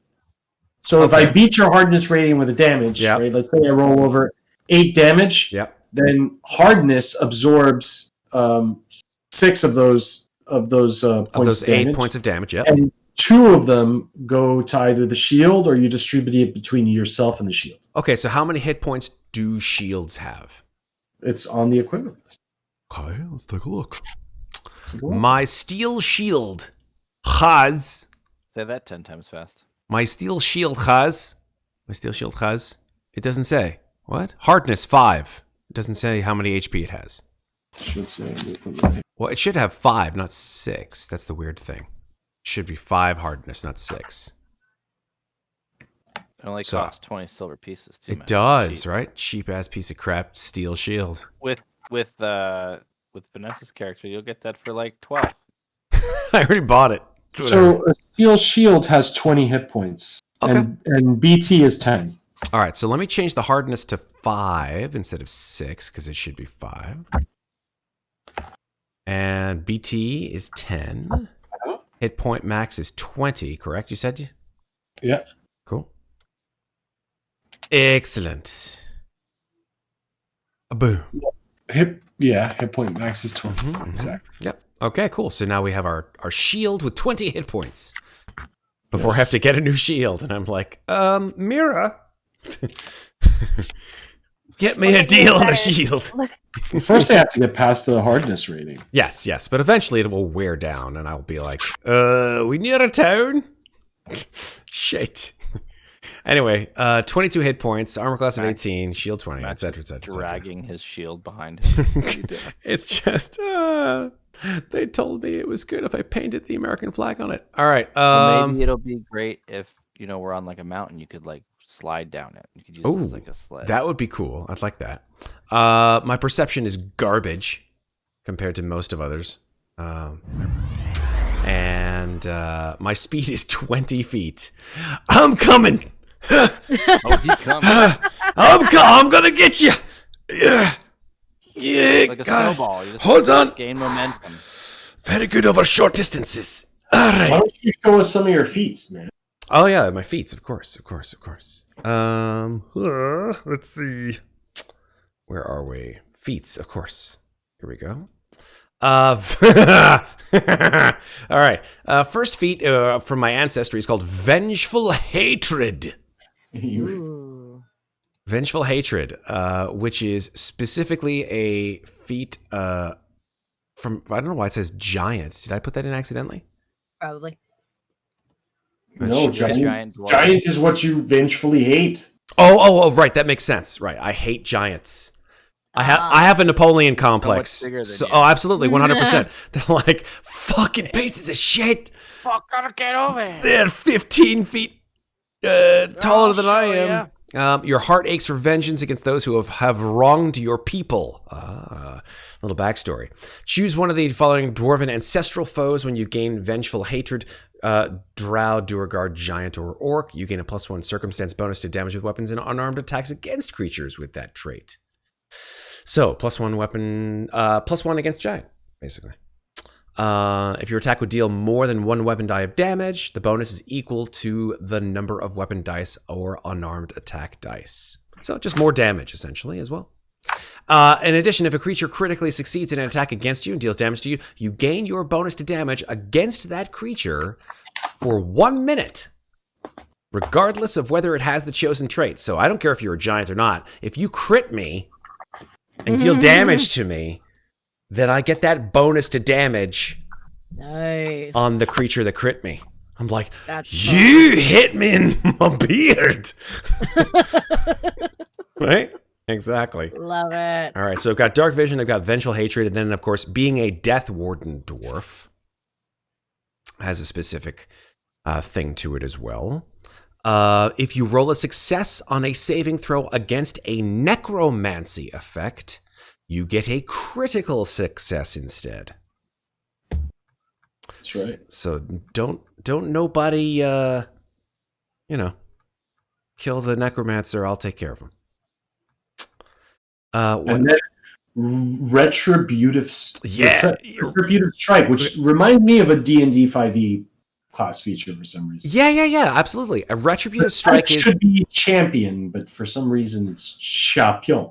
Yeah, I think we might have spelled that wrong. I don't know why, but it is champion. I will change that to champion instead of champion. There we go. And the trait should also be champion. The trait should also be champion. That's correct.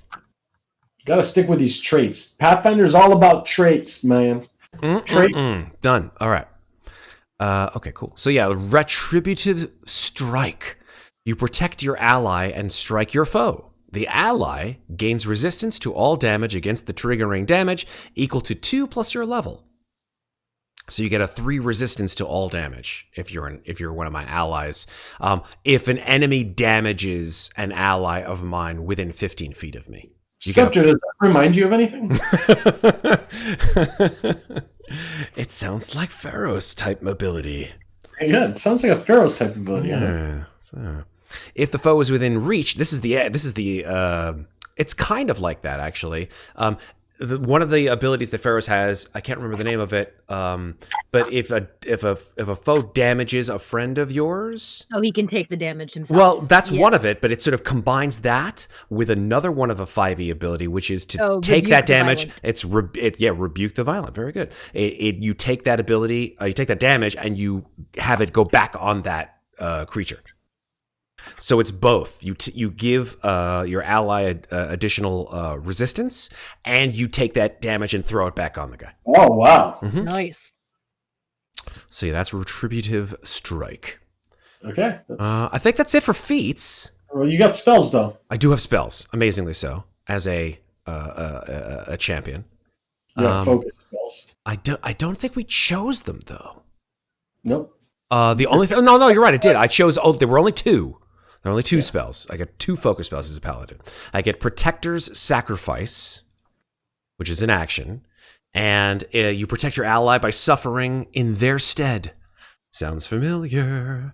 Reduce the damage that the triggering ally would take by 3. You redirect this damage to yourself, but your immunities, resistances, weaknesses do not apply. So it's just like Pharaoh's ability, essentially, to take the damage in your stead. You aren't subject to any conditions or other effects. Your ally is still subject to those effects, unfortunately. I like what that familiar does. Can do for the witch with the life. What is your class DC? What is your the ability? 14. It's 14 because I have a key 1 and the proficiency trained of 3, so that's a 14.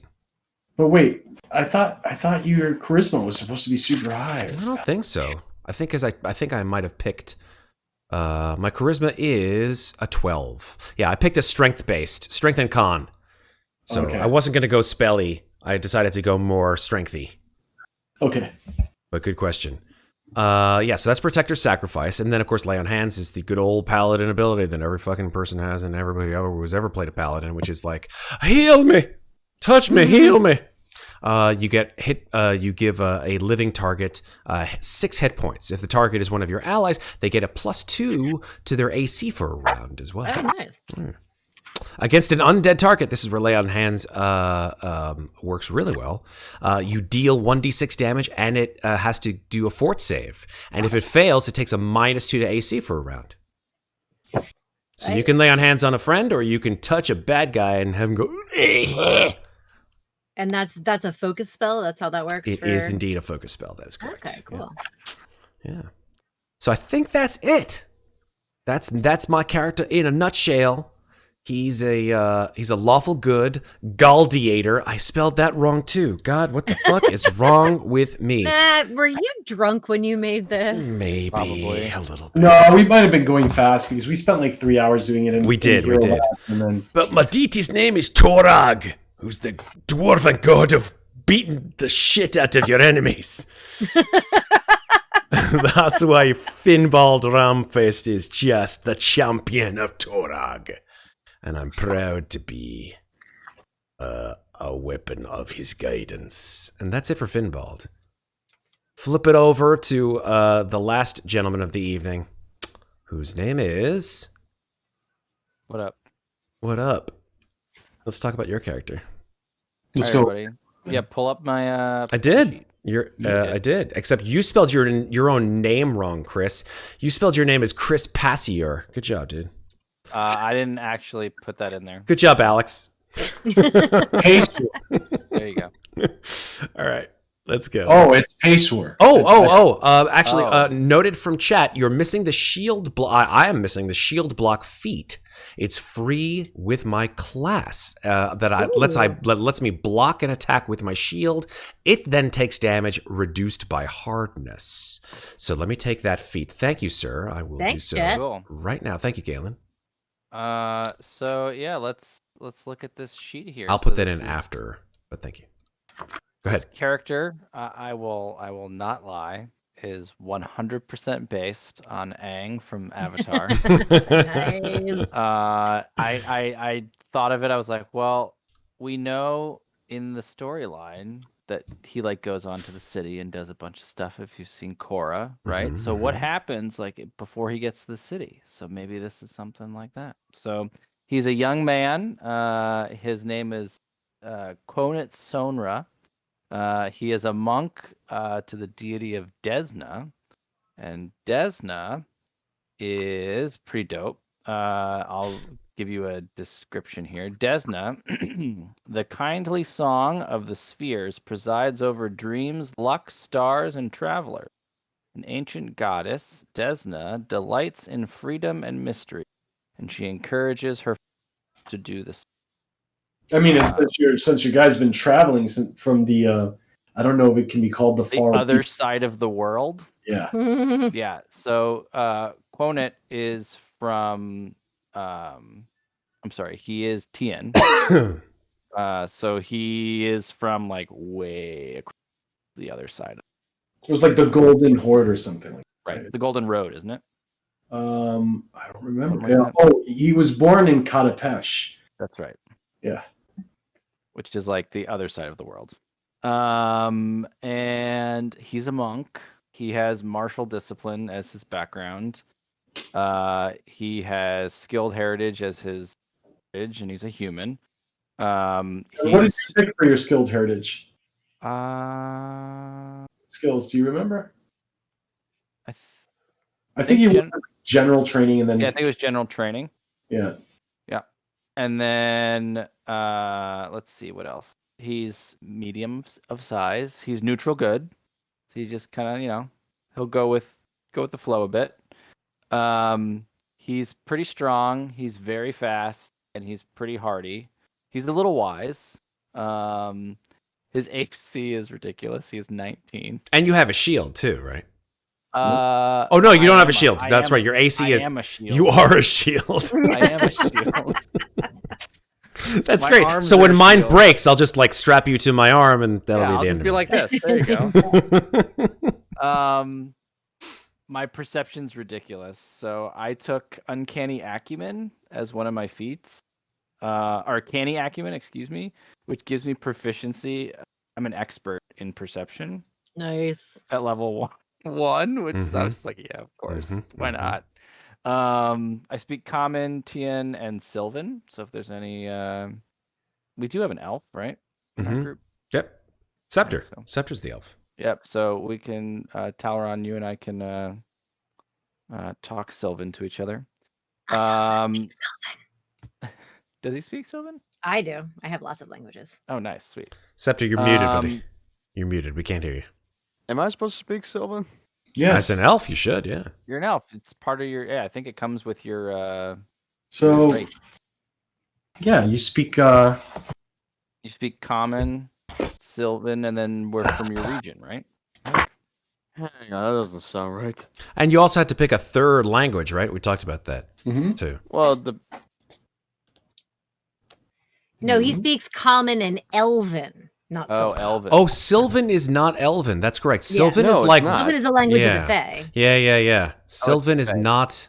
Although it is often because elves, Yeah, 'cause originally elves are came like Sylvan. from. Yeah, I know. Yeah, they I know. came I from thought the Feywild or whatever the fuck you want to go for from a history perspective. But yeah, Elven and Sylvan are two very different languages, unfortunately. All right. So he's really good with his fists. So his let's see, his feats.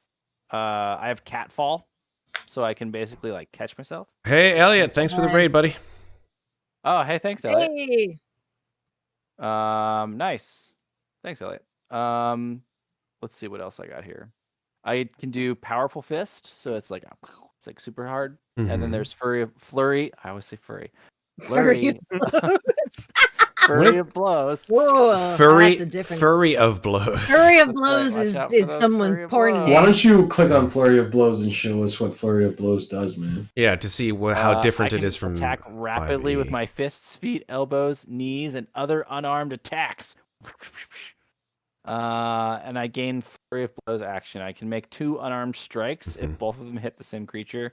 I combine their damage for the purpose of Oh, resistances. In other words, And you're doing 2 strikes with 1 action, right? Yep.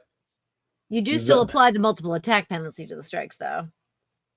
No. Yes, it says it Do right I? there. in Yep, the text. you do. You still apply the multiple attack penalties, that's for sure. Ah, But you're only wasting 1 action. that's true. Utilizing. I also have Key Strike, which is fun. Which I like focus my energy in, and like it's almost like it's kind of like a spell attack, but not really. What else do I got? It is a spell attack. It gave you a spell. Key Strike gave you a spell. Oh, he's also trained in martial weapons too, so he doesn't just punch things; he can stab things. So I have a long spear too, so keep guys away from me. Nice. I have a little hand crossbow. I'm trained in acrobatics, obviously, athletics, medicine, so I can heal you guys up a bit.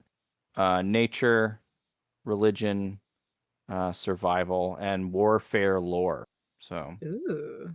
I don't know if that'll come in handy, but I liked it. I mean, who knows if bog lore is going to come in handy, but like, Yes, the sunken swamp world lore. yes. The Legion of Doom. Where is the Legion of Doom, Bogwitch? Yeah, it's a Bogwitch. Bogwitch. I think that's about it. I'm also an expert in. Well, show us your spells, man. You got a key spell. Yeah, that's it. I just did it. I clicked it on.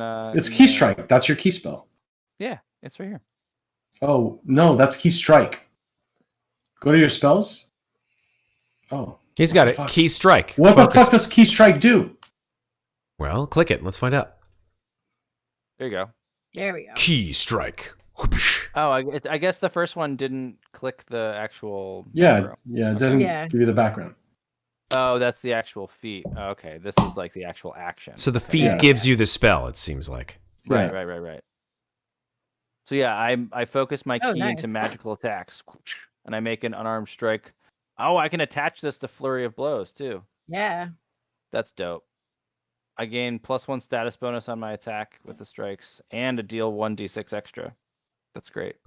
Nice. Oh, cool. Oh, I'm not lawful, so that's okay. So I can do force, negative, or positive damage. Huh. I didn't know lawful damage was a thing. That's new. Yeah, it's like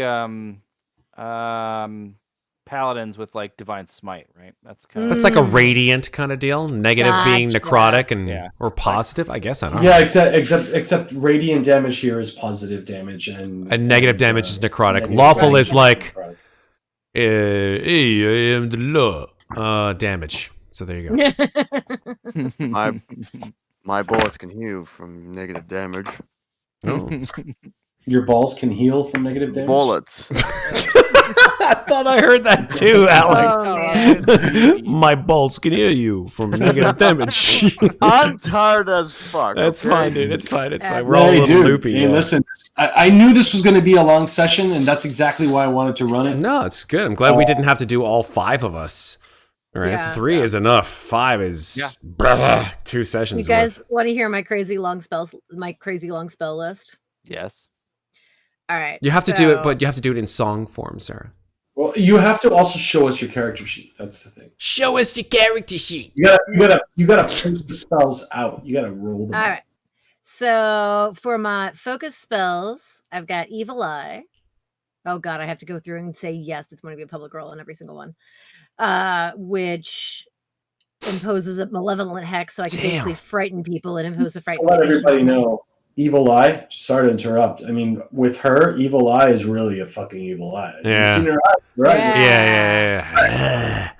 Also, Vanessa, you have this too. We both get the phase familiar first level, level 1 focus spell, which is you get it when you get your familiar. I found that in the text. So basically, as a reaction, if your familiar is going to take damage, you can shift it in from its physical form into an ephemeral version. It gains 5 resistance to all damage and is immune to precision damage, which applies only to the attack that triggered it. So cool. So- It's like in Sabrina. Yeah, you like save him. save Don't your touch familiar. my cat. All right, so we got out of this long. We got Chill Touch cantrip, and as of which all of my cantrips are heightened, so the extra damage is already applied. So Wow. does a bunch of damage with cold to a living creature, to an undead creature. It makes them flat-footed, which gives them like a disadvantage kind of thing. It makes if they're flat-footed, someone like a rogue can attack them and get sneak attack. There you go. That's so interesting. This does this on undead creatures. Okay. Yeah. I have dancing lights, which we all know what that is. I have detect magic. This one's fun. I have daze. Yeah, what is daze? The This- magic card. It's not putting out the heightened target spell, what the damage return what violent all the damage. damage things are. So it does damage, and then on a crit fail, they're also stunned level 1. Oh shit. Detect magic, which is not quite as potent as D&D's detect magic. Guidance basically automatically gives somebody a +1, but you can only use it on them once a day. My god. Oh no, once an hour. Okay, once an But hour. it gives me a +1 status bonus to either an attack, a perception check, a saving throw, or a skill check. Depending on your party, I could see how this could actually be really great. Because Guidance can oftentimes, be super fucking helpful. every single time I'm like level 1 parties, everyone's like, guidance. Guidance. Guidance. Oh, by the way, guidance. Yeah. And I'm like, exactly. oh god, just fucking have him roll a normal skill check. Stop getting in there with fucking guidance. Go ahead. Sorry, sir. Why isn't this guy's HP showing up? Who? Over his Taron. I don't know. Scepter's HP Yeah. is not showing What up. are you talking about? It's not Yeah. showing up over his Oh, that's easy enough to say. I can fix that. Well, you have to go into the token and set the abilities. We can do that later. It's no problem. I will fix it for you. It's easy. Mage Hand, Prestidigitation, which is different than D&D's, so I'll put it up there. Mhm. You can either cook, cool, warm, or flavor 1 pound of non-living material. Slowly lift an unattended object of light bulk or less 1 foot off the ground. Create a temporary object of negligible bulk made of congealed magical substance. It looks crude and artificial and is extremely fragile. What the fuck? It can't be used as a tool, weapon, or spell component. Or you can tidy, clean or soil an object of light bulk or less. You can affect an object of 1 bulk with 10 rounds of concentration and a larger object 1 minute per bulk. Okay, so tidy has the same sort of effect as 5e, right? Clean Yeah, from dirty. clean things up. You can like warm up dinner. Yeah, that's all right. But it seemed kind of fun. Okay. Come back to me. We have read aura is kind of fun. You focus on a target object, opening your mind to perceive magical auras. When the casting is complete, you know whether that item is magical, and if it is, you learn the school of magic. So that's more like detect magic, right? Yeah, this is literally, I'm like, we just found this sword. Is it magic? Right, exactly. Let me cast read aura on it for a minute, and then we know if it's a magic item. As a cantrip, that is enormously Yeah. powerful, considering detect magic is not a cantrip. Detect magic is a cantrip. I have that too. Oh, you do? Okay. No, I mean in 5e. Sorry. Oh, in 5e, yeah, because I have both of them are cantrips here. Yeah. Detect magic is also a cantrip. Yeah, but you could in 5e you could detect magic as a ritual. You can. So it just takes 10 minutes versus like Exactly. I snap my fingers and it's done. This 10 minutes later. 10 minutes kind of later. eliminates the 10 minutes later. So this one is I'm going to fun. sit here and I'm going to ritualize. This is sigil. You harmlessly place your unique magic sigil, which is about 1 square inch in size, on the targeted creature or object. The mark can be visible or invisible, and you can change it from one state to another by using an interact action to touch the target. The mark can be scrubbed or scraped off with 5 minutes of work. If it's on a creature, it naturally fades over the course of a week. The fades increases depending on your heightened level. So it's like a magical tag, essentially. It's a graffiti. It's magic graffiti. Okay. However, if you decide to upcast it as Magical a 7th graffiti. level spell, it never goes away. Oh shit! Permanent marker tag. But like that means like it never goes away if it's on an object. It only fades on a living creature. So if you So heighten your it to house is covered in the swamp is covered with. So if you heighten it to 3rd level, it lasts for a month. Heighten to 5th level, it lasts for a year. And heighten to 7th level, it never fades. So like by the time I have 7th level spells, I could literally brand someone. Wow. So that's just kind of fun. Wow. And then we have telekinetic projectile. That's like catapult. This looks You like hurl a catapult. loose unattended object that is within range that has 1 bulk or less It's at like the Darth target. Vader force pull off the wall. Yeah, exactly. It's totally what it is. So Yep. Very similar to the catapult cantrip. that's cool. And then moving into 1st level spells, we have this one's fun. We have agitate. Oh, it takes Send the most of your spells take 2 actions. Most of my spells take Oh, 2 Matt, actions. can we? Yeah. Oh, there you go. We can see chat a little. Oh yeah. What does agitate do? You send the target's Sends mind and body into overdrive, forcing it to become restless and hyperactive. During the duration, the target must stride at least once each turn or take 2d8 mental damage that turn. What is stride? Sorry, let me react to that. Stride just means move. Oh, okay. That's what stride. I means. thought stride Stride, meant move your movement speed, like they have to move at Yeah, least. you don't have to move your movement speed. Okay, I thought that's what that meant on this. So like they have to move their full movement speed or they're going to take the damage. No, they have to stride at least once each turn. Okay. So if you look up what stride is, right, and that's The term stride. yeah, it's just move. So I thought it was. So stride it is was not movement. move your whole movement. I thought it was move your whole movement. Okay, I mean they still have to go somewhere. They walk around in a circle. whole set But of like that could potentially like get them conditions. away from somebody. That's true. That's true. So stride, you move up to your Up speed. to your speed. Okay. That's But it. but it means A they have stride to- action is just basically the move action. That's Yeah. all it is. I move That's back and maybe- forth and back and forth and back and forth So- and back and forth. So Matt, if you look at page 470, you Okay. have all of the basic actions there. Yeah, I'll take a look at that to refresh my sense of all the actions.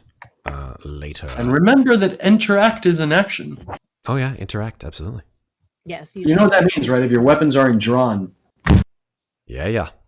You're gonna Costs an action to you're gonna have to call us on This those. is why I don't have weapons. Yeah, I have them, but I probably won't use them much. My fists are always drawn. Right. My fists are always ready. Sarah, you want to So bring us through the rest of these spells here? All right, so here we go. Yeah, Grim Tendrils. Ooh. Tendrils of I love darkness that curl out spell. from your fingertips and race through the air. You deal 2d4 negative damage and 1 persistent bleed damage to living creatures in the line. Eek. Each living creature in line must attempt a fortitude save. So fail.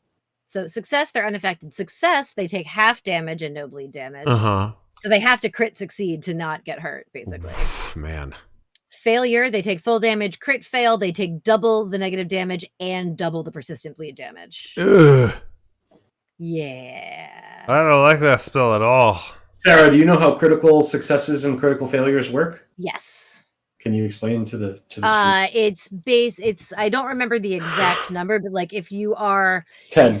if you're 10 over the DC, it's a crit success. Damn. That's And amazing. if you're just over the DC but less than 10 over, it's a regular success. Okay. Yeah, that's the number. So it's not a rolling a natural 20 as a crit success. Yeah. You have to roll.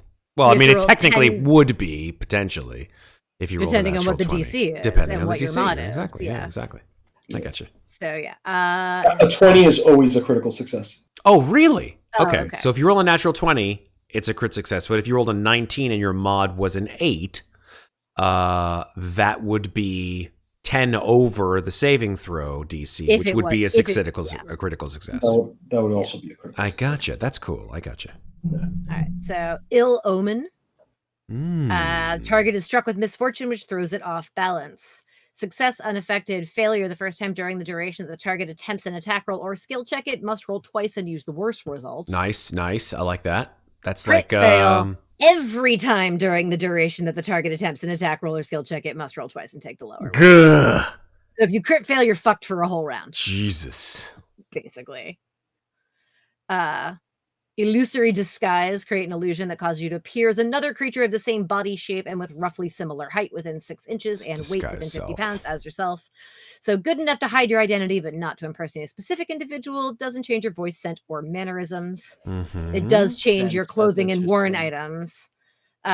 Counts as setting up a disguise for the impersonate use of deception. It ignores any circumstance penalties you might take for disguising yourself as a dissimilar creature.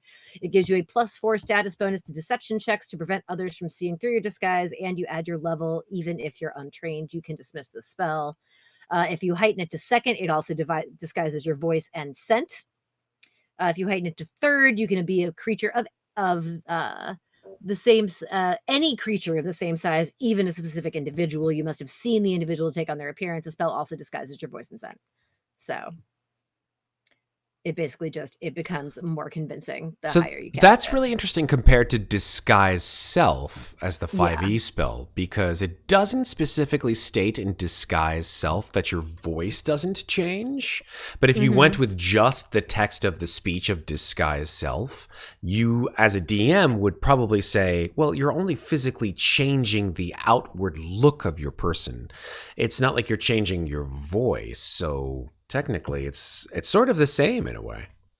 Yeah, but you can upcast this to change your voice. Which is Oh, cool. that's what it is. neat. If I you like if you that. upcast it to second, it changes your voice and Oh, smell. that's so cool. I love that. And if you upcast it to third, you can look like someone else. See, I specifically. love that. I absolutely love that. Yeah, that's really cool. Oof, Then, man. then we have Phantom Pain. Jesus Christ. You have so many spells. She I does can have a only lot have of spells. I can only have 2 of my first levels prepared and 5 of my cantrips. But I know, but you still have so many of She them. has a left. lot in her book. Yeah. yeah. So illusory pain racks the target, dealing 2d4 mental damage and 1d4 persistent mental damage. The Mhm. target must attempt a will save. Okay. Success, they take the full initial damage, but no persistent. Fail, they take full initial and persistent, and they're sickened.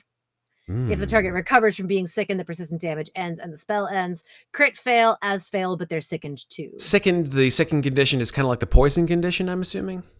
Yes. I was like, yeah, I don't remember. It's Cool. been a while. All right. So And then- second 1, second 2, second 3, second 4. It just Yeah. applies negative penalties to their overall. Exactly. And the levels The only get damage is reduced one usually at a the time. number you have it. Gotcha. Am I allowed to head off now? Are you heading out, dude? You feeling tired? You feeling like you want to pass out? Yeah, we're about to stop. Yeah, we are about to pass This out. is literally my last spell right here, Ray of Enfeeblement. Mm, Oh, Septur, come on, my friend. You know I have you work have in the it. morning. I do too. Okay. And my warning comes before your dice. So, I don't know why this one does. I don't know why some of my spells are putting out the success, fail, crit, fail things, and other spells aren't.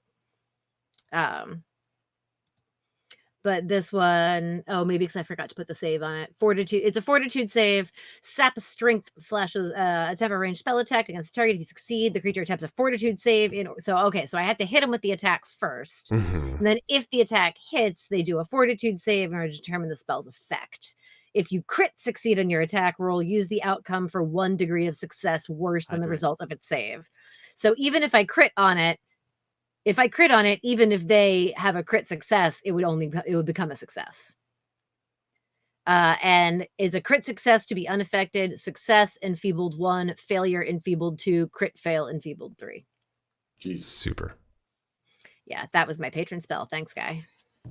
Or girl. I don't know who the fuck my patron is.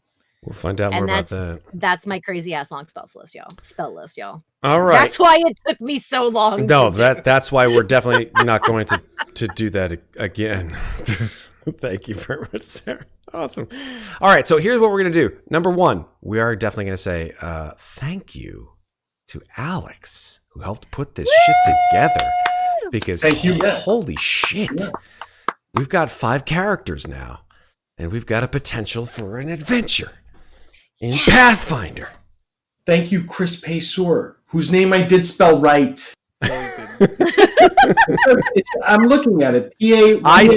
That's because I corrected it. It's fine. It's fine. Okay, I still appreciate you. All right. So let me. Actually, I have names now for all of you guys. So now, Vanessa's character is Mira Forrest. That's right. I've got it now. Not Mira Forrester. Mira No, Forrest. There. I've got everybody now. I've got Qonit, Sonra, Mira Forrest, Celidron, Grzdylyn,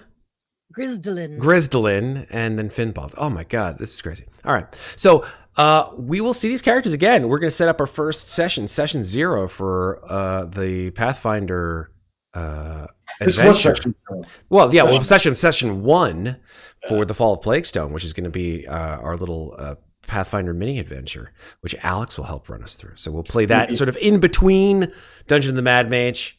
Will be 4 to 5 sessions. Yeah, that'll be super duper. Awesome. Awesome. So we'll have some fun there. Hopefully you guys can all join us for some Pathfinder action. But yeah, it's time for us to say goodnight. It's a little bit past our bedtimes. It certainly is past mine. And yeah, if you want to see us, come catch us again next Friday, or we'll be, I guess, back to Dungeon of the Mad Mage for a little bit, and then setting up Pathfinder and other awesome RPGs here on Slices and Dice. You catch us every Friday, 9:15 Eastern Standard Time. Until then, folks, don't forget, take care of each other, but don't forget to take care of yourselves. Have a wonderful night, everybody. Thanks for watching. Good night.